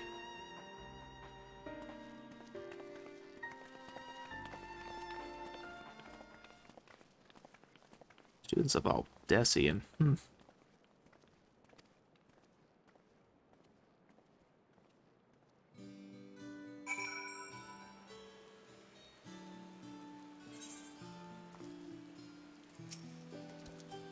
They're going to close off facilities, then they ought to announce it. The students must be furious.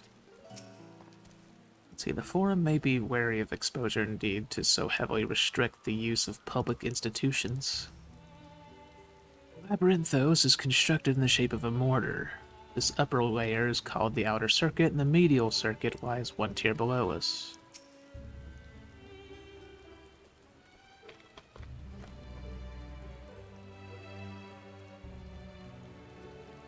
See, we are at an impasse. As we have no other leads, I should like to pursue this one further.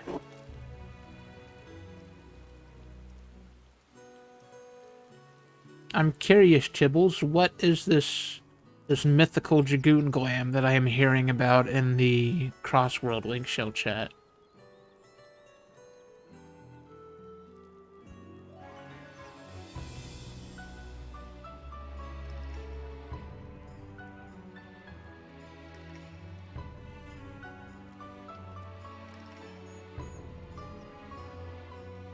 Let's see, but I doubt that our stone-faced custodian will be swayed by heartfelt pleas. We must seek another means to access the lower levels. Like break through the floor. Where am I, Siren? Yes, I am on Siren.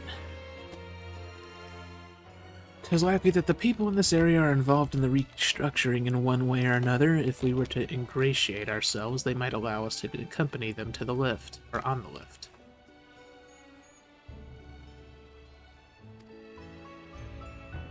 Please ask around. Surely someone's in need of a few strong backs to lighten the load.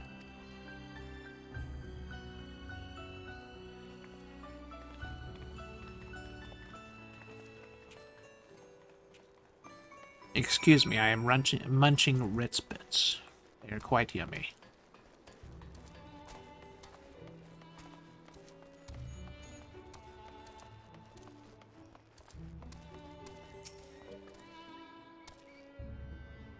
Am I taking the left? Oh no, we're just students. They won't let us into the Archaon even though we found...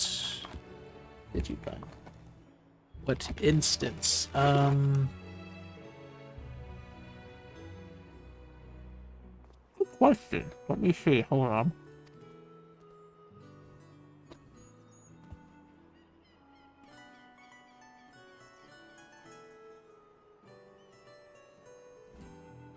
Actually, we have no idea what it is we found. There's no record of such a creature anywhere, but it was wandering around Tranquility, and so we thought to donate it to the vaults. Oh. It's your stripper outfit. Makes sense. You dance with you dance as your spears with your spear as a pole.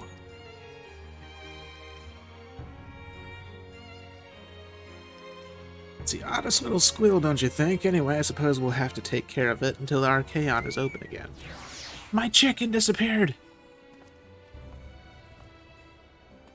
But hello, Charles.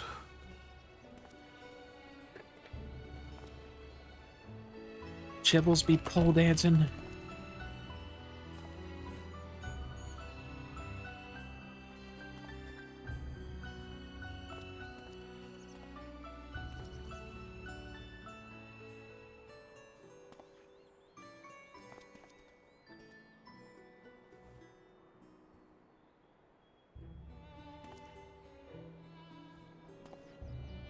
That would be funny, actually. They need to add a pole dancing emote and have it so that if, like, Whoa, your wings move? That's cool. But have it so that... What's it called?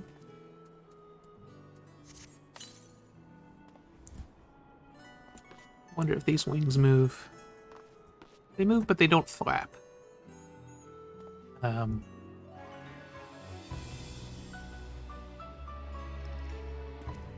My brain stopped working.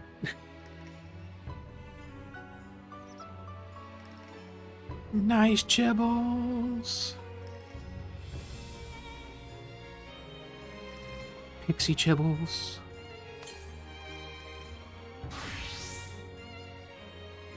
And now he has demon chibbles. Diaba chibbles. I really hope that they find a way to make these wings into mounts. Just let us fly around with them.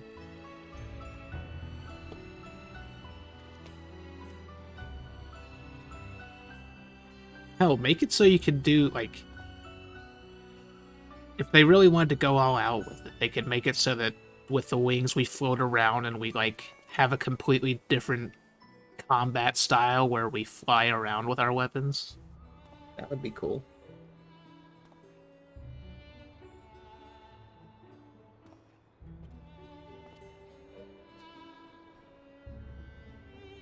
I can't see them putting that much effort into the game, but it would be nice. At best, I could see them making the wings into mounts.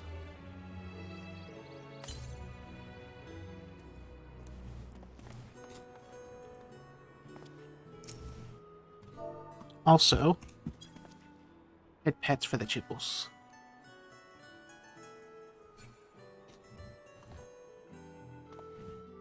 Let's see.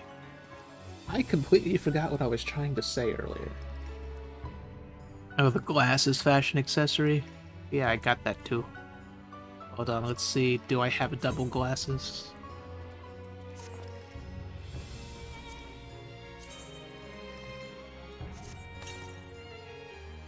Yep, double glasses. Or wait, no, it replaces my glasses.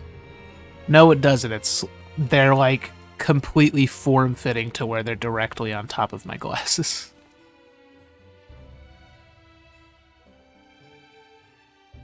Huh. So I guess these glasses are like the rimmed versions of the glasses I normally wear.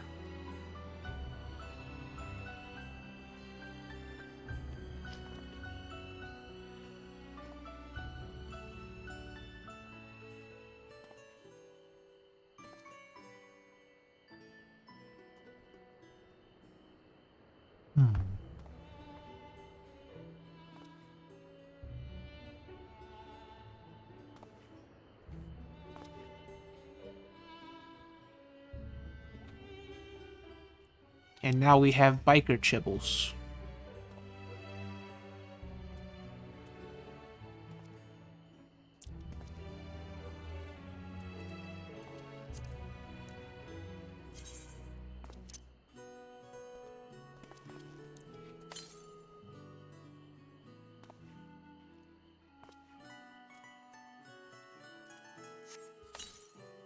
Oh, you got a purple Japanese umbrella? Nice. Unfortunately, I missed out on getting the anniversary event umbrella. Regret missing out on that one.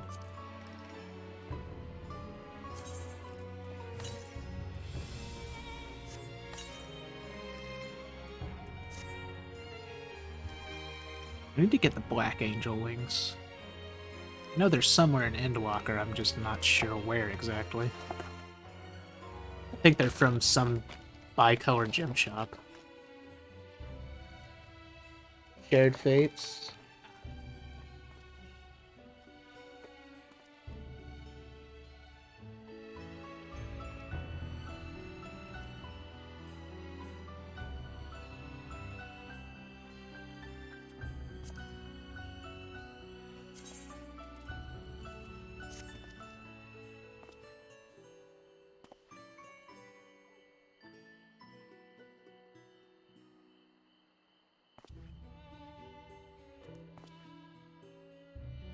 Freaking what?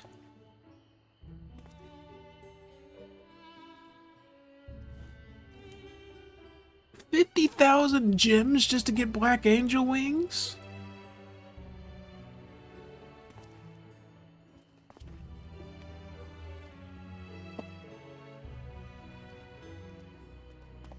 That's ridiculous.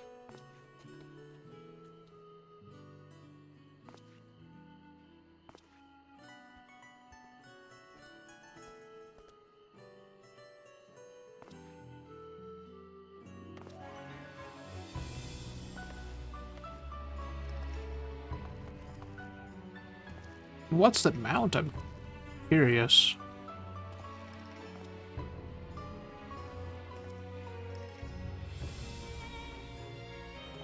There are also a pair of gold Archangel wings that have a chance to drop if you make it to the last chamber of 90's map portal. Oh, that explains why I've been seeing people with gold wings lately.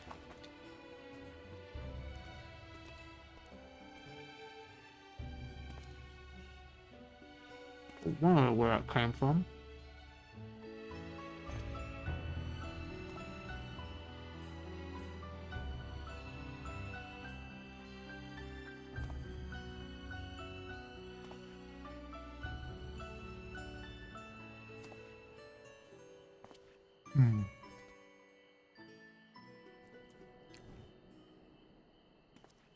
Anyways,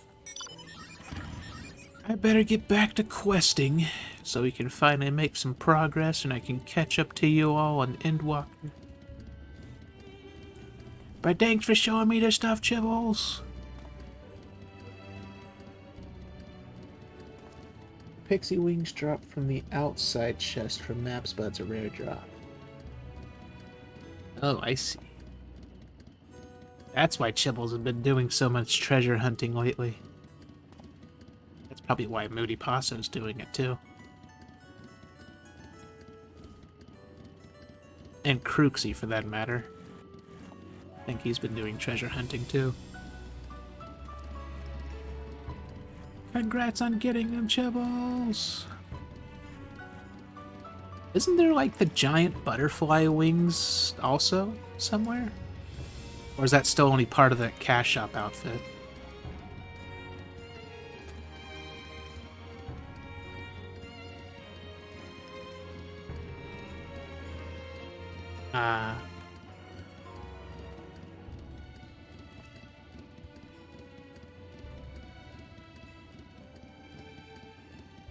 Okay.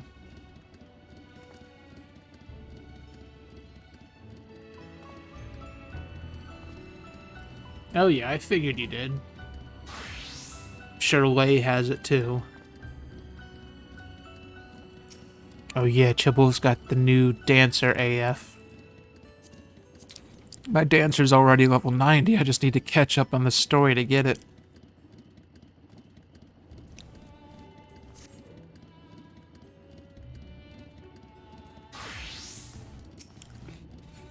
And that's the, like, the Moonward tank set. Looks like a new version of the Armor of Light from Labyrinth of the Ancients.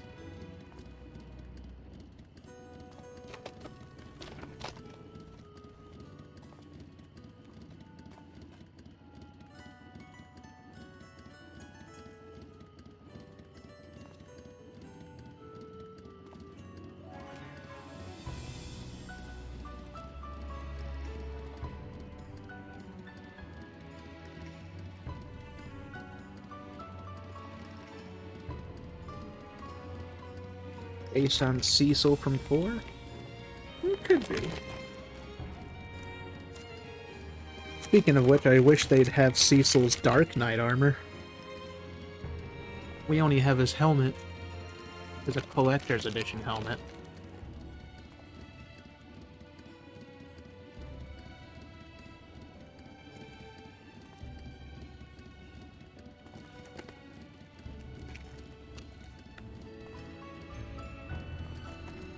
Now that I think about it,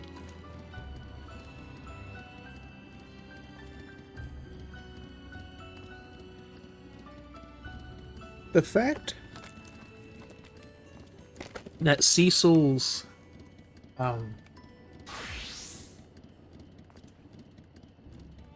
Dark Knight helmet and his Paladin circlet, I guess, slash earrings, the fact that both of those are previous collector's edition items, or pre-order bonuses, I don't remember which they were, was probably a hint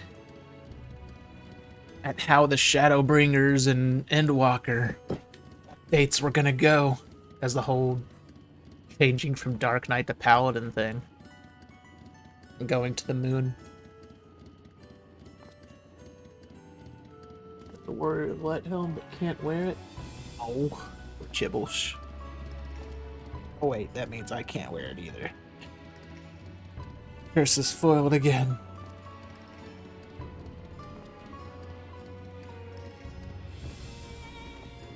They need to fix these bunny ear restrictions. Stop hating on the bunny ears.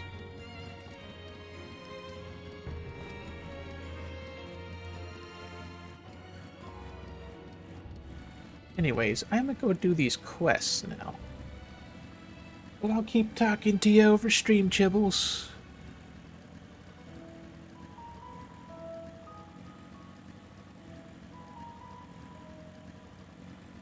Head patch for the Chibbles. Let's see, we've got destination.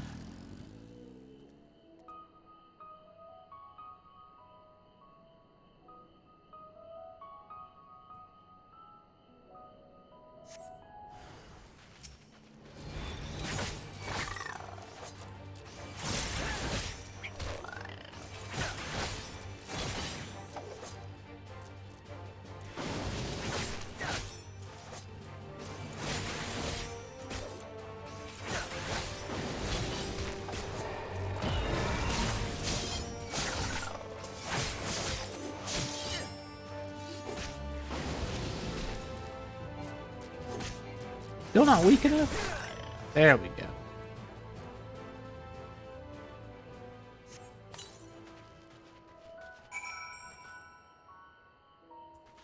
Into the sack with you.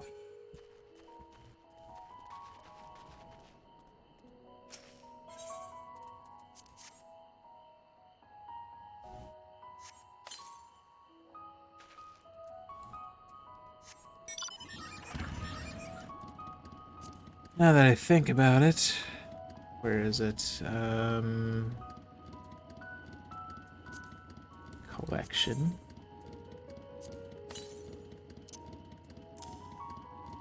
Guess I may as well put that on the hotbar. I'm gonna need it. 243 elms to the south.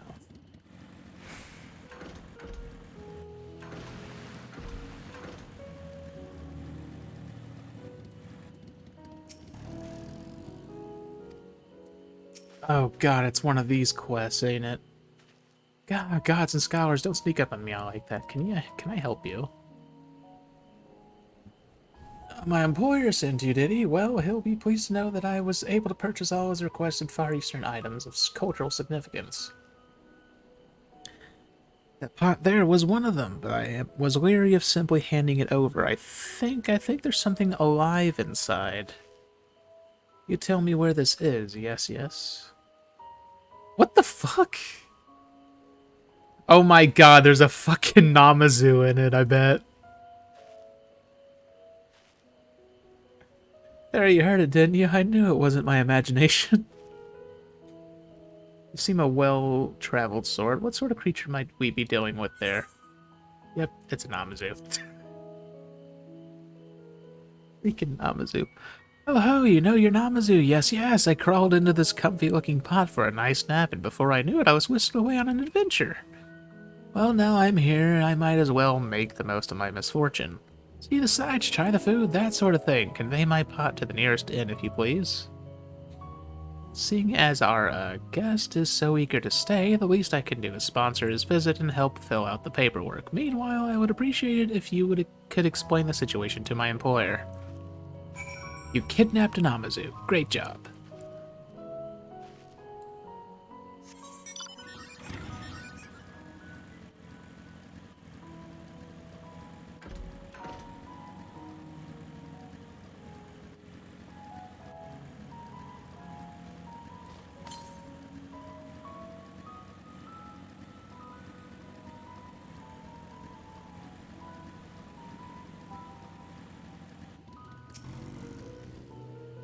Please tell me you're here to help. You're the help I was promised. Oh, thank the stars, my supervisor came past not a moment ago and scooped up half the ore himself. I swear he's part forest troll. But even so, I don't think I can manage the rest without doing myself an injury.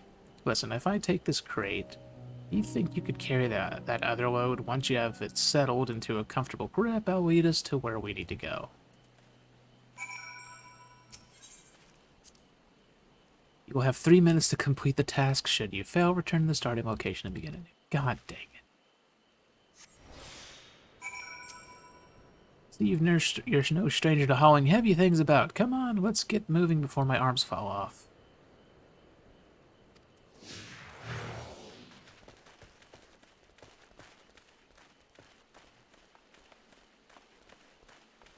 Doo-doo-doo.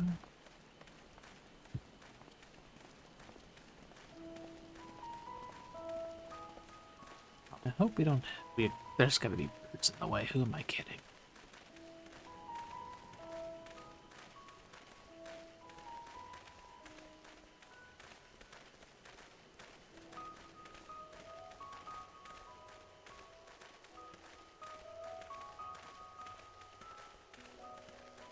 Seems I walk slightly faster than him, of course.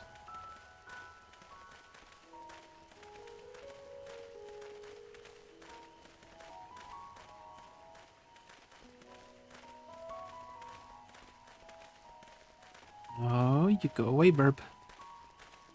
Bad burp. Don't even think of looking this way.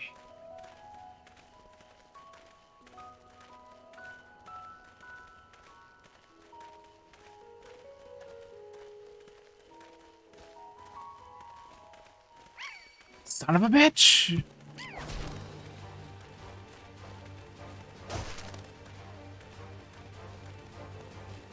You can't stop me. I will carry this.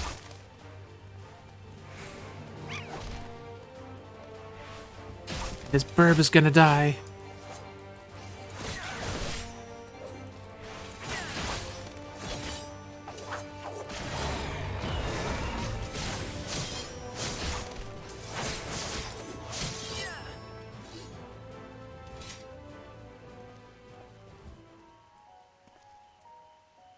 Wait, I didn't technically fail, did I? Where's the rest? Oh, son of a bitch, come on!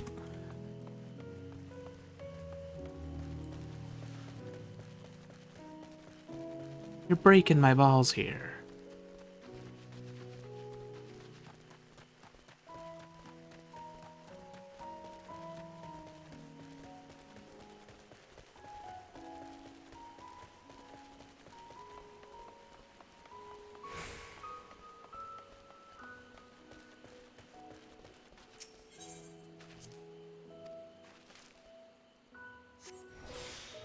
Just go, you fool.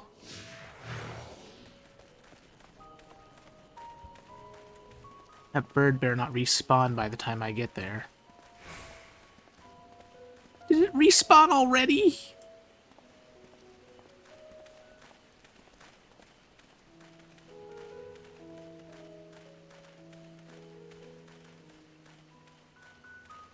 Dark.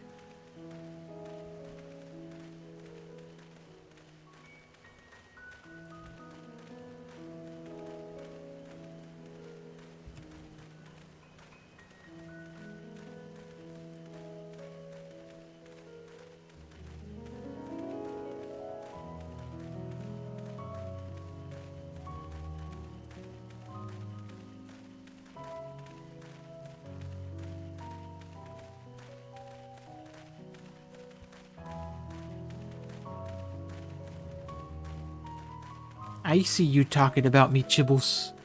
I'm just kidding.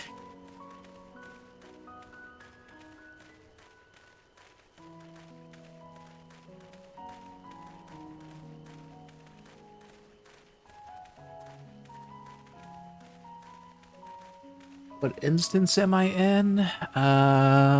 Let me see. Instance 1.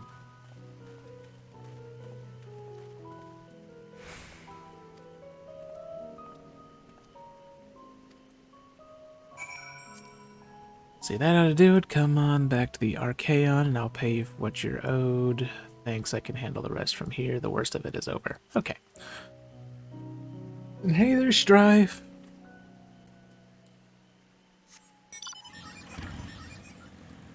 You're not still traumatized by what you saw in Moody Passo's basement, are you?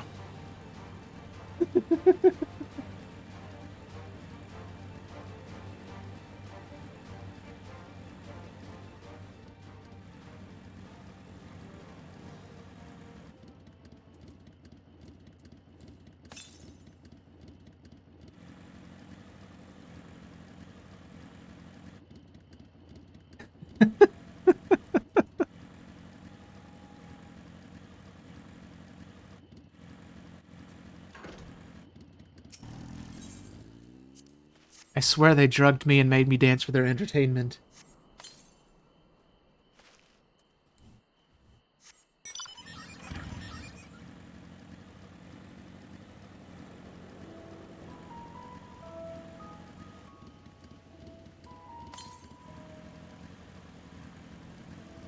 There you are.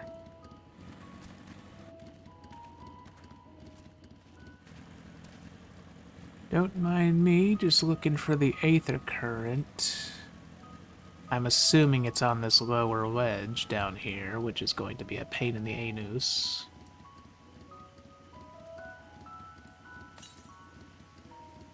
Yep, straight south, of course. You couldn't just put it on a high ledge or something? Or wait, is it over by that lighthouse?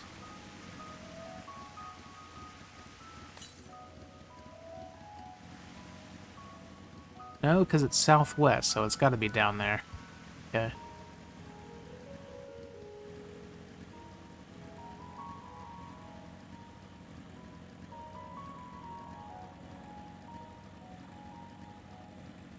I already remember how much I don't enjoy hunting for, freaking, what you call it? Aether currents. Sev calls BS, I told him all about it.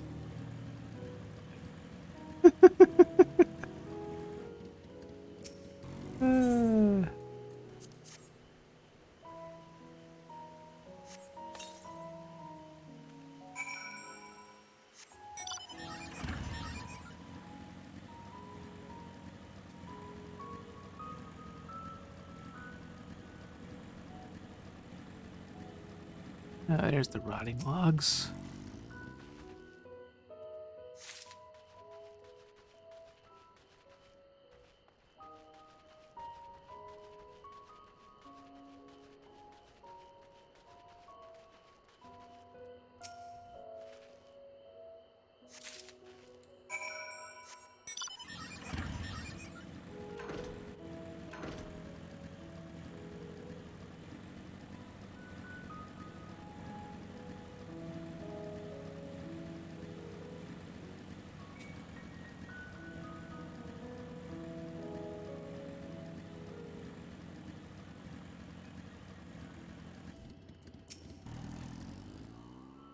Let's see, look at you, all finished and with a distinct lack of bleeding and sobbing. This is why I prefer to employ mercenary types to feed our more aggressive specimens. Fortunately, I can simply let the carnivores hunt down their own meals much of the time, but this is a closed habitat. If we don't intervene to fill bellies on occasion, the delicate equilibrium between predator and prey will all come crashing down. Thank you for helping to maintain that balance. Hey Stripe, when are you going to stream? Rain is filling up for it. I may try to do more of the 14th Tuesday. Considering doing the Evil Within DLC Wednesday. Yes! Do it. See, did you catch up with the Gleaner? What did he have to say for himself? Are you telling me that Namazu are real? By the Scholar, I thought the stories of such beings were just fat stories. Now we have the chance to speak with one in the flesh. We really must house this visitor here in the Archaeon and record the conversations for posterity. Oh yes, here, you've been very helpful. Now, if you don't mind, I have preparations to make. Preparation age!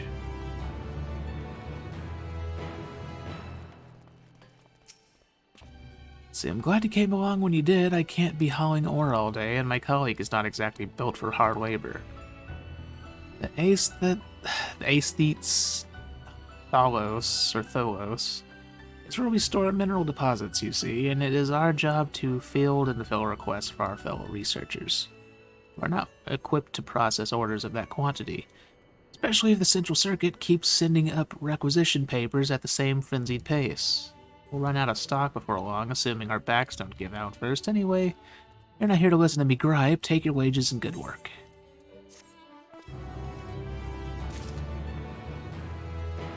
I like how we're doing level 90 quests, and they're not even paying us enough for a freaking teleport at this point.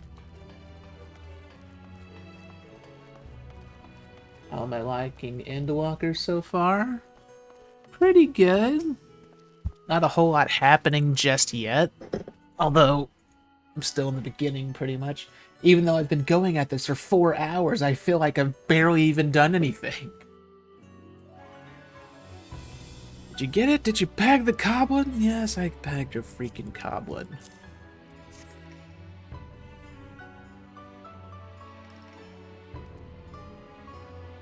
By the excise chibbles.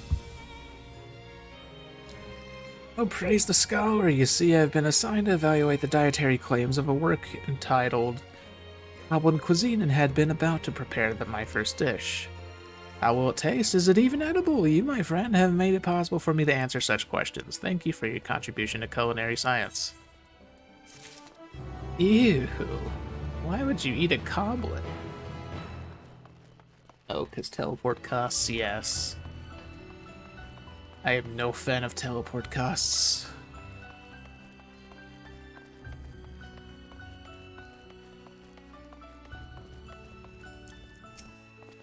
Let's see, any luck with the logs? Yeah, there's your logs. You probably fed me grubs, didn't you? Yes, these should be riddled with the little darlings. God dang it, I hate it when I'm right.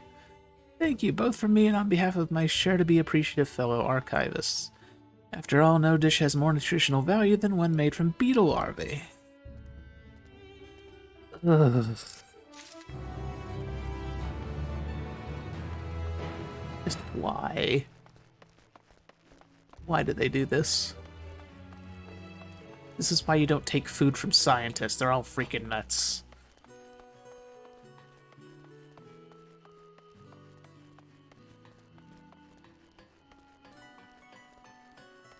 Where's the next person I'm supposed to talk to?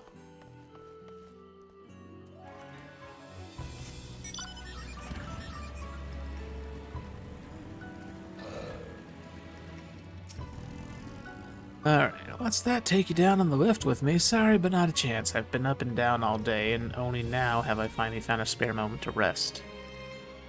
I did see a gleaner fellow heading out the gate there, though, shouldering a large pack, engaged in some manner of task. Maybe he'll be headed down below after he's done with whatever it is he's doing.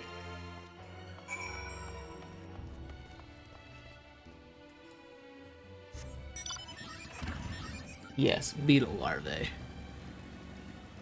Oh right, Strife didn't do the side quests on stream, so Mama Strife is just now seeing all this.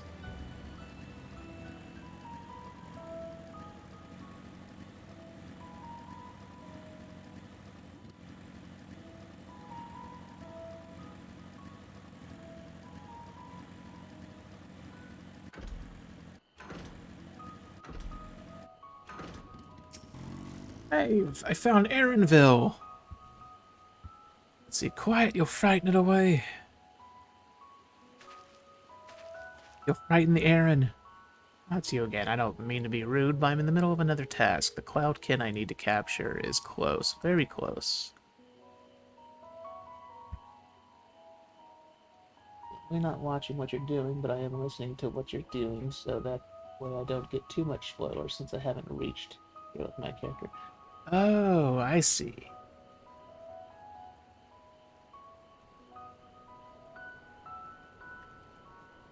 You wish to help me with this too. You spend your time in unusual ways, my friend. Still, 2 hunters are generally better than 1. Very well.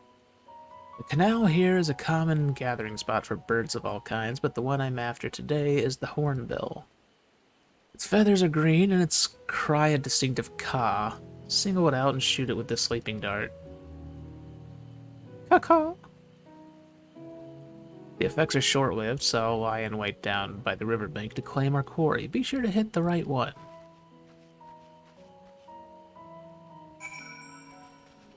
So it's another one of those sniper missions.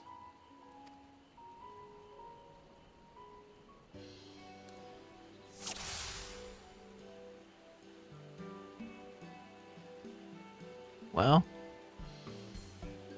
Wait, it didn't Ka. Did it say green? I hope it said green.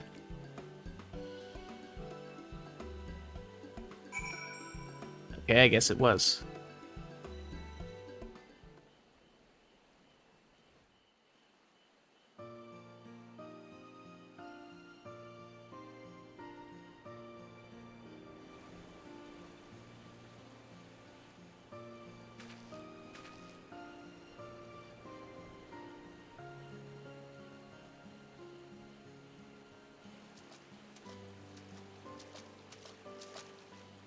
A fair shot.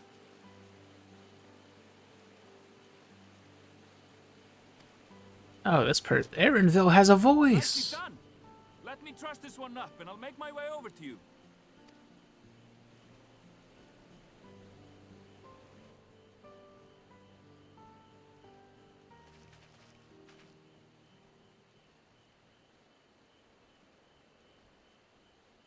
And what would that question be, Strife? There you are. Any new revelations?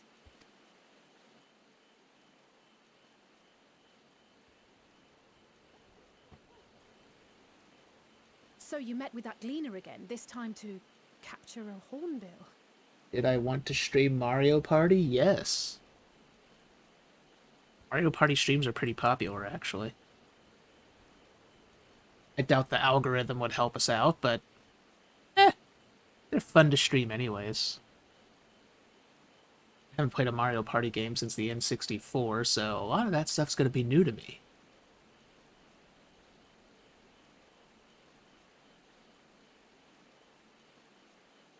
Let's see, so you met with that gleaner again, this time to capture a hornbill. I understand catching and bringing in creatures Oh, wait. from the outside. But what's the point of chasing after ones already here? I forgot this was voiced. Oh, it's a simple thing, really. Occasionally, we remove specimens no longer needed for study, or those we've had difficulty raising. But we can't simply turn them loose. Oh, that's okay. I mean, you can capture pretty much all the footage on one console anyways. Since it all plays out like a freaking, like a local co-op game as far as the cameras go, even when you're playing online. So technically there wouldn't be any missed footage aside from, like, the maps you're looking at.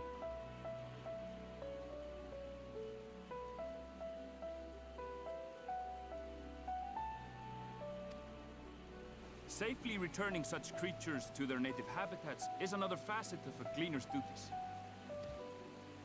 But not in this case, I'm afraid. I've been asked to bring the bird below.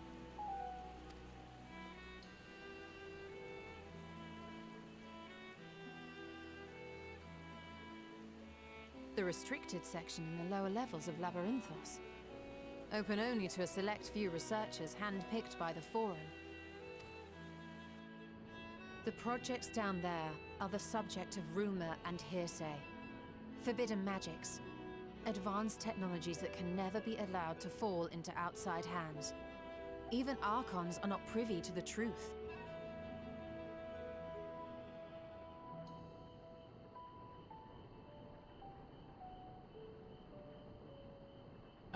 I'd say just wait until we get a 4th. Also, no, it's not hard to set up, really. You just buy a capture card, and that's pretty much it. You set it up like any other console, the PS4 or anything.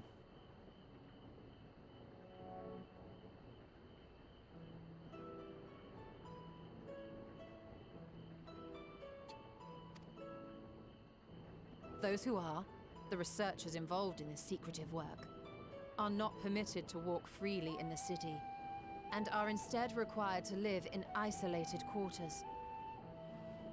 I would recommend buying a, if you're gonna get a capture card, I would recommend getting an Elgato S Plus with, and then set it up a specific way so you don't get sound desync.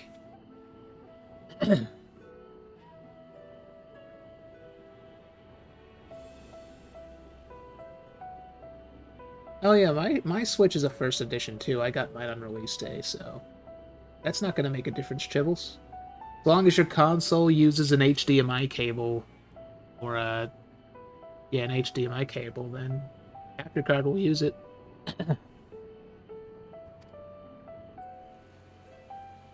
What could a facility subject to such strict security protocols possibly need with a hornbill? An experiment? Possibly. I wasn't afforded an explanation. But judging by the requisition list given to me and my colleagues, I doubt it's for any kind of advanced research. I'd be more inclined to believe we were making preparations to migrate to the south. Mericidio, thereabouts. What? Why would you say that?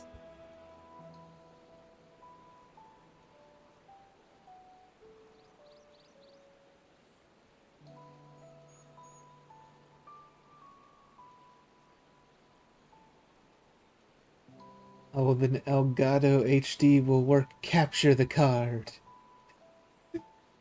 10 out of 10 speech to text. Let's see, I used to have an Elgato, but it stopped working and I can't afford a new one currently. Oh, that's okay, Chibbles. Much of the flora and fauna we were asked to procure could serve as reliable sources of sustenance.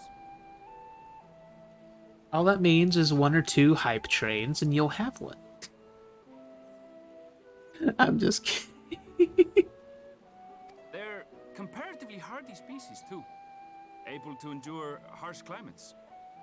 And among them are specimens known to be effective in improving soil quality and purifying water. Choo-choo. Bap.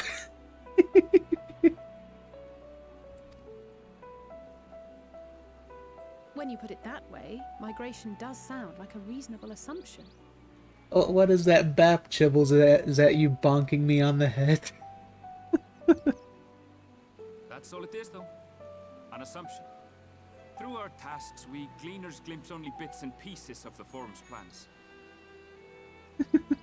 Our prime concern is that our requisitions, be they living or otherwise, are properly preserved for the knowledge of future generations.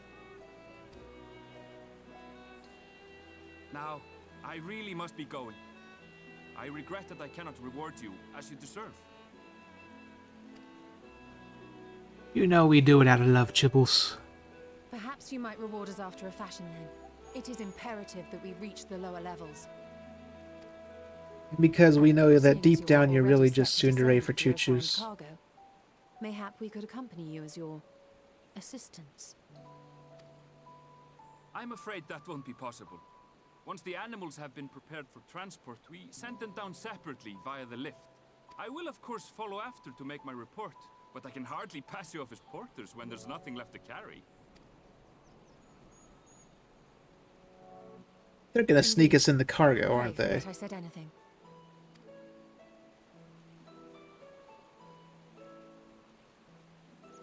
How do you feel about climbing? If you've strength and the courage to brave it, then there is another way down. This path leads to the 33rd facet, a mine shaft excavated during one of our expansions of Labyrinthos.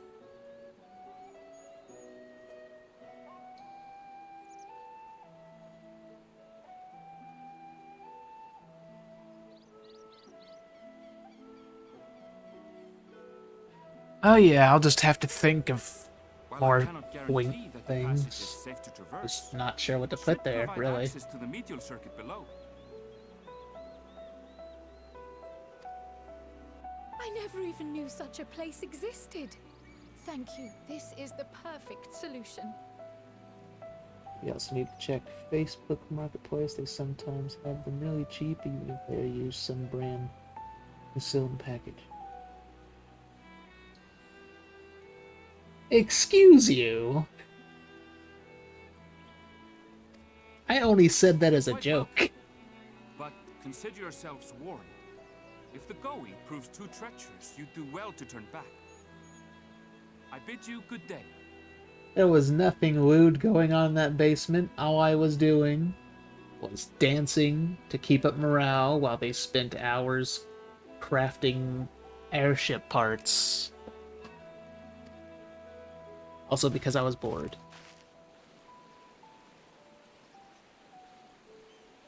Well, turning back is hardly an option, not when we've come this far. Let's go and take a look at this mine shaft.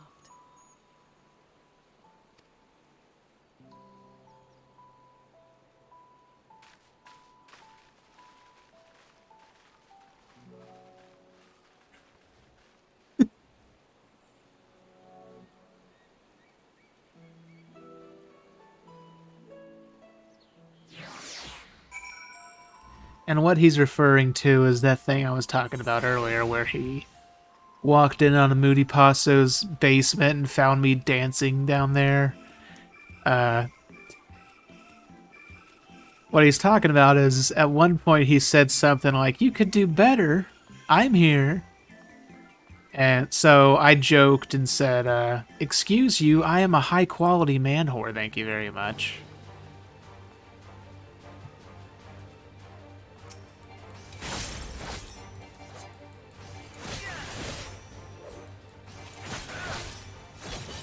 He said something along those lines, I think. Obviously it's a joke, but still.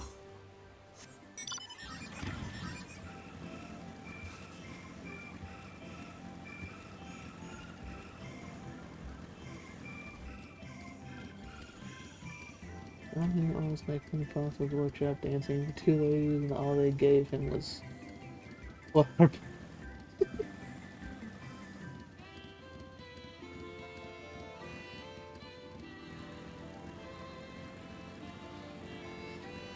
Oh, okay.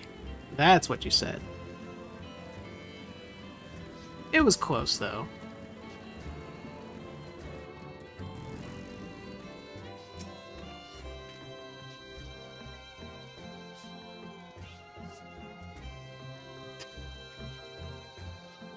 I didn't do anything like that, though. All I did was dance. Let's see, I never would have noticed this cave on my own. Thank the scholar that Aaronville knew of it and that you were there to persuade him to share. Let's see, the medial circuit which Aaronville mentioned is the tier directly below us. Unlike the lowest level of Labyrinthos, with the rigid security, one can usually roam the middle layer quite freely. Let us see what we might find. Took a quick peek inside, but it's awfully dark in there. This must be it, the entrance to the mine shaft. Tis faint, but I hear something moving within. Creatures homed there by the researchers, you think? Well, slavering beasts aside, we will need to watch our footing. We should tighten our straps and such before we continue. Let me guess, dungeon? Probably dungeon.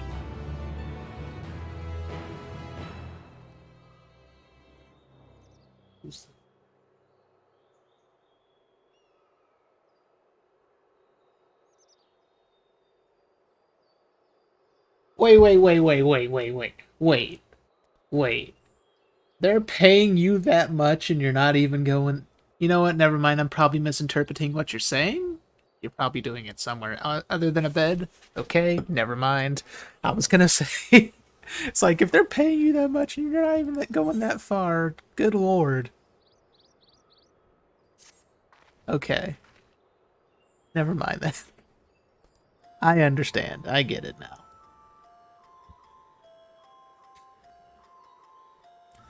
Let's see. Assuming everyone's Tighten the straps and check the gear, then I say we head on in. Given the terrain ahead, though, it might be wise to leave some distance between us. We don't want to be stumbling over each other if it comes to a fight.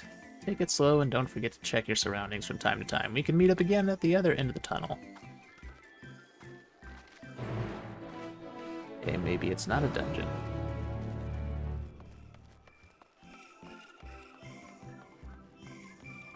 Oh lord. This is a big floofing cave. Or a big room anyways.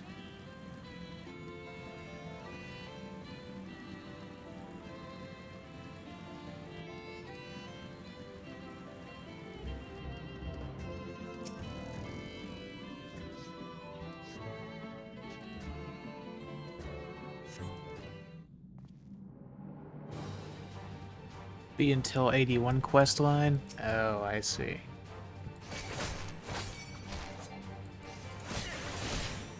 I didn't almost put my foot in my mouth. It's just... I thought, like, for a second, I thought Strife was getting paid a ridiculous amount of money for not even, like, going all or anything like that. But no, it was my fault. I misunderstood.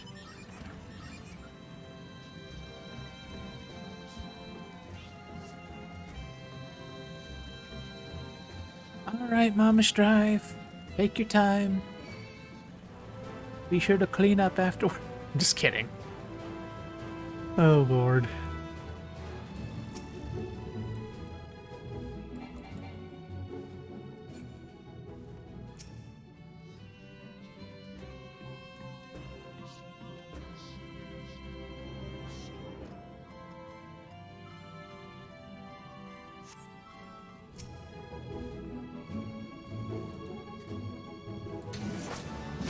Boop. Boop.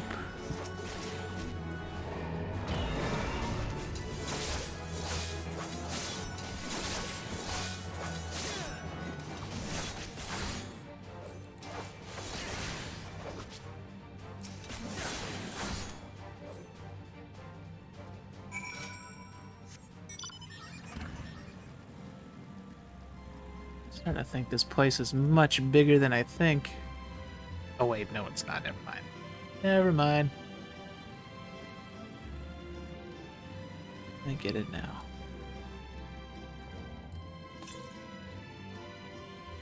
Northeast. I think.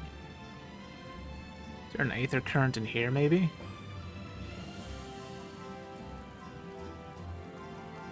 Aether current. Aha! Almost missed it.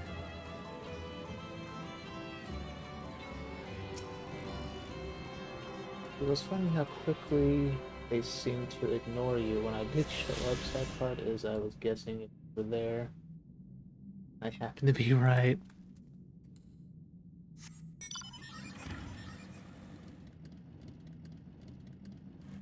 Oh, they weren't ignoring me. We were all in voice chat. Laughing about what was going on.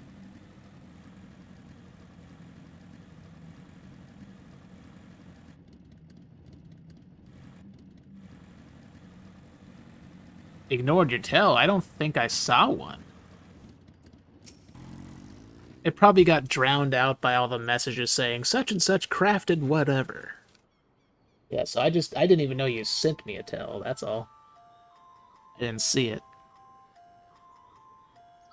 And my job was infested with mithril caps, some sort of research project, I wonder. I suppose they are the most unusual creature. Why did they develop such long limbs when all they do is shuffle about narrow tunnels? Did you know Crow almost took a tumble back there? She can't possibly still be dizzy from the lift. I was being careful. I swear the slope was steeper than I thought, and I lost my footing for a moment. That's all. I'm not injured if you don't count my pride.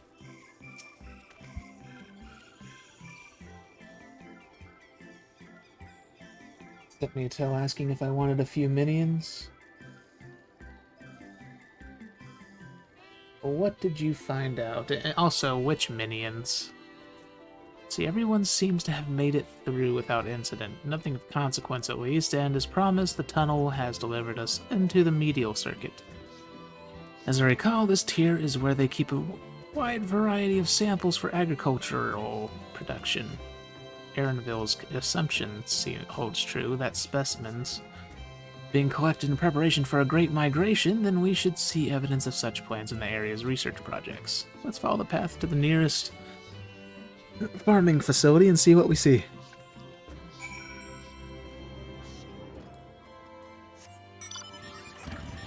Lomboko, Tingudal, and Alganmel.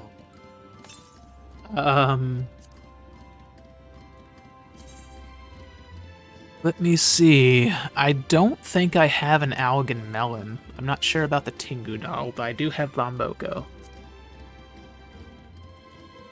Oh wait, there's a search function. Let's see. Tingu... I think I actually... Yeah, never mind. Okay, yeah, I got the Tingudal, but I don't have an Algan Melon.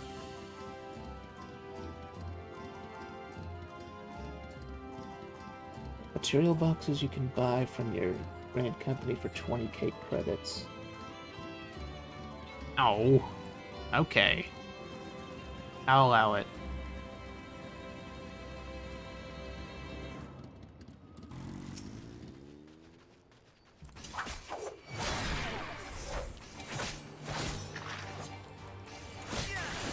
What in the hell is this thing?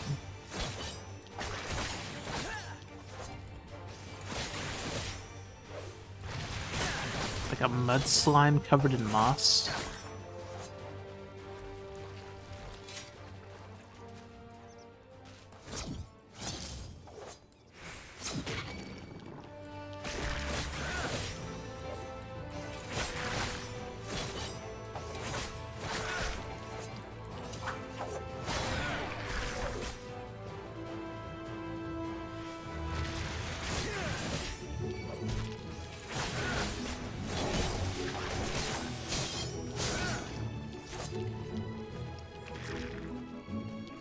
Yarg!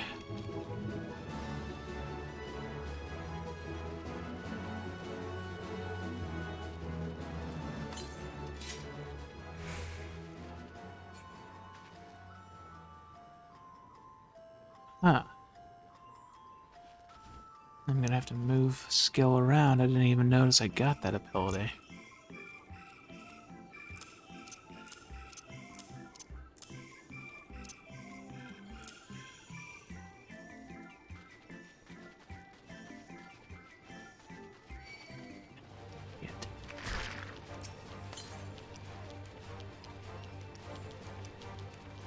Oh, to the north.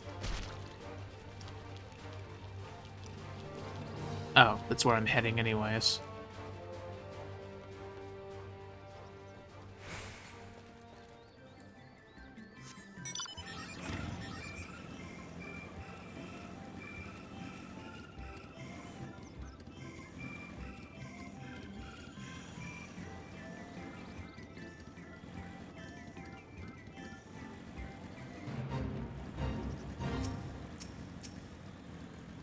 You can do it, Chibbles, you just have to believe. I might need to summon my chicken. Chicken!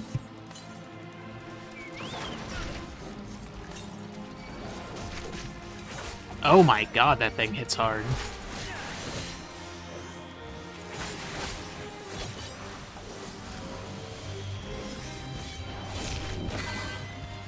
What the hell am I doing?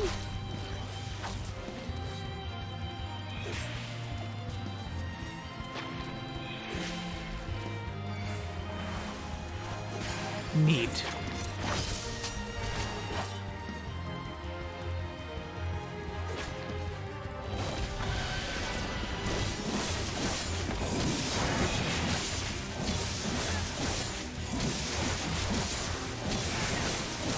So I guess Soul Sow is an ability that you prepare before a fight then.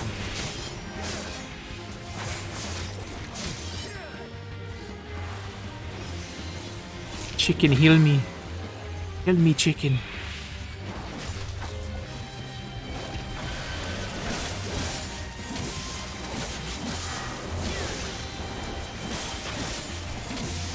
Oh, that's not great.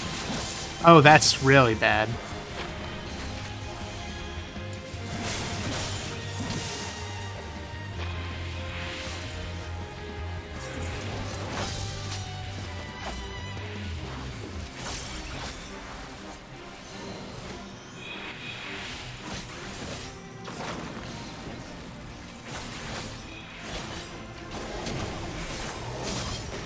Someone's tanking now. Neat.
Don't they max out at level 50, though?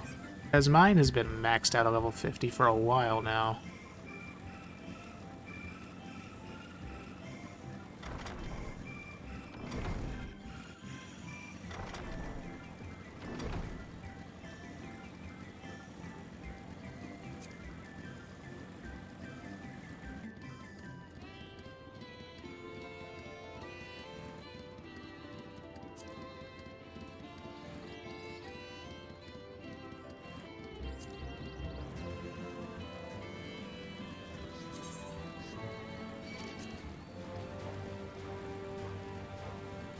Oh, I can go to 60 now. Well, crap. On a side note, how in the freaking floof muffins do I check, like, the bicolored gem things? Because I don't remember how to do it. For the life of me. Field record, is it? No, that's freaking Boja.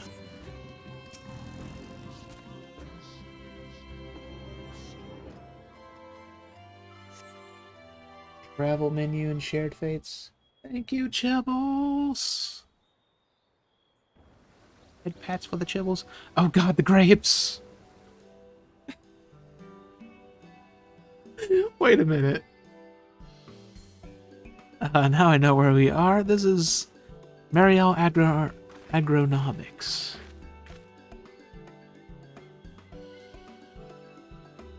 3.0 coffer offers up the mount only obtainable from House of the Dead is a truck. The mount Chibble sacrificed it for.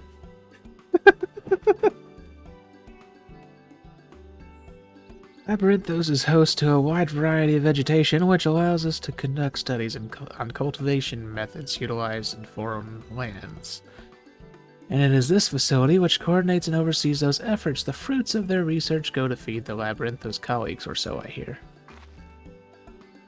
More notable successes might make it to the Agora, food so exotic you'd be hard-pressed to guess their origin, let alone how they might taste.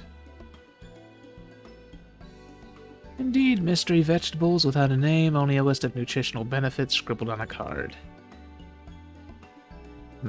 I see no gleaners hereabouts, yet these workers seem to share that same sense of urgency. It's possible they know something of the Forum's plans and their underlying motivations worth looking into, wouldn't you say?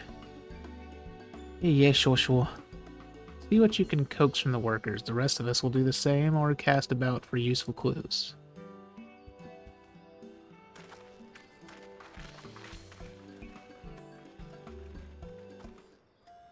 Yes, we all love the Chibbles.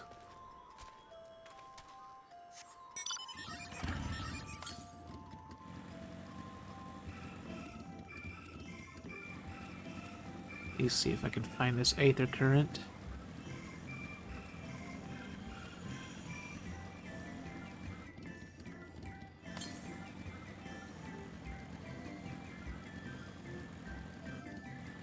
And I know it's Ether, I just keep saying Aether because of freaking Ike from Super Smash Brothers. Because he always pronounces it Aether in that. Oh, there's the Aether Current. That, and because the way it's spelled, it looks like Aether.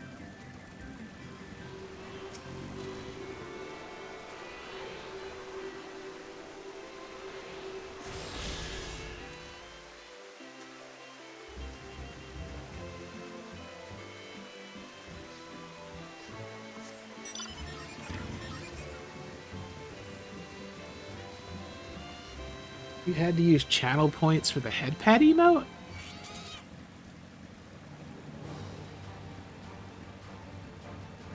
Oh, your sub ran out, didn't it? And you don't have the money at the moment because you're not working.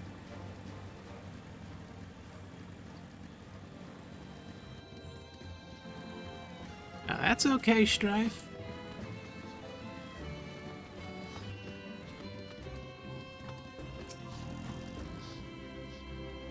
Let's see, what crops are we raising? Well, as you can see, this one is a variety of grape. Only needs a good source of sunlight to grow, and the conditions here are nothing short of perfect. Hardly surprising given that it's native to a particular locale in the very place upon which Labyrinthos was modeled, a region in the south of the Ilsabard. The most remarkable habitat diversity allowing for myriad flora and fauna to thrive. Chilly peaks in the north give way to swaths of temperate plains, which in turn transition to a hot, humid coastline. Such bountiful territory as ever contested as you might expect used to be called Corvos before the Imperials renamed it Logus and Monas. The forum saw it not as a prize, however, but as a researcher's ideal environment, one whose climates we strove to recreate within the confines of Labyrinthos. It's since provided a rich foundation for countless experiments and cultivation. Alright, let me look at these grapes. So they changed the grapes from bad-looking triangles to a cone.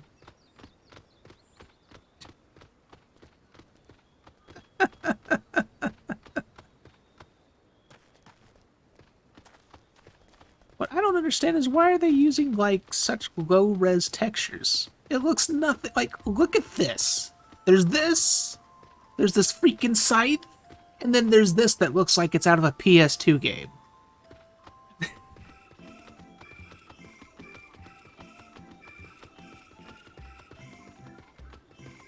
Welcome back, Mama Strive.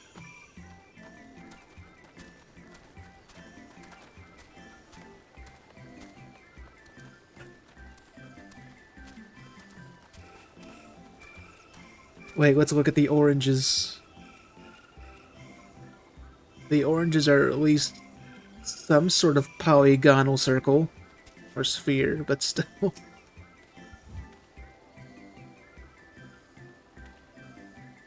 see, do I have ought to be taken down below? More than I can carry and then some. Most of our stock is sent off via the cargo lift, but some has been earmarked for aerial transport. It's the stack of crates atop that hill over there.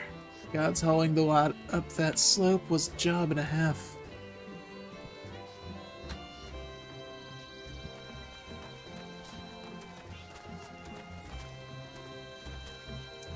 Headphone cord. It's being a pain in my butt. Here we go.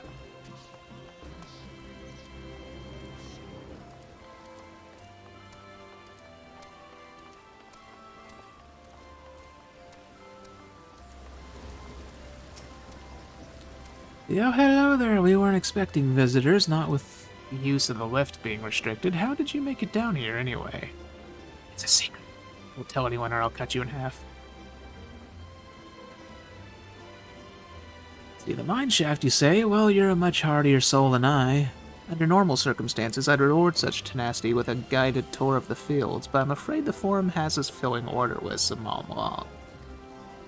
As of yet detailed requests, literal wagon loads of crop samples, and hardly any time to put them together. When I first heard of this grand reorganization, I assumed we would be shuffling around old stock to make room for the new. Then came the orders for ridiculous quantities of seeds we've already thoroughly researched. Passing strange, eh? I pressed for an explanation and was met with vague assurances that all would be revealed in due course. Not the most satisfying answer. So they're freaking making like a second city somewhere, probably expecting this place to be destroyed. At least based on how I'm assuming. That they're probably planning to move everybody underground.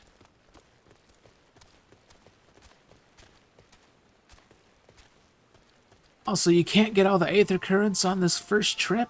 Curses! Well, technically I could. Well, aside from the ones that are attached to quests, I guess. It's just someone would have to haul me around on a flying mount.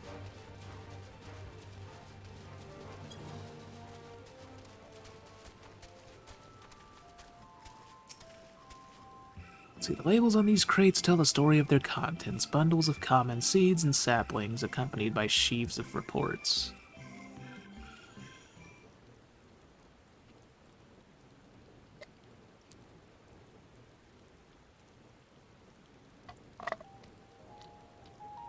Oh, there's that weird flower from the trailer.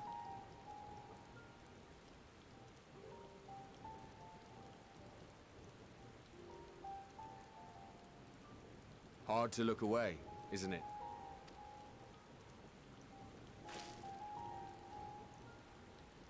But they're more than pretty flowers. Heart blooms are attuned to ambient emotion. Huh.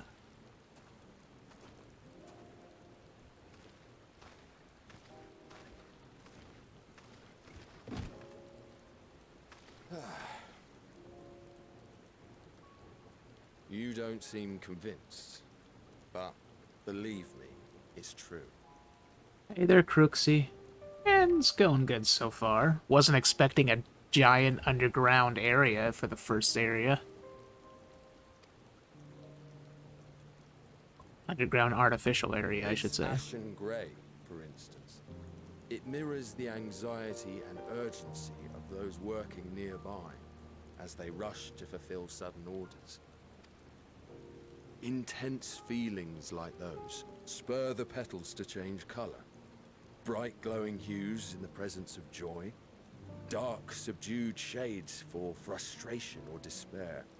Yet even with the collected wisdom of Charlian at our disposal, we've yet to identify the underlying principle of this empathic effect. And there are other mysteries besides. Although the flower is extraordinarily long-lived, its low reproductive rate has made it difficult to find younger populations growing in the wild. With too few sightings to map its distribution, and no closely related species to track, we've been unable to pinpoint its land of origin. To further complicate matters, every culture, even dimly aware of its existence, has given it a different name and mythos. Our attempts to study it via the historical record have been an exercise in frustration.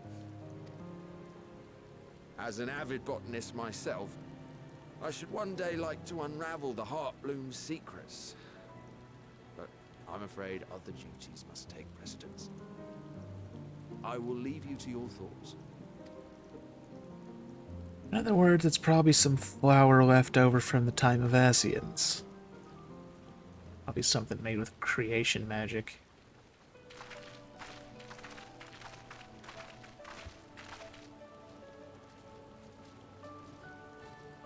Anyway, I'm tired. I'm going to bed. Have you learned aught of interest? Alright. Have a good night, Strife. Thanks for popping in.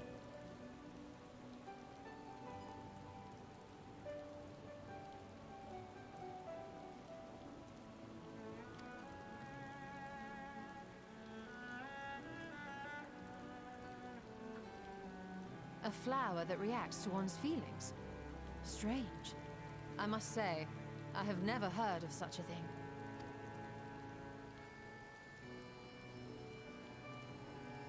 This is all very fascinating. But as it stands, we fail to gain any significant insight into the Forum's undertaking. Indeed. While there is certainly enough activity to support Erenville's supposition that a priority has been placed on improving food production, unfortunately for our investigation, these workers were never informed as to how their duties serve the master plan. If only we could interrogate the Forum members directly. That can't be a good sound.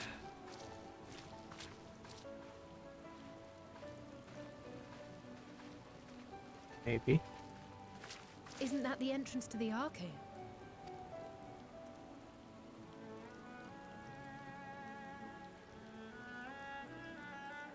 There's Erenville. Look, there. I think that's Erenville. A little difficult to tell from here, but I think you're right. He did say he was coming down to make his report. Erenville receives his orders from the Forum. Would it not follow, then, that the superior to whom he reports is a Forum member, or at least a close associate? You mean to eavesdrop on their conversation? What of the risks? What did I think of Mr. Levalier? I think he's a prick.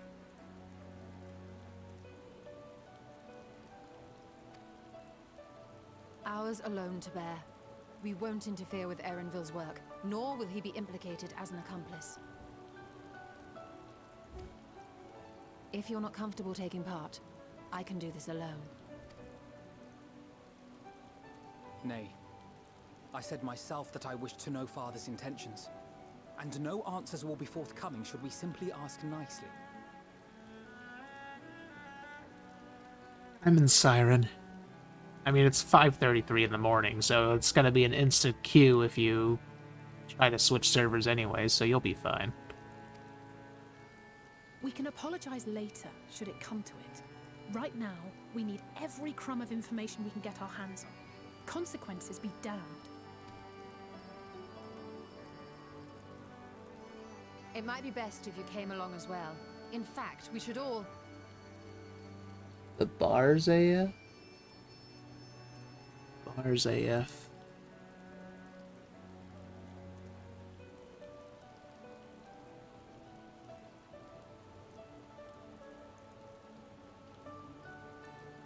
Cryo? I know what AF means, but what's bars? Or do you mean bard?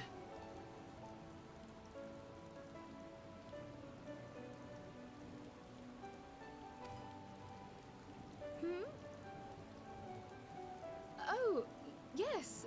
That certainly sounds like a plan. Oh, okay. I'm glad you agree.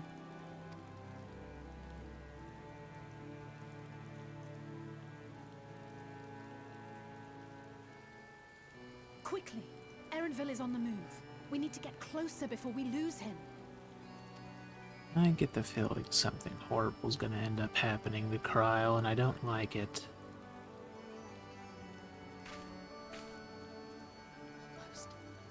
I can almost reach you.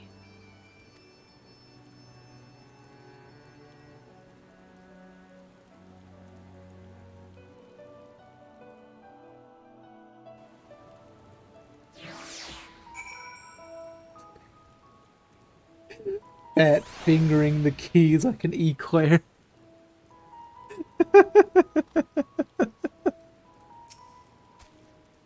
Oh, jeez. Let's see. Let's get after him already. We've waited too long as it is. Feels wrong to spy on Erenville, helpful as he's been, but what other choice do we have? Let's see, forgive me, my attention's been elsewhere. We were following Erenville, weren't we? Carl's still feeling unwell? I've never seen her so distracted. Keep an eye on her, but keep moving too. We cannot let her quarry slip away.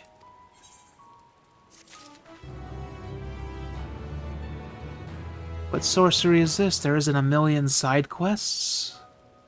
Oh, probably the next Aetheryte.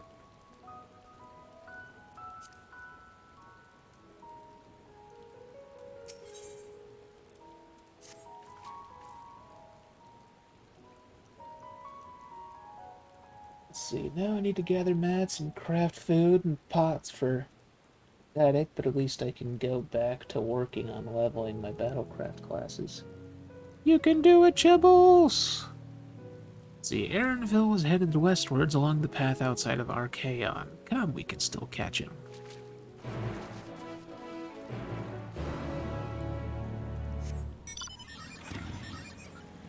I want to get that, the devil freaking chocobo barding now. You finally have a black chocobo.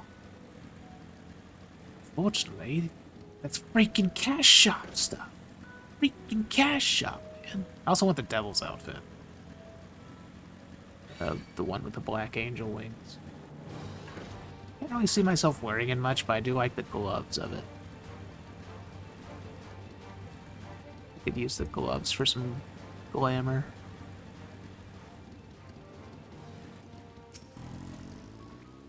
Let's see, we've fallen too far behind and this damned mist won't help matters.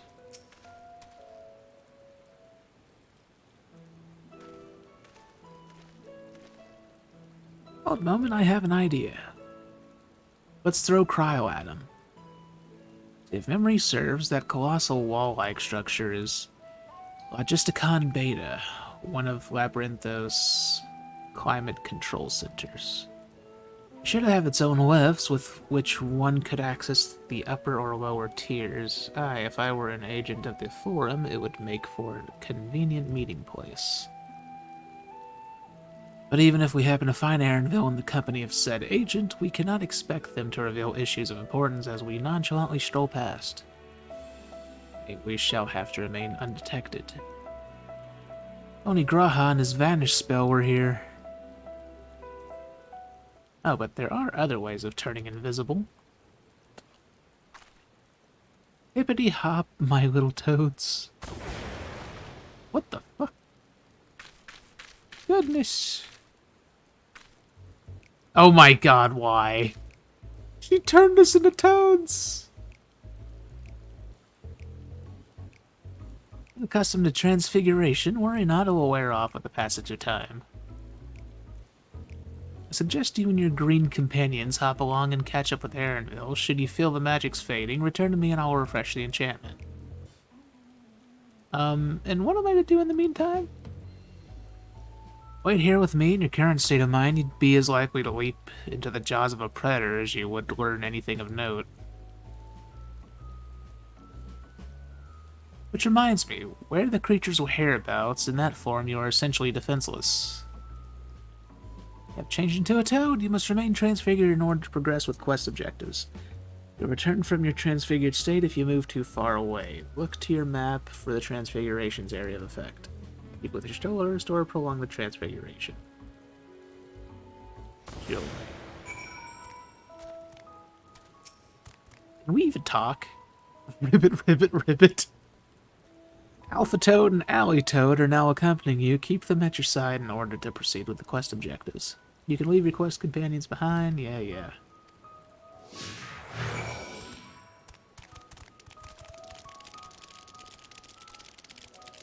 My god, the wet slapping.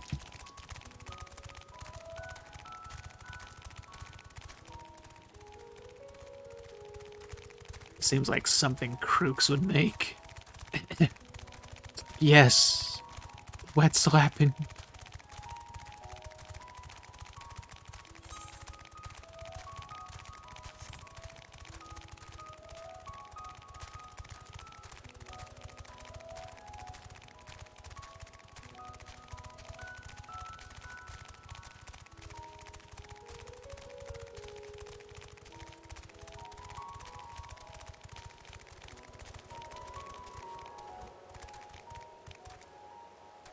Anyone ever played any of the Myst games?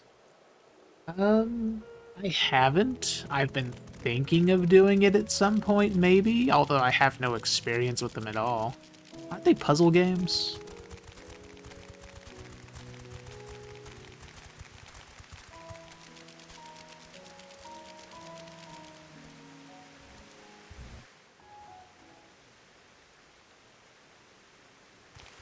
Ah, I see.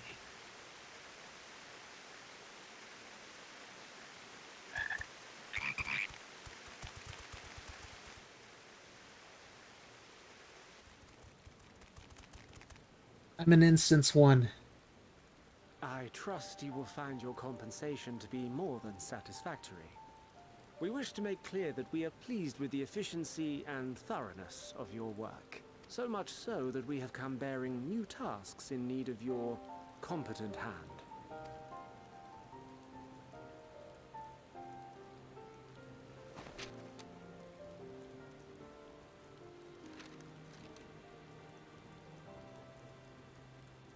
Another lengthy list.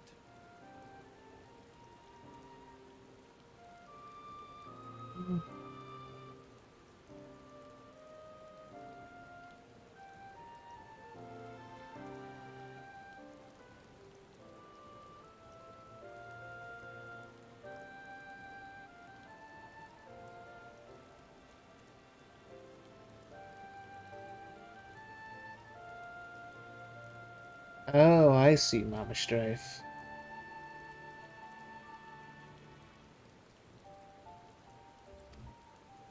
If I may speak frankly, the Gleaners have been pushed to the point of collapse by your unending demands.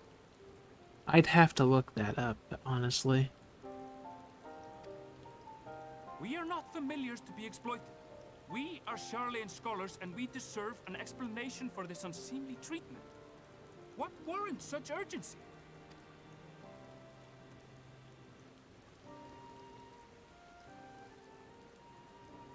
In an age long past, Charlian was charged with a momentous duty. And now that word of the final days hangs heavy in the air, the time has come for us to fulfill that charge. I can say no more, but I promise you this. All will be revealed in due course. And when it has, you will understand that your toil was in service to the greatest good.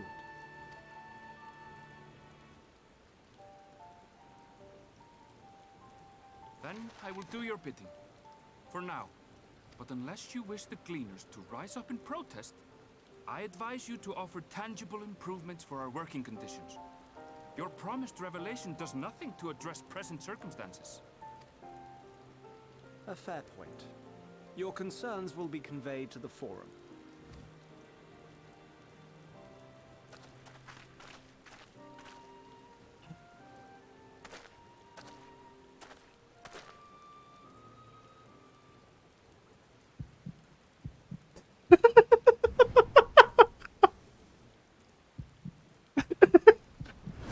That fucking heartbeat.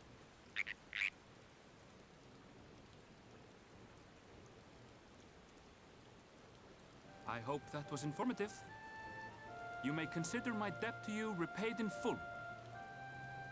Who the fuck is this guy? How can he tell it's us? While I do have my reservations about the Forum, I want to believe that they have our best interests at heart. Which is why I'm reassured that you're busy sniffing out the truth of things. We can ill afford to place all our eggs in one basket, this master plan of theirs, without first understanding the risks involved.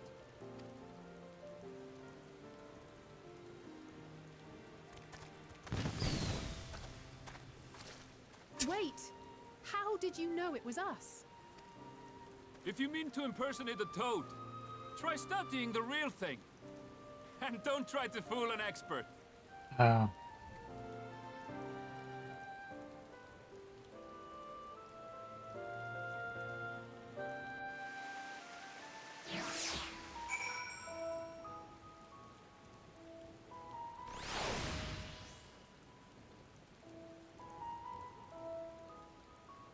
And I figured, Mama Strife.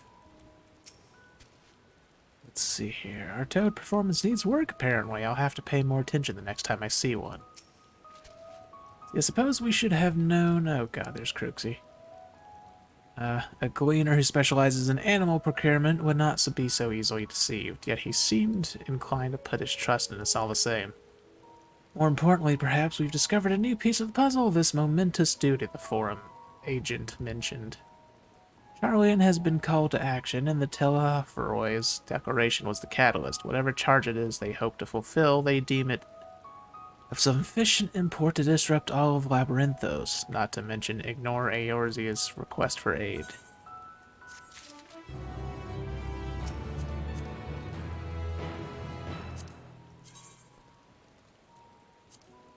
Once again.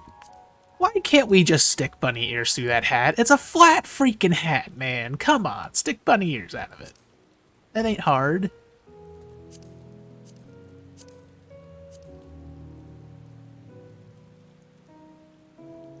Also, I actually like this bard outfit.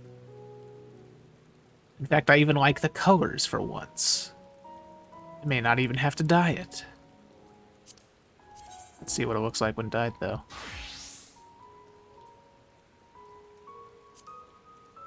Okay, maybe I'll dye it pure white just because it's a brighter white. I don't know. We'll see. Or you could dye it black, metallic black, dragoon blue, ruby red. Yes, I like it.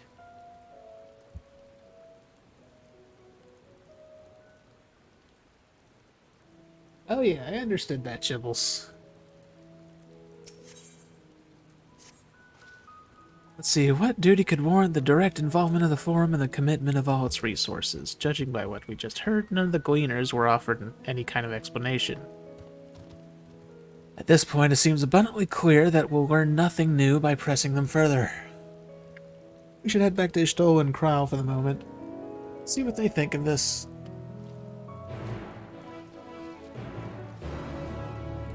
Also sitting there showing off your kitty. Your lynx.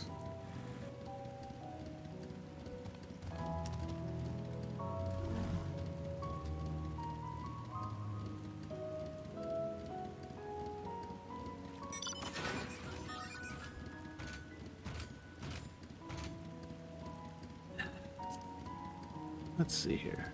Travel menu, travel. Shared fate. There it is.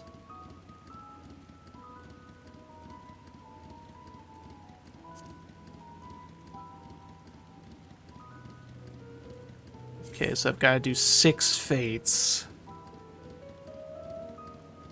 to get to the next rank. Joy. Okay, I'm curious, Crooks. How in the floof do you get that mount? I knew it existed, but I have no clue how you get it. You look like a kid that got sucked into the TV and freaking Willy Wonka in the Chocolate Factory. Special fate? Oh, I see. I still need to get the mount from the Special Fate and, well, the mounts in the Special Fate from Shadowbringers. Spawns every 36 hours in the last area.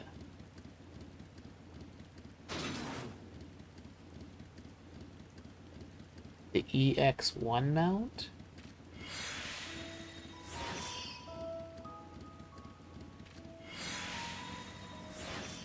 Also, if it's a special fate that only appears on the moon, I'm assuming that there's some lore there that says Omega freaking showed up on the moon at some point, I guess. Probably left some stuff behind.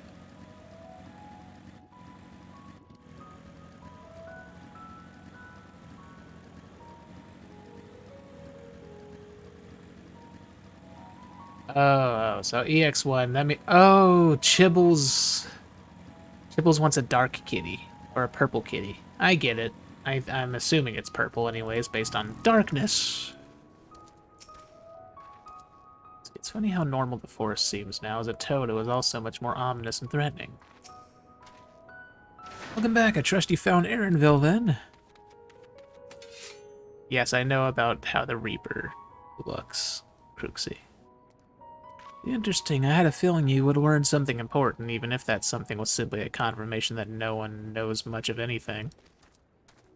Chibbles! What is that barding from? I haven't seen that yet. It almost looks like Asian barding.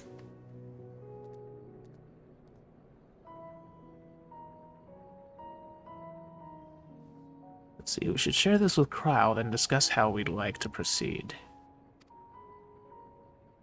Actually, it almost looks like Dark Souls barding with that crown on its head. Assuming we find her back at the farm, she was still behaving oddly, so I bade her return and rest there. Perhaps not the best decision in hindsight. Would you mind checking near those flowers she was so entranced by? The rest of us can survey the more distant areas, just in case she decided to wander.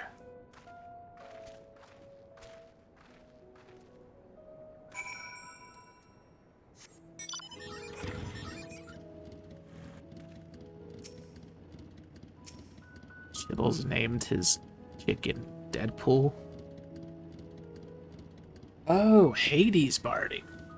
That explains why it looks like it's Ascian. I didn't even know there was Hades barding. Huh.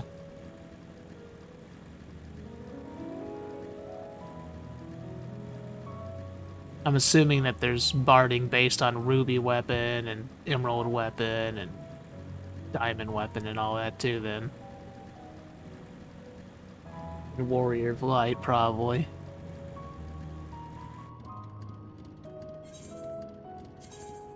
What's with this giant freaking area you're having me search, Ishtola?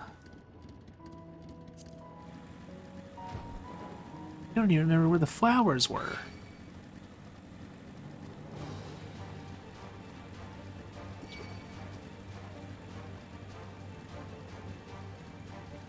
Oh, here she is.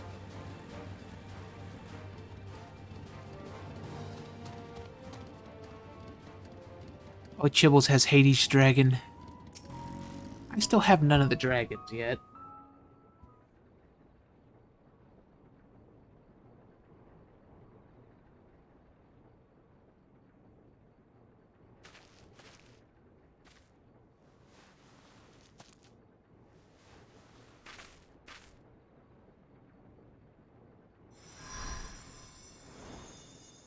Excuse you?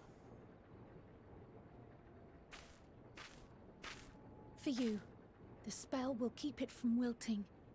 She said you would need it for the journey ahead. Really? Will you speak with her now? I cannot hope to match Minfilia's clarity, of course, but... I can see what's happening. Okay.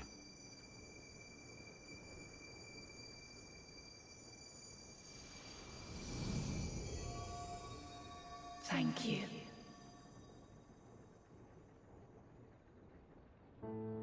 Do not worry. She has lent me her body for only a moment. Just as I could not save the first from the flood of light, it has become arduous for me to interact with the physical world without assistance. Though I might converse with you for a time, the incorporeal form I assumed on the ship would be incapable of casting even the simplest enchantment. It is in the depths of the ethereal sea, the place to which all life returns, where my influence is greatest. After Minfilia's sacrifice on the first, it was to the sea, here in the source, where I ferried her soul. I wished that gentle spirit to find rest in the world she loved so well. Her, and another who may yet have a part to play, though that will depend on you. Take the flower, walk free, for you are free, to go where you wish, to believe what you will.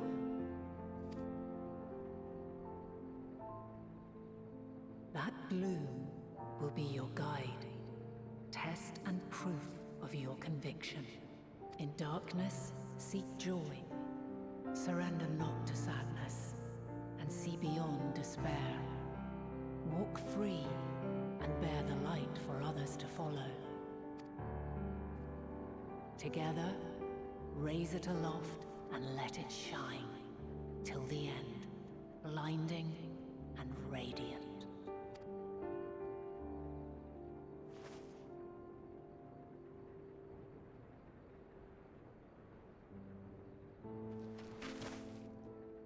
So I'm guessing Heidelind's still weakened ever since was protecting us from the Ultima.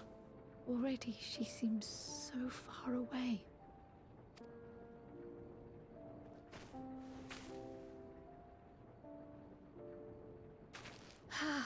My apologies if I startled you.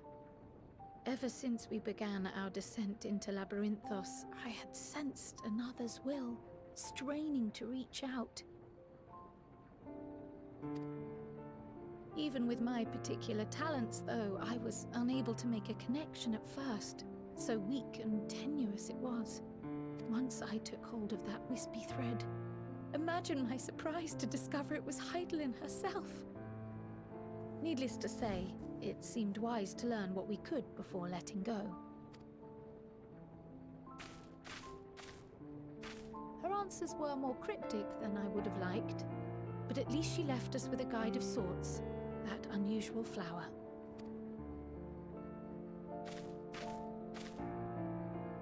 Yes, we are definitely making progress. You can't be serious! We've done nothing wrong! Oh, here we go.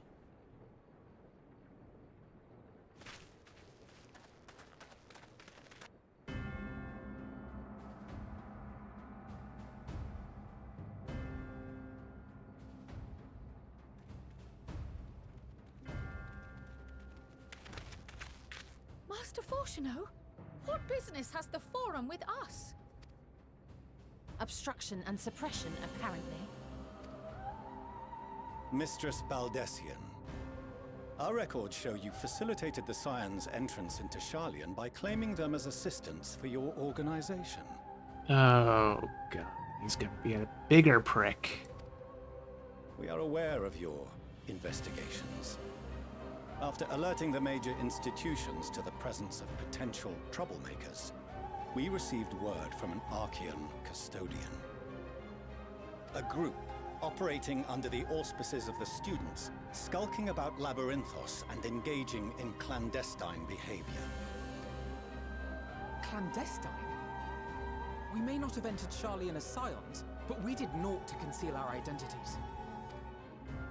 Our only purpose in this city is to seek the truth. I can think of no reason why our actions should warrant the Forum's intervention. It is not our way to discourage the pursuit of knowledge, but the timing of such pursuits must be considered, not to mention their potential impact. With the world in chaos, we, the true caretakers of wisdom, have committed ourselves to an undertaking that demands the utmost discretion. This guy. And we will not risk its success by turning a blind eye to disruptive foreign elements in our midst. What, then, is to be our fate? Will you put us on a ship back to Eorzea? The Forum will convene to examine your case. The results of said inquiry will determine your future in this city. Oh, so we're going through the whole trial bit like we did in Ishgard. As for your absent companion, he has already been detained. Wait, what? Ah, but why? Is reading a crime now, too? Reading is encouraged, celebrated even. Not, however, of the volumes shelved in the restricted section of the library.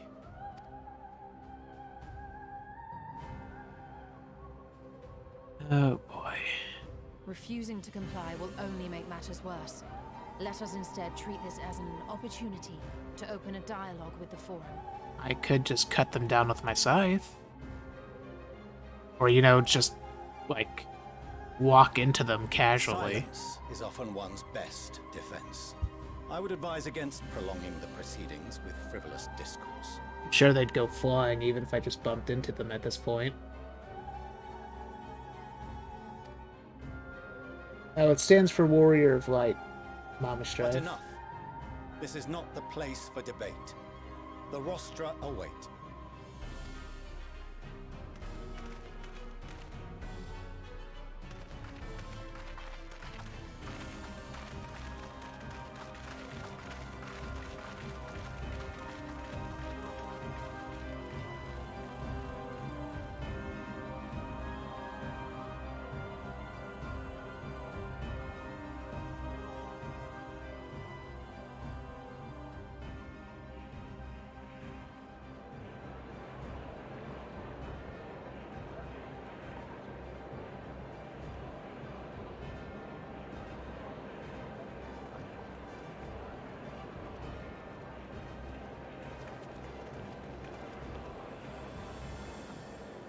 Here we go.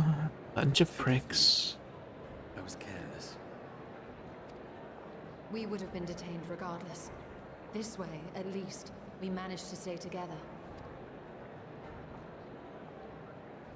I trust your time within the Forbidden Archives was well spent.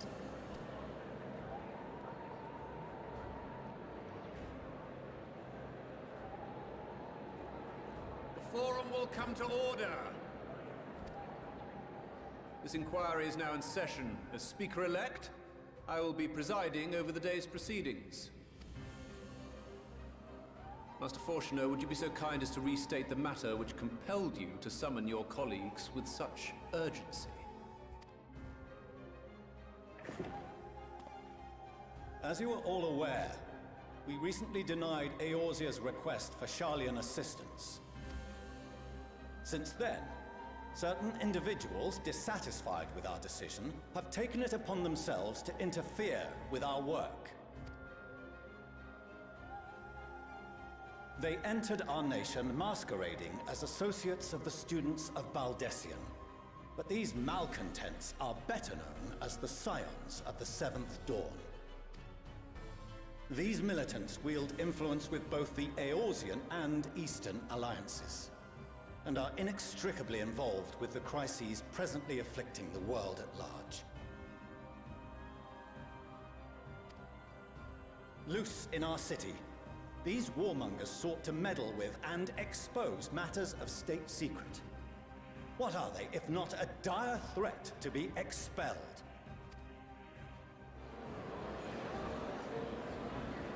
Oh boy. You have tarnished the good name of the students. Galuf would be ashamed.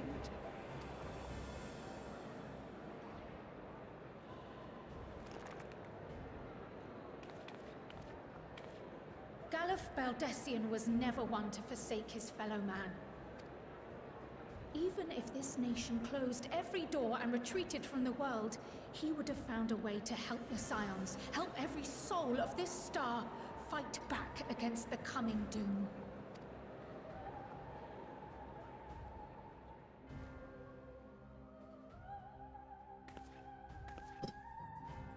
A terrible enemy stands poised to lay waste to all we hold dear.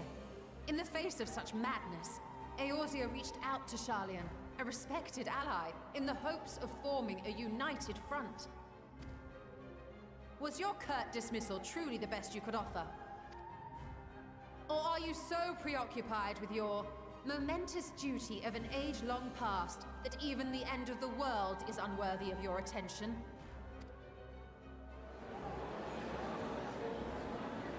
That's right, you sassed them. Whence came this revelation? From the mouth of a forum member within fortuitous earshot. Wait, are my glasses And it seems gone? your findings support my own.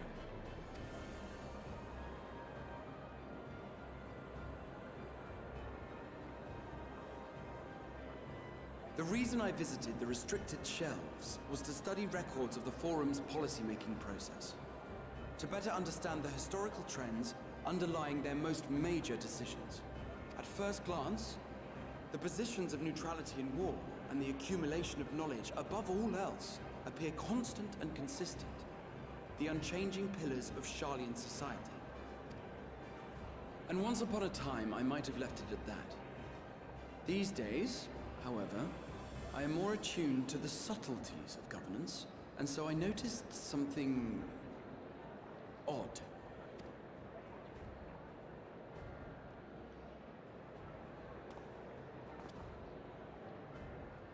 From a particular point in time, the purpose of these policies shifted. No longer was knowledge preserved for the benefit of society. Rather, society was to be gradually reshaped to ensure the preservation of knowledge.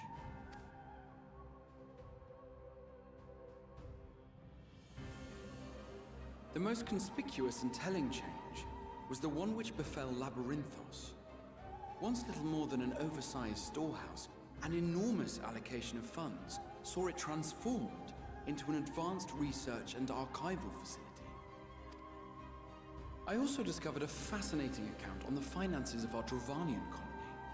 The settlement attracted students from far and wide, and the connections and tuition fees thus acquired were funneled into further improvements for the archives. Now, there is no question that our nation's progress is tied to the acquisition of wisdom. Nevertheless, the vast resources diverted for this purpose borders on the obscene. But returning to the matter of when, our change in course appears to have been made some 270 years ago.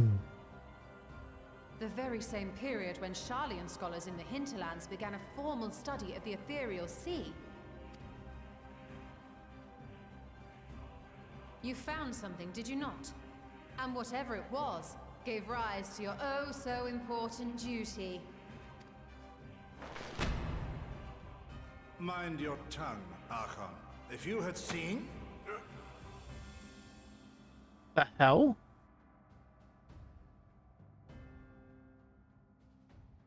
Yes. We are bound by a duty we cannot ignore. Knowing this, what would you have us do? Abandon our vital work and join you on the field of battle?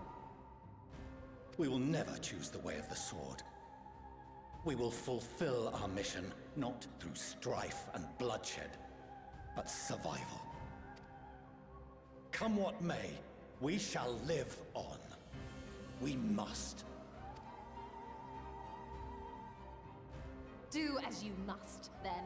But we Scions will fight until the heavens fall, until our last breath.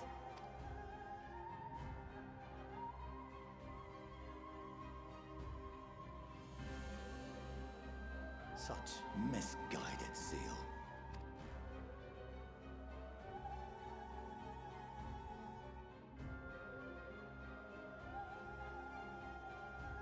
Father, Master Fortuno, I fail to understand the stance you have elected to take. But by the same token, I have yet to find a compelling argument to counter the challenge you put to us in Gridania. Still, in the midst of my uncertainty, I must trust in myself to do what is right, as others have chosen to trust in me.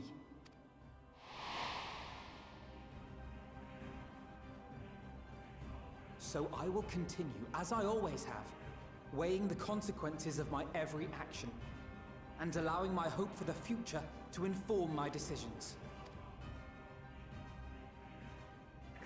That's quite enough. Have you all forgotten the reason for this assembly? Skolok Monteshane. He's the head of the studium and an old friend of my grandfather's. Why are my glasses missing? Yeah, my glasses aren't on my head. Did they, like, take my helmet off, quote unquote, in case of, like, oh, it's a show of respect or something? Honestly, every discussion devolves into some interminable debate.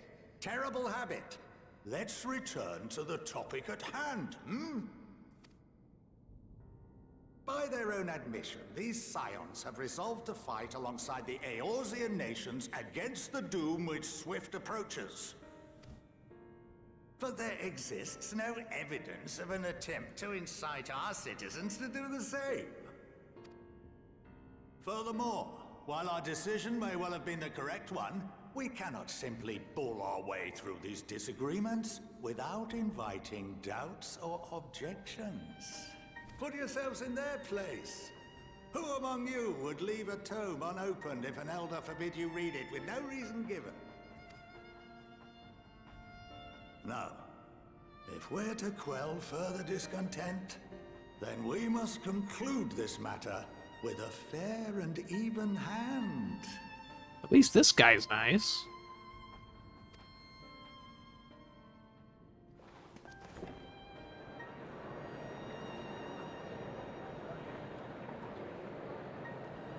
Order! We will have order! Master Montaigne raises some valid points.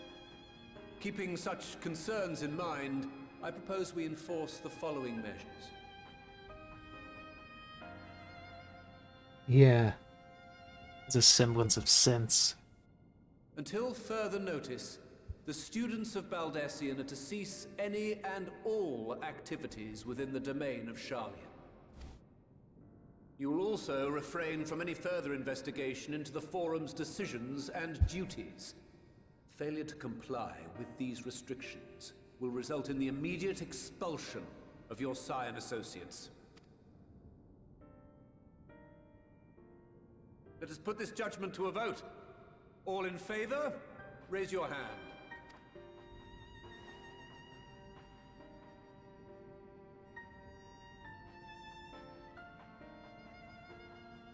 It's not unanimous.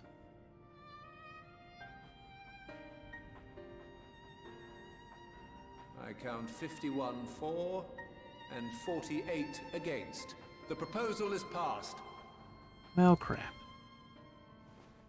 Students, Scions, you have heard the Forum's judgment. Pray abide by it, or face the consequences.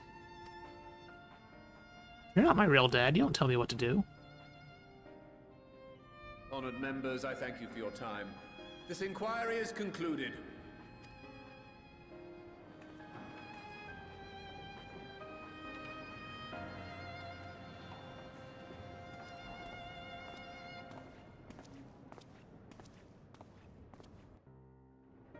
Oh, I see.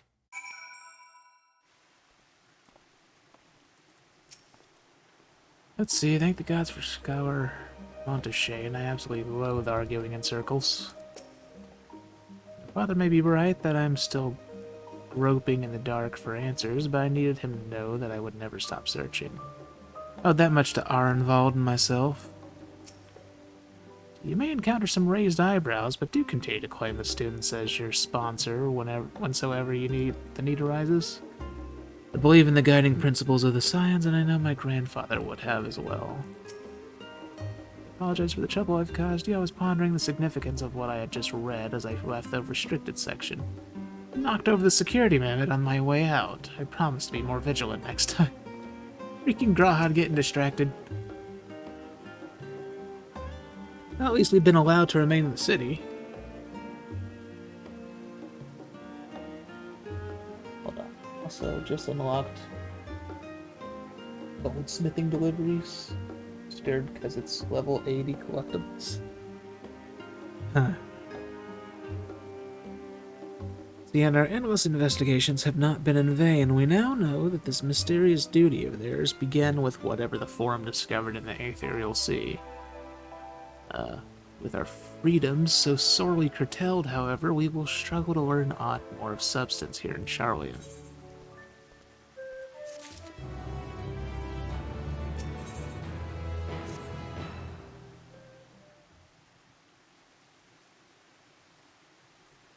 Feels when they say Louis expansion, he still matters to me.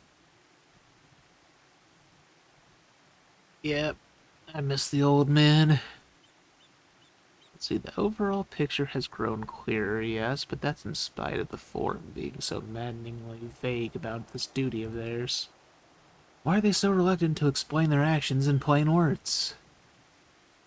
Well, the way that guy choked on himself made it seem as though, like, I don't know, were they freaking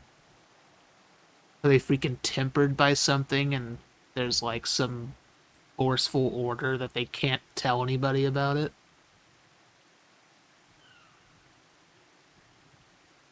Yeah, when we were in there was a guy who almost told us what he saw in the Aetherial Sea, and then he started choking out of nowhere. As if someone was choking him because he grabbed his throat.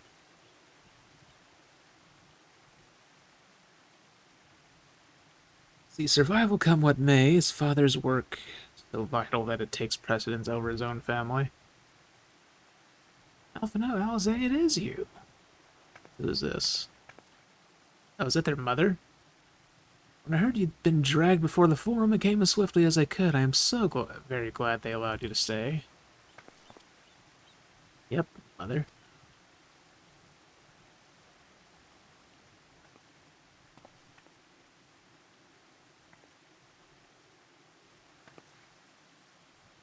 Let's see. Amaleon's leveler at your service, and you fine people must be the scions of the Seventh Dawn. How lovely it is to finally meet you. Well, she's a lot different than that asshole of a father.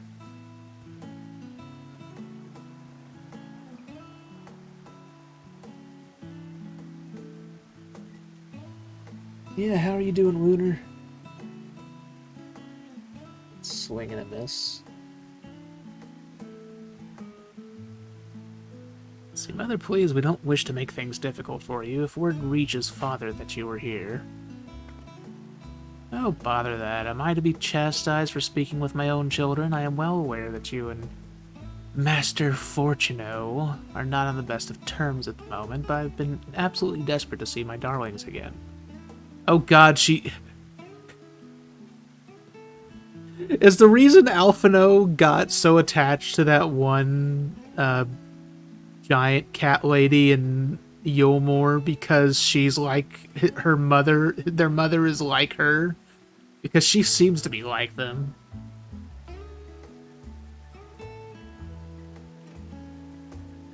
That wasn't a joke. I wasn't joking about that, Crooks. I was telling the truth. That's what happened in the cutscene. It looked like, anyways.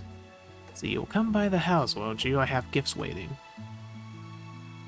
Timing couldn't be better. As matters stand, we shan't be going anywhere until we discuss matters with Thancred's group and reconsider our options. Go visit your home and we'll be back at the annex when you're ready to rejoin us. Not sure we... Kata, what do you think? Yeah, the Kata Kamori? What a splendid day this has turned out to be. Champion of Eorzea, I insist that you join us. Well... Whoosh. Orchestra music reminds people of Toriel from Undertale. Yeah, pretty much. Let's see. But we must be quick about it, not for my own benefit, but should my husband return and find you enjoying our hospitality, the servants will be made to suffer the consequences. Ada, if you would be so kind as to escort my children to the estate.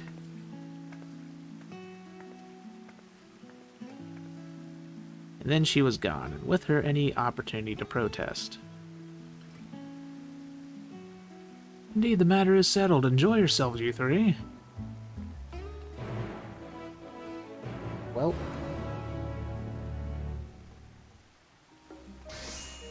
Oh, Crooksy was making a joke. I mean, Crooksy does like getting choked. See, I'm sure Alphino thinks nothing of it. He invited classmates over all the time, but I wasn't the most. It was a different time for me, alright? Was she embarrassed of her mom? Let's say I apologize. My mother's not one to take no for an answer. Still, I am glad, relieved even, to see her in such high spirits. What say you? It seems we shall have little enough time to enjoy it. Will you accompany us to a visit our home? Home visit. See, fine. If we're going, then let's get it over with. Be sure to stay in the entrance hall. No peeking into our private chambers, thank you very much. Why ever not? Your room was always perfectly neat and tidy. Everyone has things they'd rather keep to themselves, don't they? Cherished mementos you couldn't bring yourself to throw away. Childhood toys. I mean, God, never mind. Leveler stays that way, straight down the stairs, come on.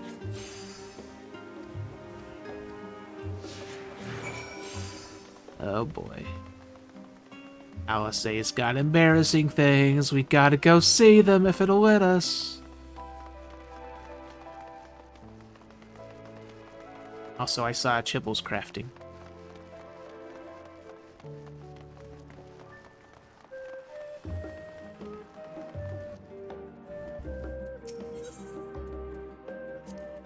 Let's see, when Alice and I were little, this bridge was as far as we were permitted to wander alone. I say alone, but my mother, her servant, was always somewhere nearby, keeping a watchful eye. And now look at us, traveling to different continents, different worlds even. As children, Alphino and I would often wait here for our father to come home from work. Must have been a day when his meetings ran long because I remember growing restless and leaning out over the railing to watch the water rush by. Father, of course, arrived at that exact moment, came pounding down the path in a panic, crying out my name. Jibbles!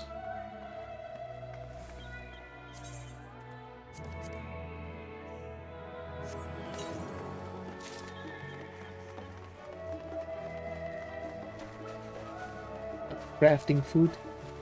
I see.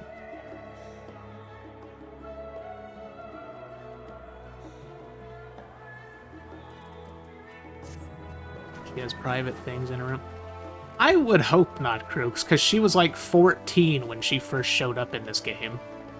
I'm assuming she was 14 when she left her home.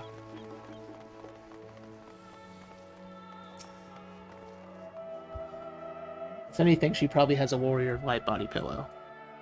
And here you are at last, please do come in. Oh, 16? I just sworn it was 14.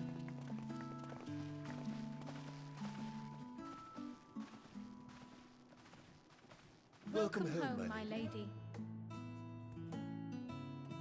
Oh god, there's butlers everywhere.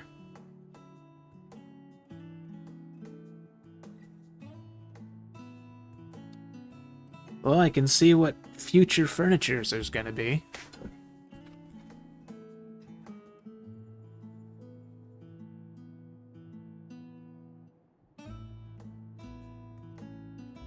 What? What are you gawping at?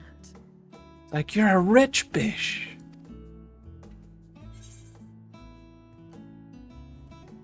Headquarters must seem squalid indeed.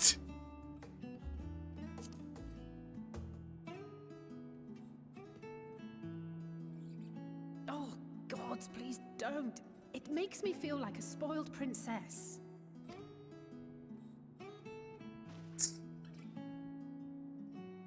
Lord Fortuneau is not to hear of this visit. And I should also like the children to have their gifts, ere my husband makes his return. As you wish, my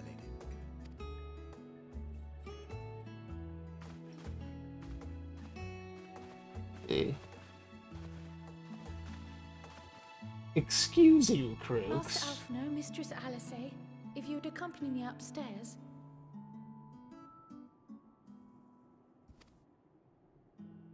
We shan't be long.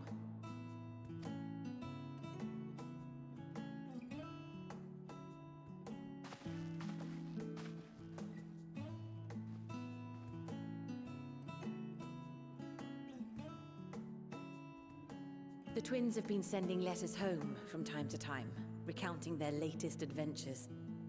I am sure they withhold certain details, of course, if only to keep me from worrying. Yet a mother worries all the same. In the early days especially, I tried to support them as best I could, sending the Scion's coin and other such donations. Huh. Fortunately, they have found the strength to overcome adversity time and time again. Their words grow more confident with every letter, their depictions more vivid. The triumphs and defeats, the joys and sorrows. It is clear that they have come to find value in every experience. But of those they treasure most, it would seem that meeting you might be the most impactful. Why, since that fateful day, I do believe there has not been a single missive in which you were not mentioned by name.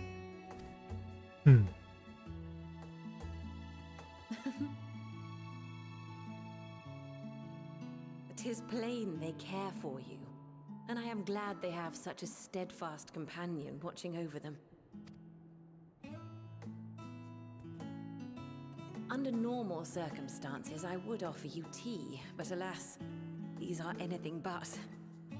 In any event, why don't you keep me company whilst we await my children's return? Perhaps you might regale me with a tale or two of your exploits. Yeah, sure, why not?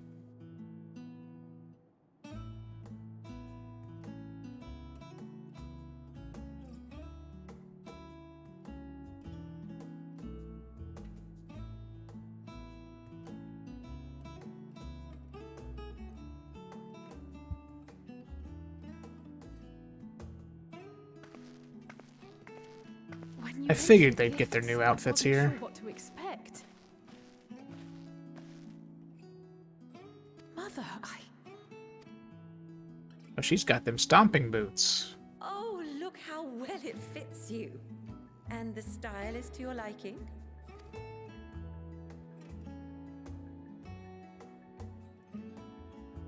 It's perfect. Exactly what I would have chosen.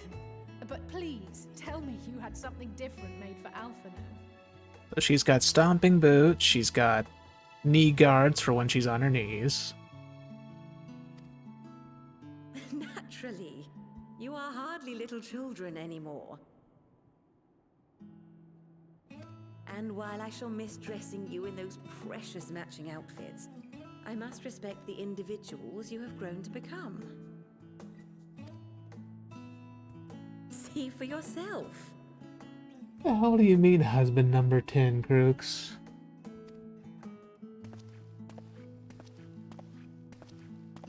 There's his, Thank you for the splendid clothes, Mother. stage outfit. Stylish, comfortable, and eminently practical.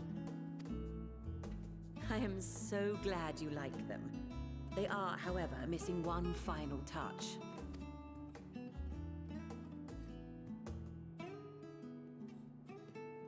If you would allow me, Master Alphino.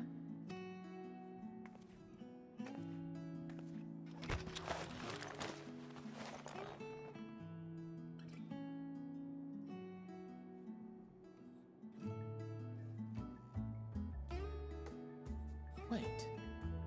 Are these... A sage's tools of the trade. They belonged to your father.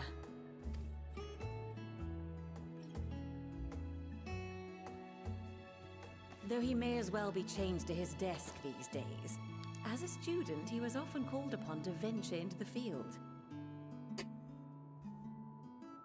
Come on, you know that was a joke. He wielded those armaments, both to heal and to harm in no few battles. None so fierce as those you two have braved, perhaps, but battles nonetheless. Thus did I pull them out of storage, to show you that he was not always the man who stands in vehement opposition to you now. And also because it would be a terrible waste of ridiculously expensive House Leveilleur commissioned artistry. What the hell? That was weird. It acted like I clicked out of the game.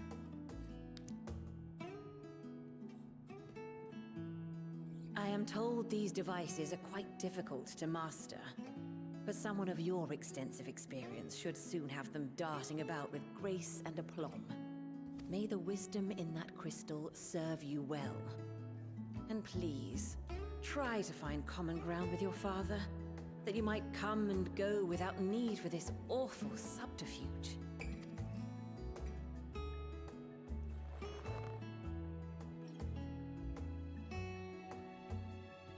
We will, Mother. I promise.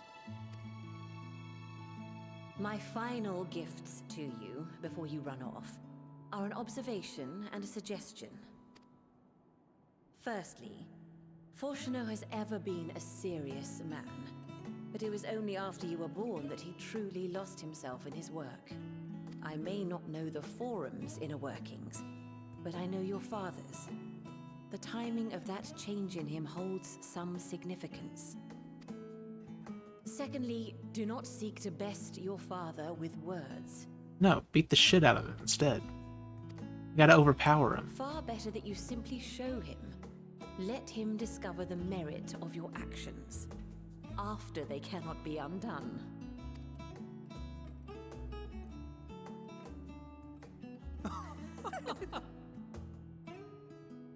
Oh, Mother. What? I imagine that's how she got him. She overpowered him. We shall take your wisdom to heart. Thank you again for these gifts, and farewell for now. Safe travels, my children. Eat well, stay warm, and keep your friends close.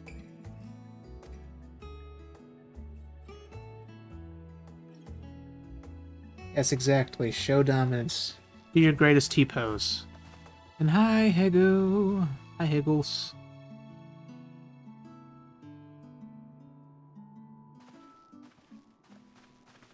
She's a nice mom.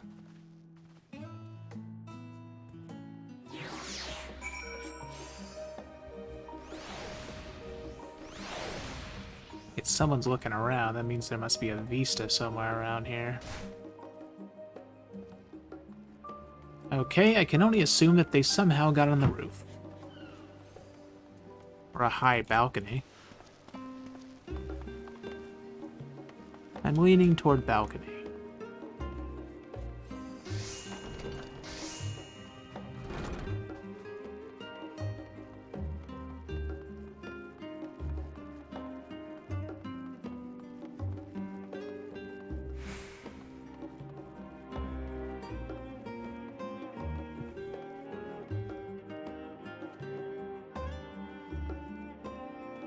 You know, flip them in the dirt and don't let them back up.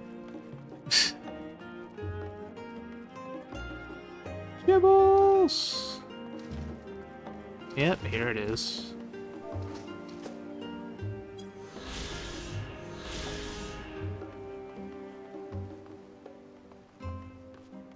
Oh, Chibbles didn't know about that one? I only assumed because I heard the noise and saw that person emote.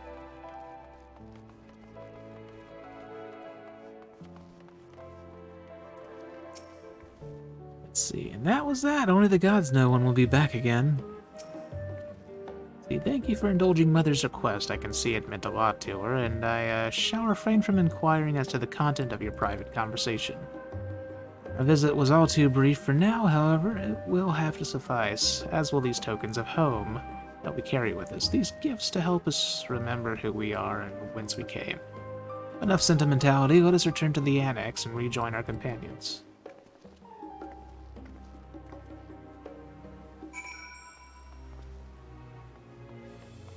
Oh, I see. Let's see, now we go all the way over here, or teleport to Baldessian Annex. I'm assuming after turning this in, that'll be the end of this little quest line until I finish the Thavnir one.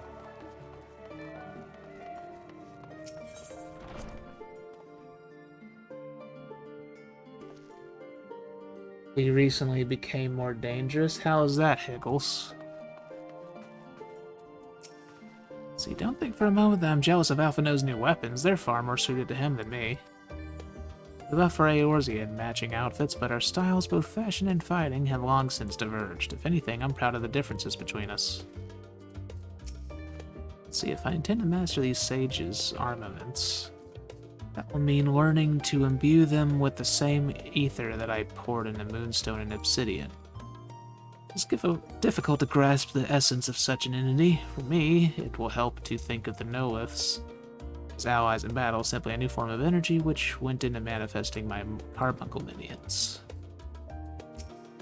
Of course, to feel responsible for the schism of House Lavalier would be pure hubris. After all, we are merely on the outskirts of what is essentially a family affair. Yet neither can we claim the indifference of strangers. To hear their mother welcome them so warmly was a joy and a relief. Okay. See, I've been learning more martial arts techniques over the past 2 days. I'll have you now. Enjoyed your time with the Leverliers, I hope? I would ask how the twins fared, but their new outfits tell the tale. I only hope we can help them to reconcile with their father, that they might return home one day with their heads held high. In the meantime, we edge ever closer to the secret the Forum strives to hide, and the flower bequeathed to you by Heidelin is sure to guide us going forward. I'm confident that once you've scouted out the situation in Thavnir, we'll be well equipped to plot out our next move. Yep, just like I thought. Alright. Thavnir it is. Although it is also 6:30 in the morning. Yes, sir, it has come to my attention that I should utilize visor blocking for more aggressive defensive option. I'm assuming that's supposed to be visor blocking.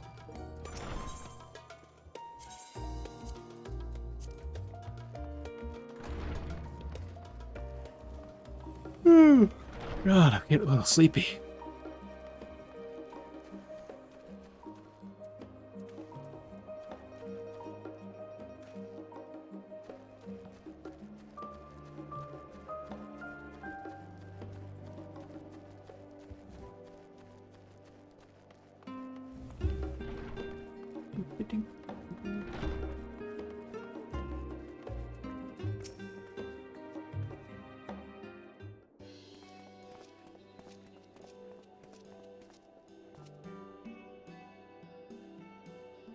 Well, now, this is rather a lot of stern faces. Are my library books overdue again? To our knowledge, we're associates of Kryl of the Students of Baldessian. We seek passage to Thavnair and understand that you can assist us. Oh, the test subjects. Welcome, welcome. What? Test subjects?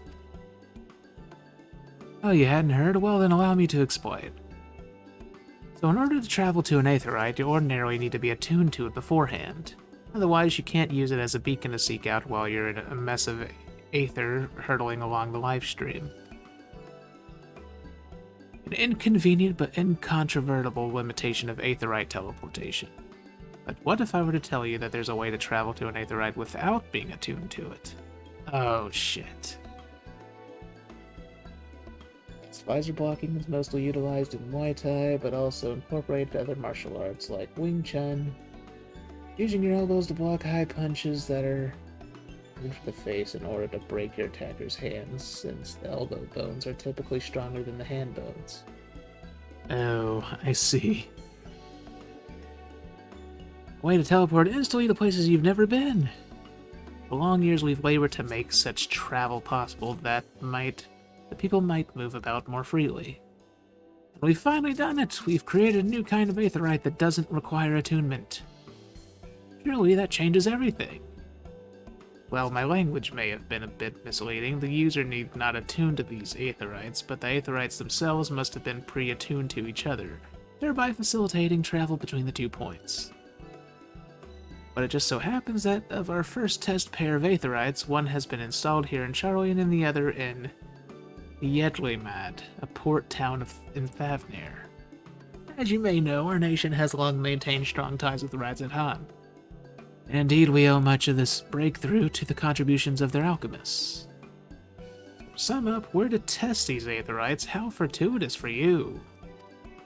I should mention that an accident has impaired my ability to channel aether. Will this be a problem? Not at all. As a matter of fact, you might say these aetherites were made for people like your good self. The magics imbued within will whisk you away without any effort on your part.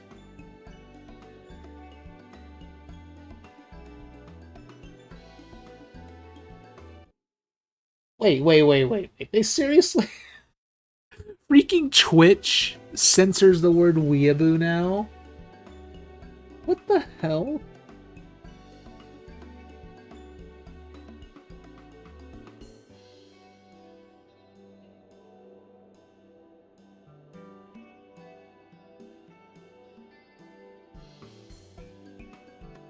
As an unofficial FF monk character, it is my duty to have knowledge of all types of martial arts and techniques, even if FF doesn't utilize said technique. But neither does Mabinogi. Why isn't we a martial artist?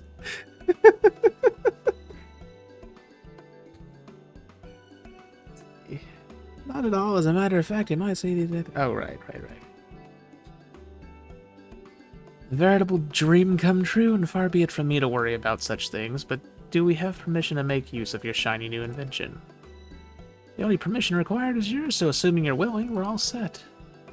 It may come as a surprise, but we actually struggle to find test subjects. Most people seem to have an unreasonable fear of their souls gradually disintegrating as they drift helplessly in the live stream in the statistically unlikely event that something goes awry. Motherfucker! But it's plain that you aren't most people. Mistress Crowd truly knows how to pick 'em. We're going to die, aren't we?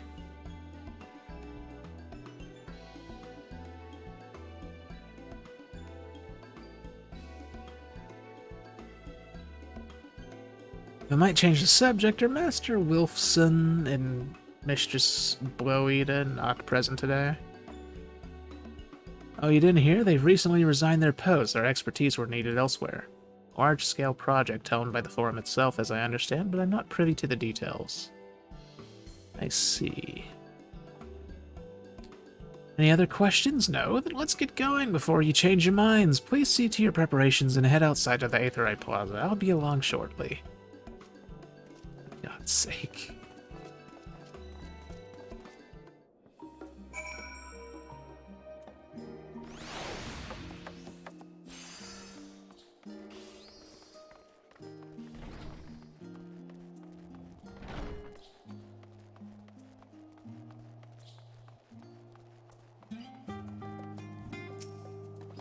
So given my experience with teleportation, I'd be lying if I didn't say if I said I didn't have reservations, but I will trust in Kryl. I shall teleport the tried and trusted way. Good luck. Let's see, though words unsaid yet weigh heavy on my heart, I shall devote mine all to our task at Thavnir.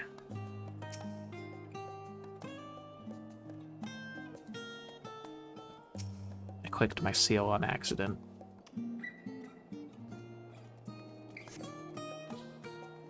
I'll be the tiniest of Agu martial artists with the ultimate hair flip attack that even Sin Bahamut will kneel to.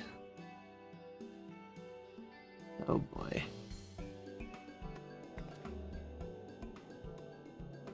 Right, we're all set. Just the 4 of you, was it? Why does her voice sound familiar? 3. I'm already attuned to the crystal in Thavnir. You are? Oh. I would have preferred more test subjects. Oh, well, never mind. If our 3 travelers could line up here, please?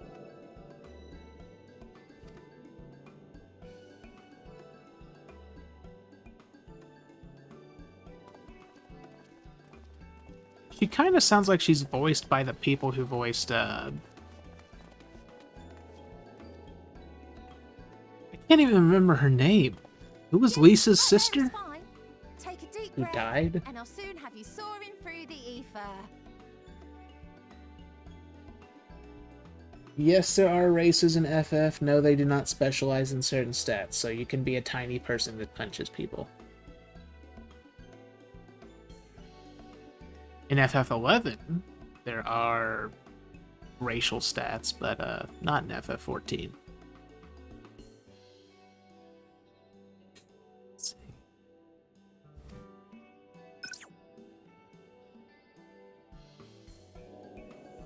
Going to die. Oh, and one last thing. You might experience a teensy-weensy touch of violent ethereal sickness. Good luck! Of course the music stops for that. What? Son of a bitch.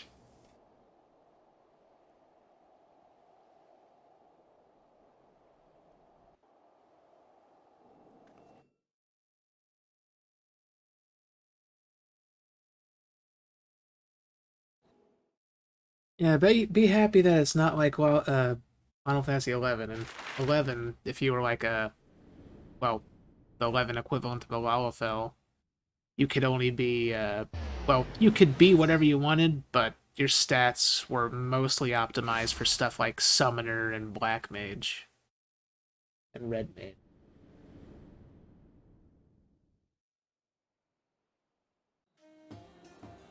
Whereas home to city-state Rads at Han.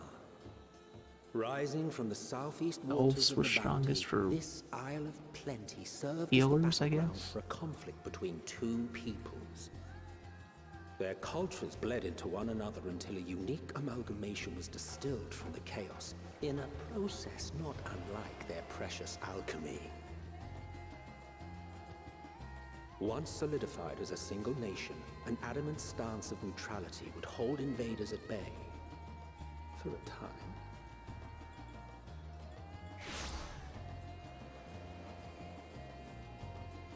Now across this vibrant isle creeps a fog of malice. What choice do you have? Well...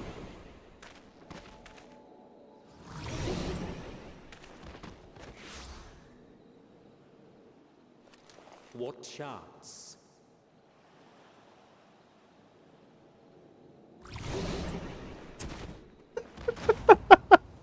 He just straight up passes out.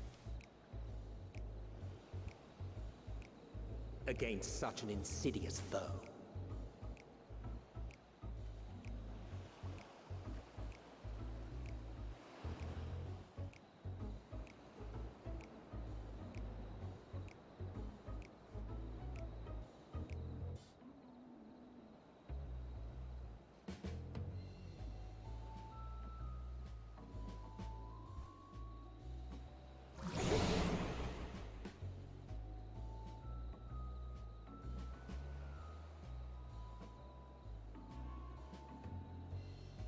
I've seen fairer faces after a bout of bad shellfish.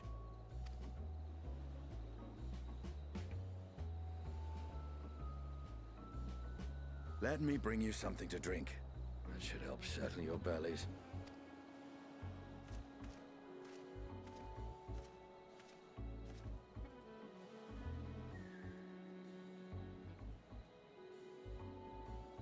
There was a note with Kryle's instructions.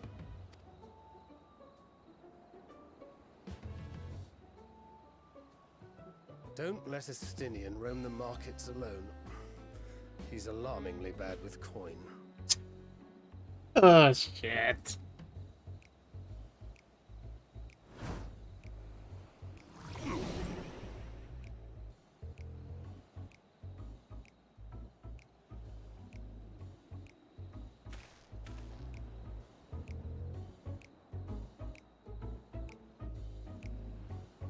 Great. You managed to will yourself to your feet, but given your condition, will you be able to reach Estinian in time? I see it, Chibbles!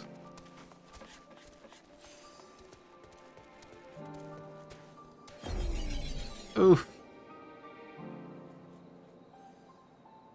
I'm assuming that I can't attune.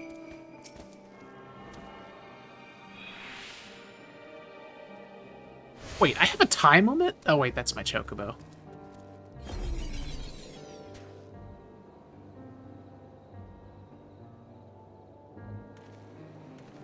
I'm surprised they let me attune even though I was in this, effect. Either I need 3 drinks, something that helps with aether sickness. I buy the Montnesia Traveler. I mean, greetings, greetings, and welcome. You are wise, good sir, to come to me. My special Amr Lassi, made with only the finest and freshest ingredients, is famed for calming unruly bellies. By way of a warm welcome to Thafnir, I am pleased to offer it to you for the low, low price of 19,800 gil. For not 1, not 2, but 3 bottles. A bargain amongst bargains.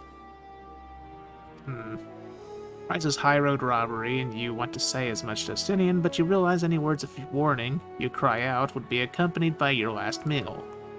You must stand before Estinian and using the gestures deny that the deal is fair.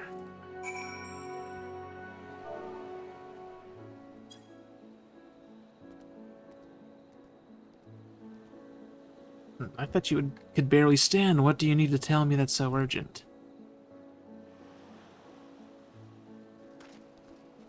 Wait, I shouldn't buy the lassie? I don't know if I'm pronouncing that right. This merchant is swindling me. Sincerest apologies, sir, but I appear to have my prices confused. It's actually 1,890 gil for the 3 bottles of lassie.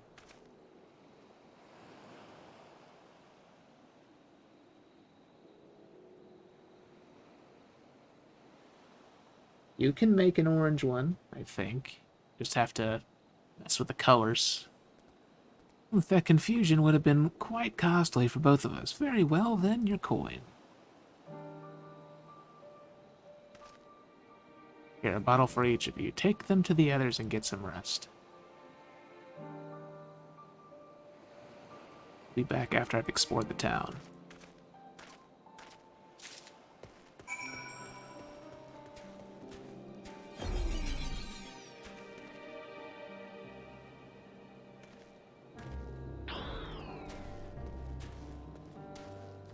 Yes, what Chibbles said. It takes a lot to make it black. Let's see, a teensy weensy touch, she says. Not even my hardest night's drinking comes close.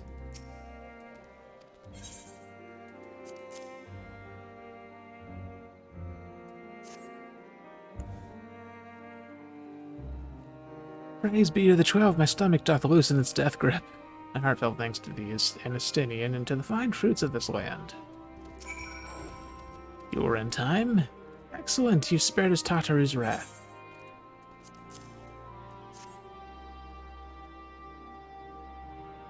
Sweet, sweet release. If you haven't already, you should have yours too.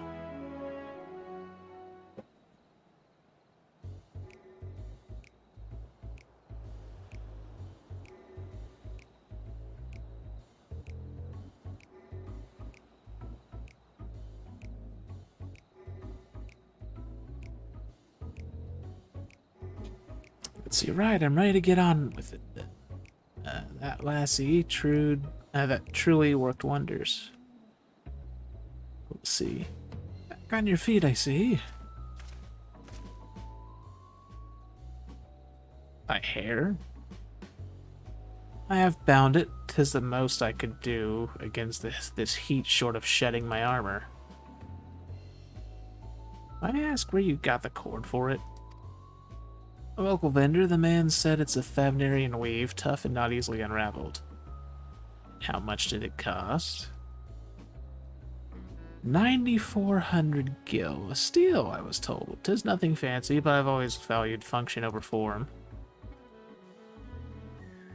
That's incredible. I dare say not even Alphino could hold a candle to you. Wait, 9,400? As in 9,400 for a string?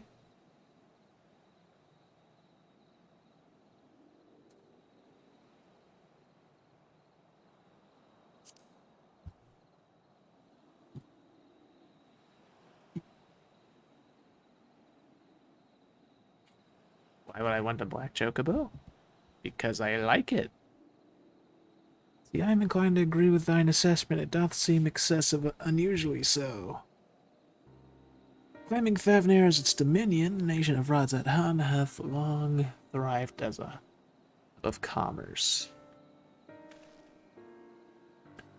In the beginning, there were the Arkasodara, the Matanga tribe indigenous to this island.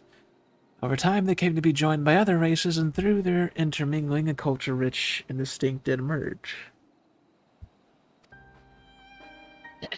From alchemy to textiles, the products of Hanish culture have come to be celebrated and coveted the world over, a development only aided by the nation's prime location as a waypoint betwixt east and west. All of this hath combined to make a trading power of Radzat, yet such a status cannot be taken for granted. Nay, it must needs be maintained through judicious governance and stringent regulation. Neither of which I see any evidence, given that merchants at a gateway town are free to fleece hapless travelers and tarnish the reputation of the nation at large. Just so that opportunistic pricing is rampant doth suggest that oversight is much weakened, or mayhap that the people have fallen upon hard times. Whatever the truth may be, it would be prudent to ascertain this current state of affairs. Prudent and practical, we've not to lose by learning more. So ere we seek out Krau's acquaintance, shall we see what information we can gather in Yelimad? Can't pronounce that, it's Middle Eastern. Excellent, we didn't exactly get off to a flying start, but we'll make up for it.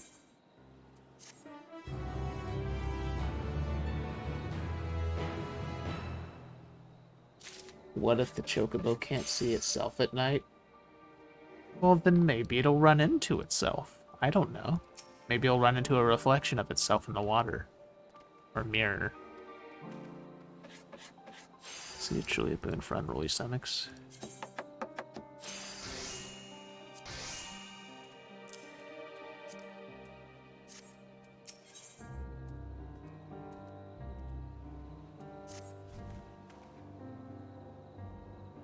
And they can't just let a chocobo run into itself. Why not?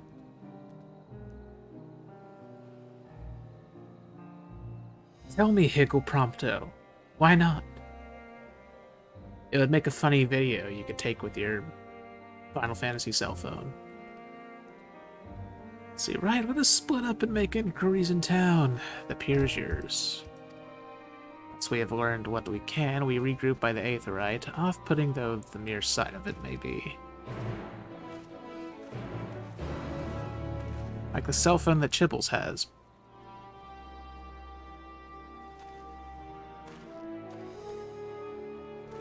Don't you get that for free from that, companion app or something? Like that? I've been meaning to get it, but I've never bothered.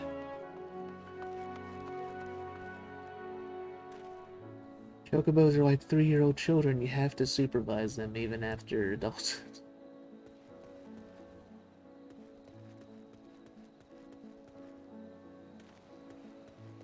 What, have you never tried to trick a 3-year-old child into sleepwalking into a wall before your entertainment, Higgles? Okay, maybe not specifically a 3-year-old child, but a child.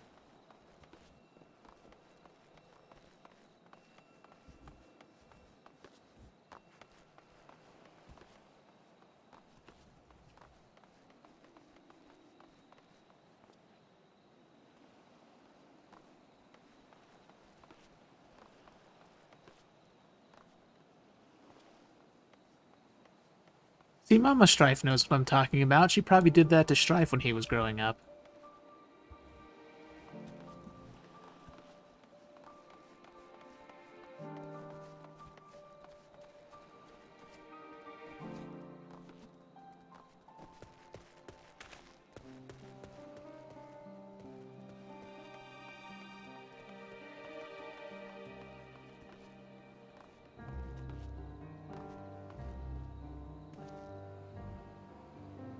Bold of you to assume I have the patience or tolerance to be around children under 12 or within 5 minutes. What am I trying to do? I'm trying to climb this building because there's a vista on top of it.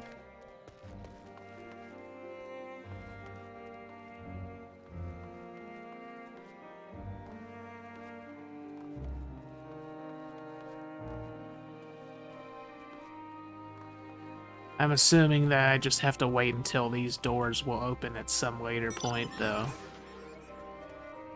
Or I could just ride Chibble's mount. I guess that works, too.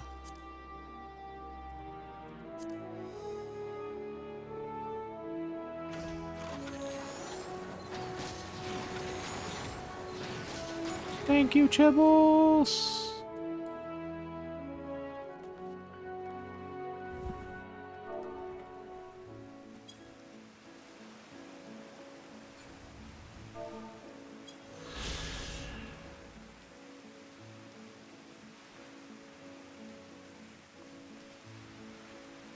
Four.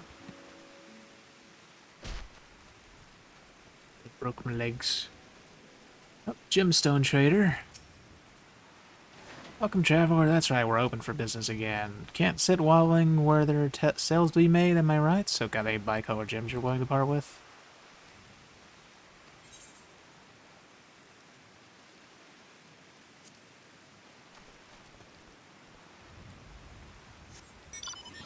Yeah, I can tolerate puppies because at least they're adorable. But they're being obnoxious and demanding for things. No comments.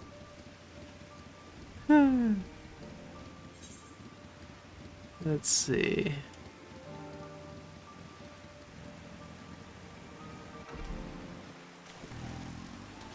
Yeah, I know what Mama Strife's thinking.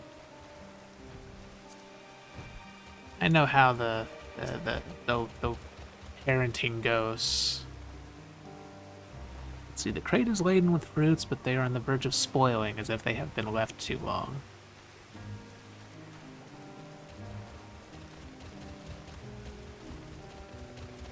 Cats. What about cats, Chibbles?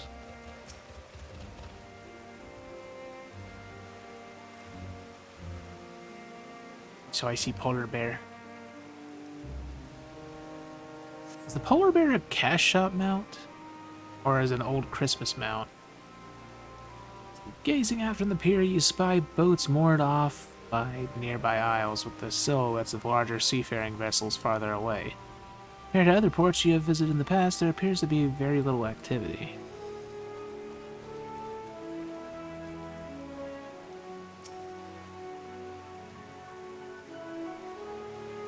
Let's see, what am I doing? Oh, recording my sales. Still do it daily out of habit, though I don't know why I bother. Hardly sell anything these days.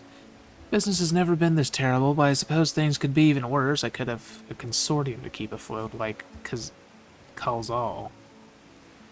I don't envy his position, better to be alone with my little operation, I've come to realize. You're a traveler by the looks of you. If you have a moment, perhaps you could pay Calzal a visit. He'd be glad for tidings from abroad. Like as not, you'll find him at the Salt Wind Sails, the Harbor Guild building across the water from here.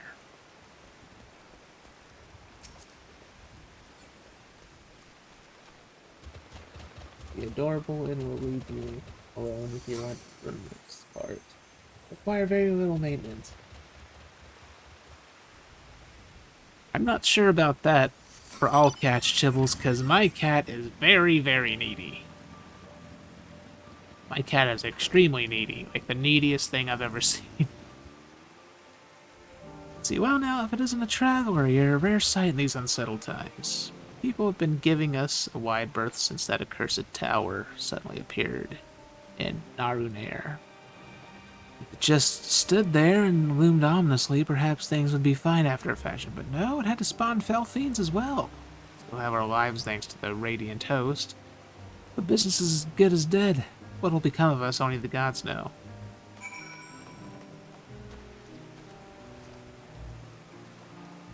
I mean, cats do have about as many personalities as people. True. Well, my cat is like a yandere.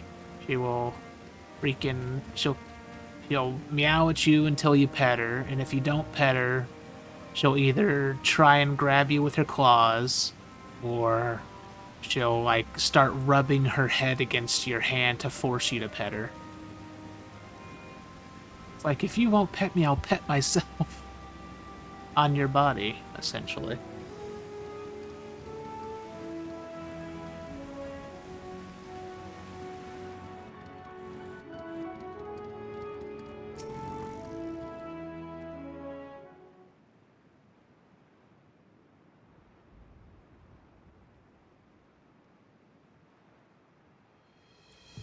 See, the Dalmaskins aren't coming, but we already have everything they ordered. What are we supposed to do with it? I don't know, but yelling at me isn't gonna help. All I know is that their plans have changed, and that's that.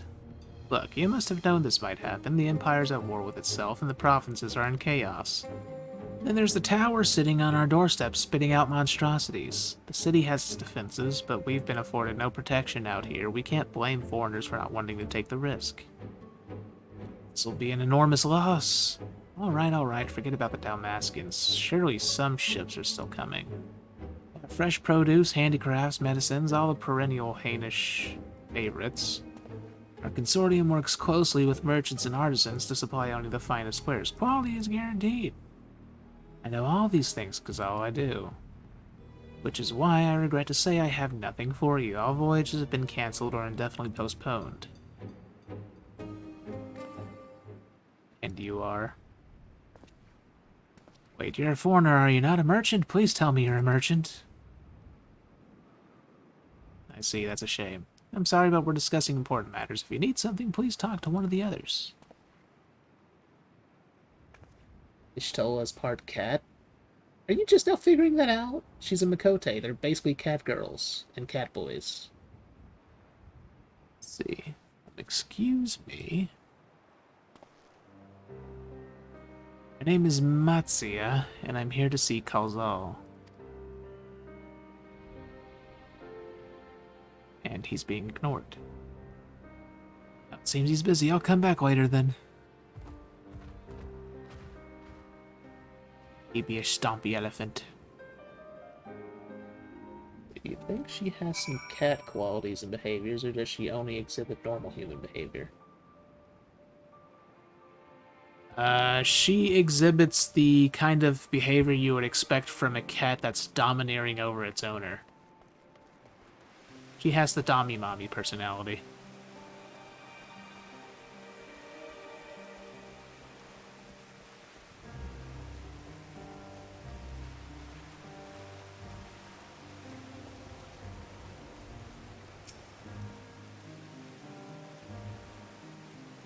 Yes, can I help you?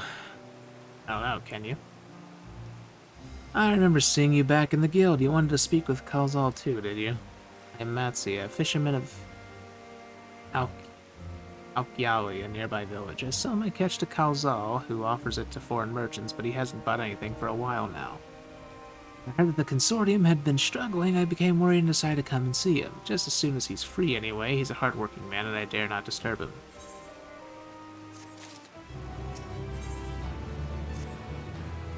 Let's see, and if I may ask, what is it that you do? Venture, you say, and you travel the world helping people. That must mean you're great at dealing with strangers. Please, won't you teach me to be like you? See, I've brought some fresh fish with me. That portion I couldn't preserve, and I want to sell them.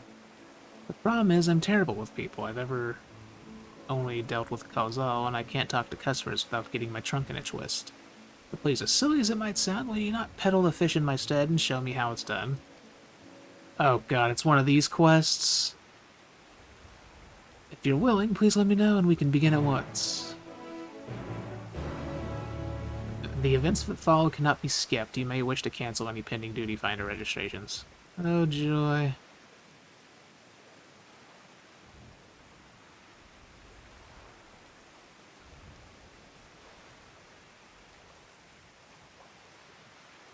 I could see Ishtoa clawing out someone's eyes for trying to rub her belly.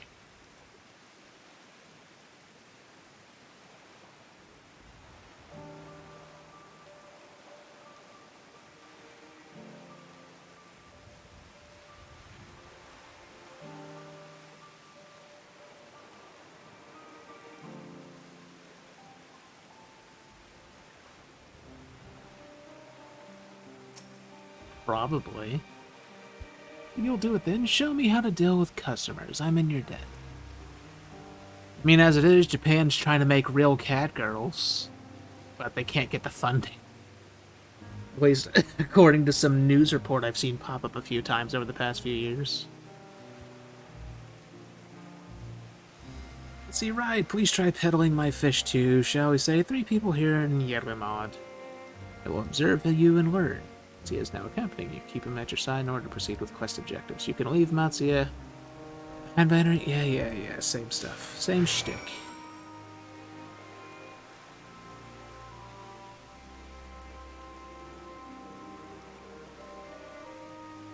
Japan needs to be stopped. Why?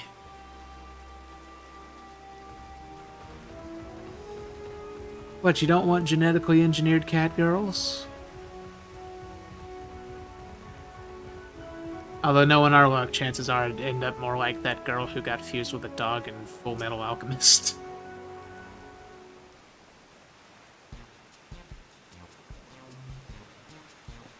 Did I know that wolves make horrible guard dogs? I would assume so, because wolves are wild. On one hand, I want it to be a thing. On the other hand, is it even safe? Probably not. Yes. Fish, I got fish here, fresh fish, straight from the sea's bosom to your mouth.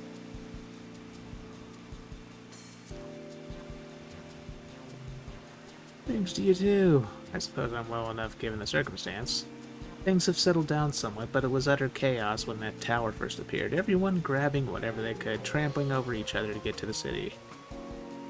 And you remain there for now, but I could not stay away. I had to come back, continue with my life such as it is. Whether or not it was the right choice, only time will tell.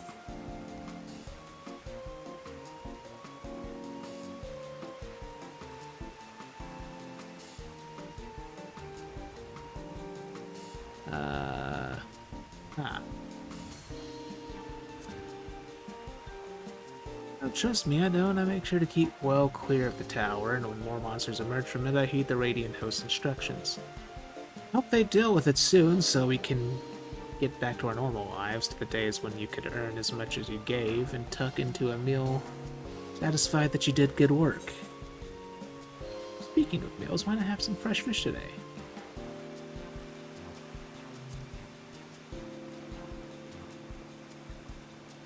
Fresh fish, you say? Oh, you're a fishmonger. And when you bait me like that, how can I not buy it? Very well, give me some of your fish.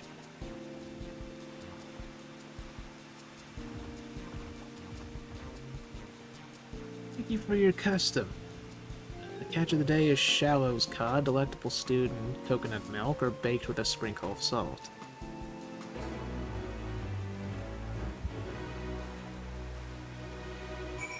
Let's see, actually...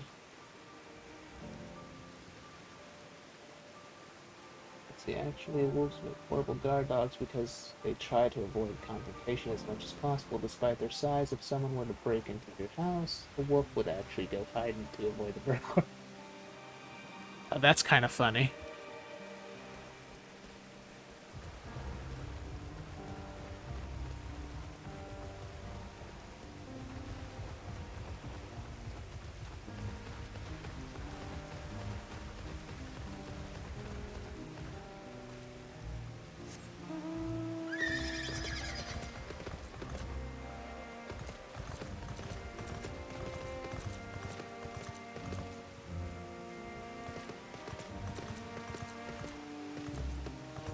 I can't get that far ahead of you. Fine, I'll get on foot.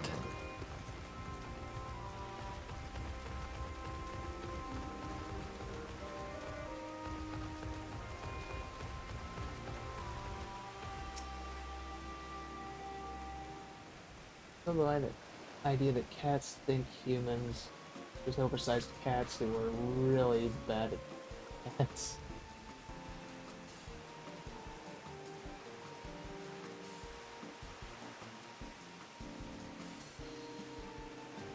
Well, you're not wrong, Higgles.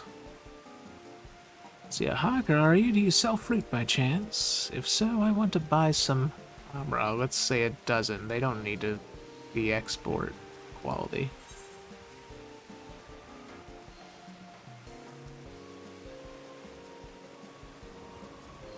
Let's see what you need so many armor for.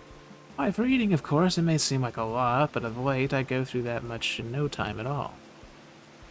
I'm a stock taker by trade, but with no vessels coming these days, the wares are beginning to pile up.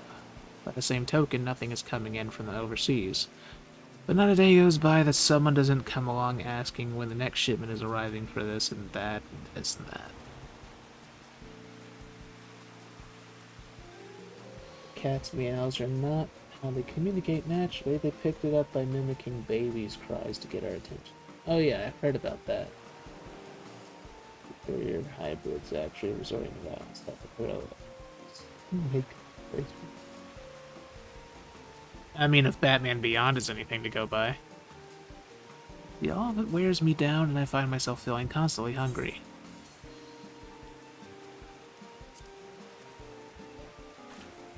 Thank you, pity you don't sell fruit, but I enjoyed our little chat. It took my mind off my troubles for a moment.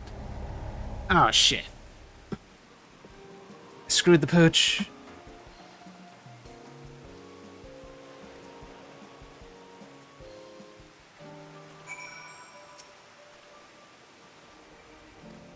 Oh, well, shit.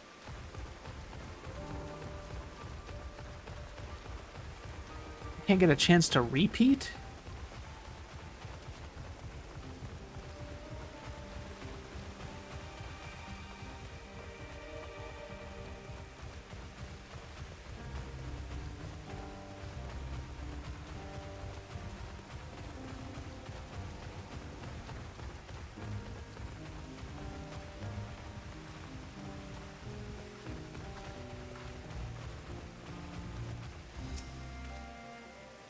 Oh, here we go again.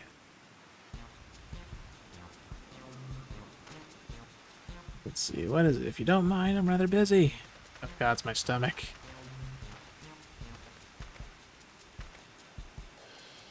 Aether sickness? No, nothing so unusual. In my hurry to get back to work, I just ate a little too quickly. you should take it easier, eat more slowly, and savor your food.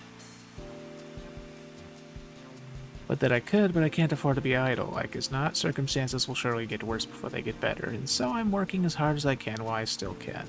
But better to be prepared.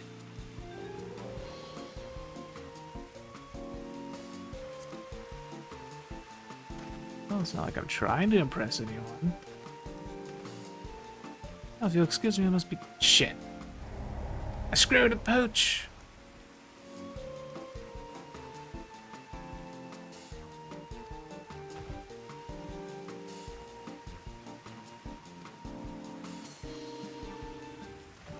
Wait, is that it? Is that how it's gonna end?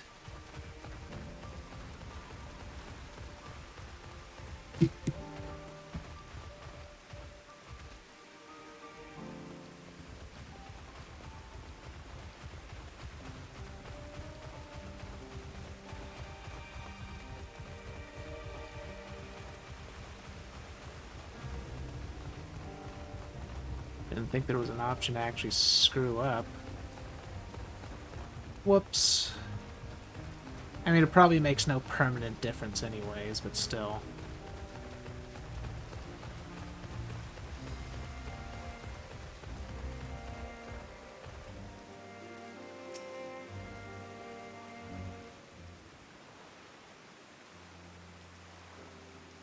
So much for showing me how to talk to customers. You managed to sell to one of 3 people you approached. It was difficult, but when you put your mind to it, you succeeded. Though you did fail too, but there are lessons to be learned in both success and failure. By applying yours, I'll endeavor to become a better peddler. Yeah, so see, it makes no difference in the end. Still, there's only so much I can do alone. I hope things will return to normal for Elzald soon. I heard a familiar voice, and who should it be but Matsuya? There he is.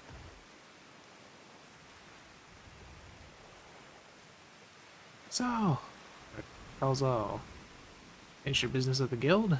So you were here too. You give me tries of mine, I can't find any buyers. No ships coming in and hardly any going out. There simply aren't any options at this rate. So you can't buy my fish anymore?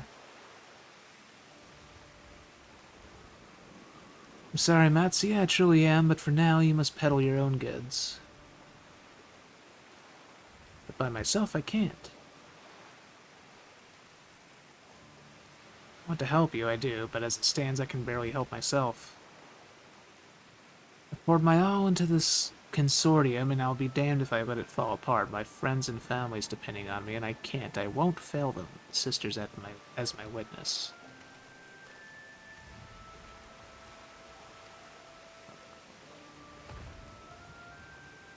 Not to worry, using what I've learned from you, I'm sure I'll manage somehow. I had best return to my village. My thanks again, and please take care on the road. Okay, so I've got a bit of an issue. I need to wrap this up.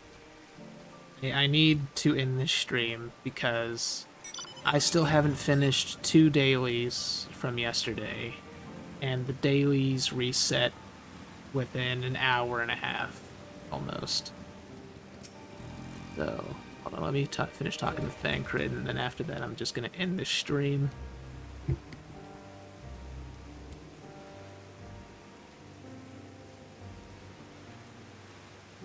Let's see. So you've been busy, managed to learn a tidbit or two, I trust.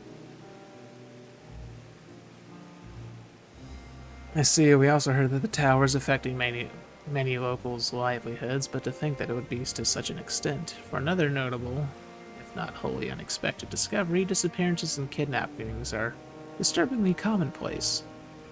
As before, the culprits are almost certainly tempered Imperial soldiers, and as before, they mean to use the faith they have with Thralls to call forth a lunar primal. Business as usual for the Telophoroi. Alright, so yeah. I'm gonna have to end this here.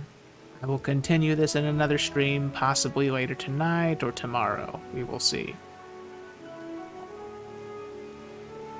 Yeah, thank y'all for watching, and thanks for the resub, Chibbles, and I guess let me see if there's anyone to raid. There is no one to raid. It's like 7:30 in the morning, so I guess that's to be expected. But yeah. Have a good night, everybody. I'll see you in the next stream. Bye-byes.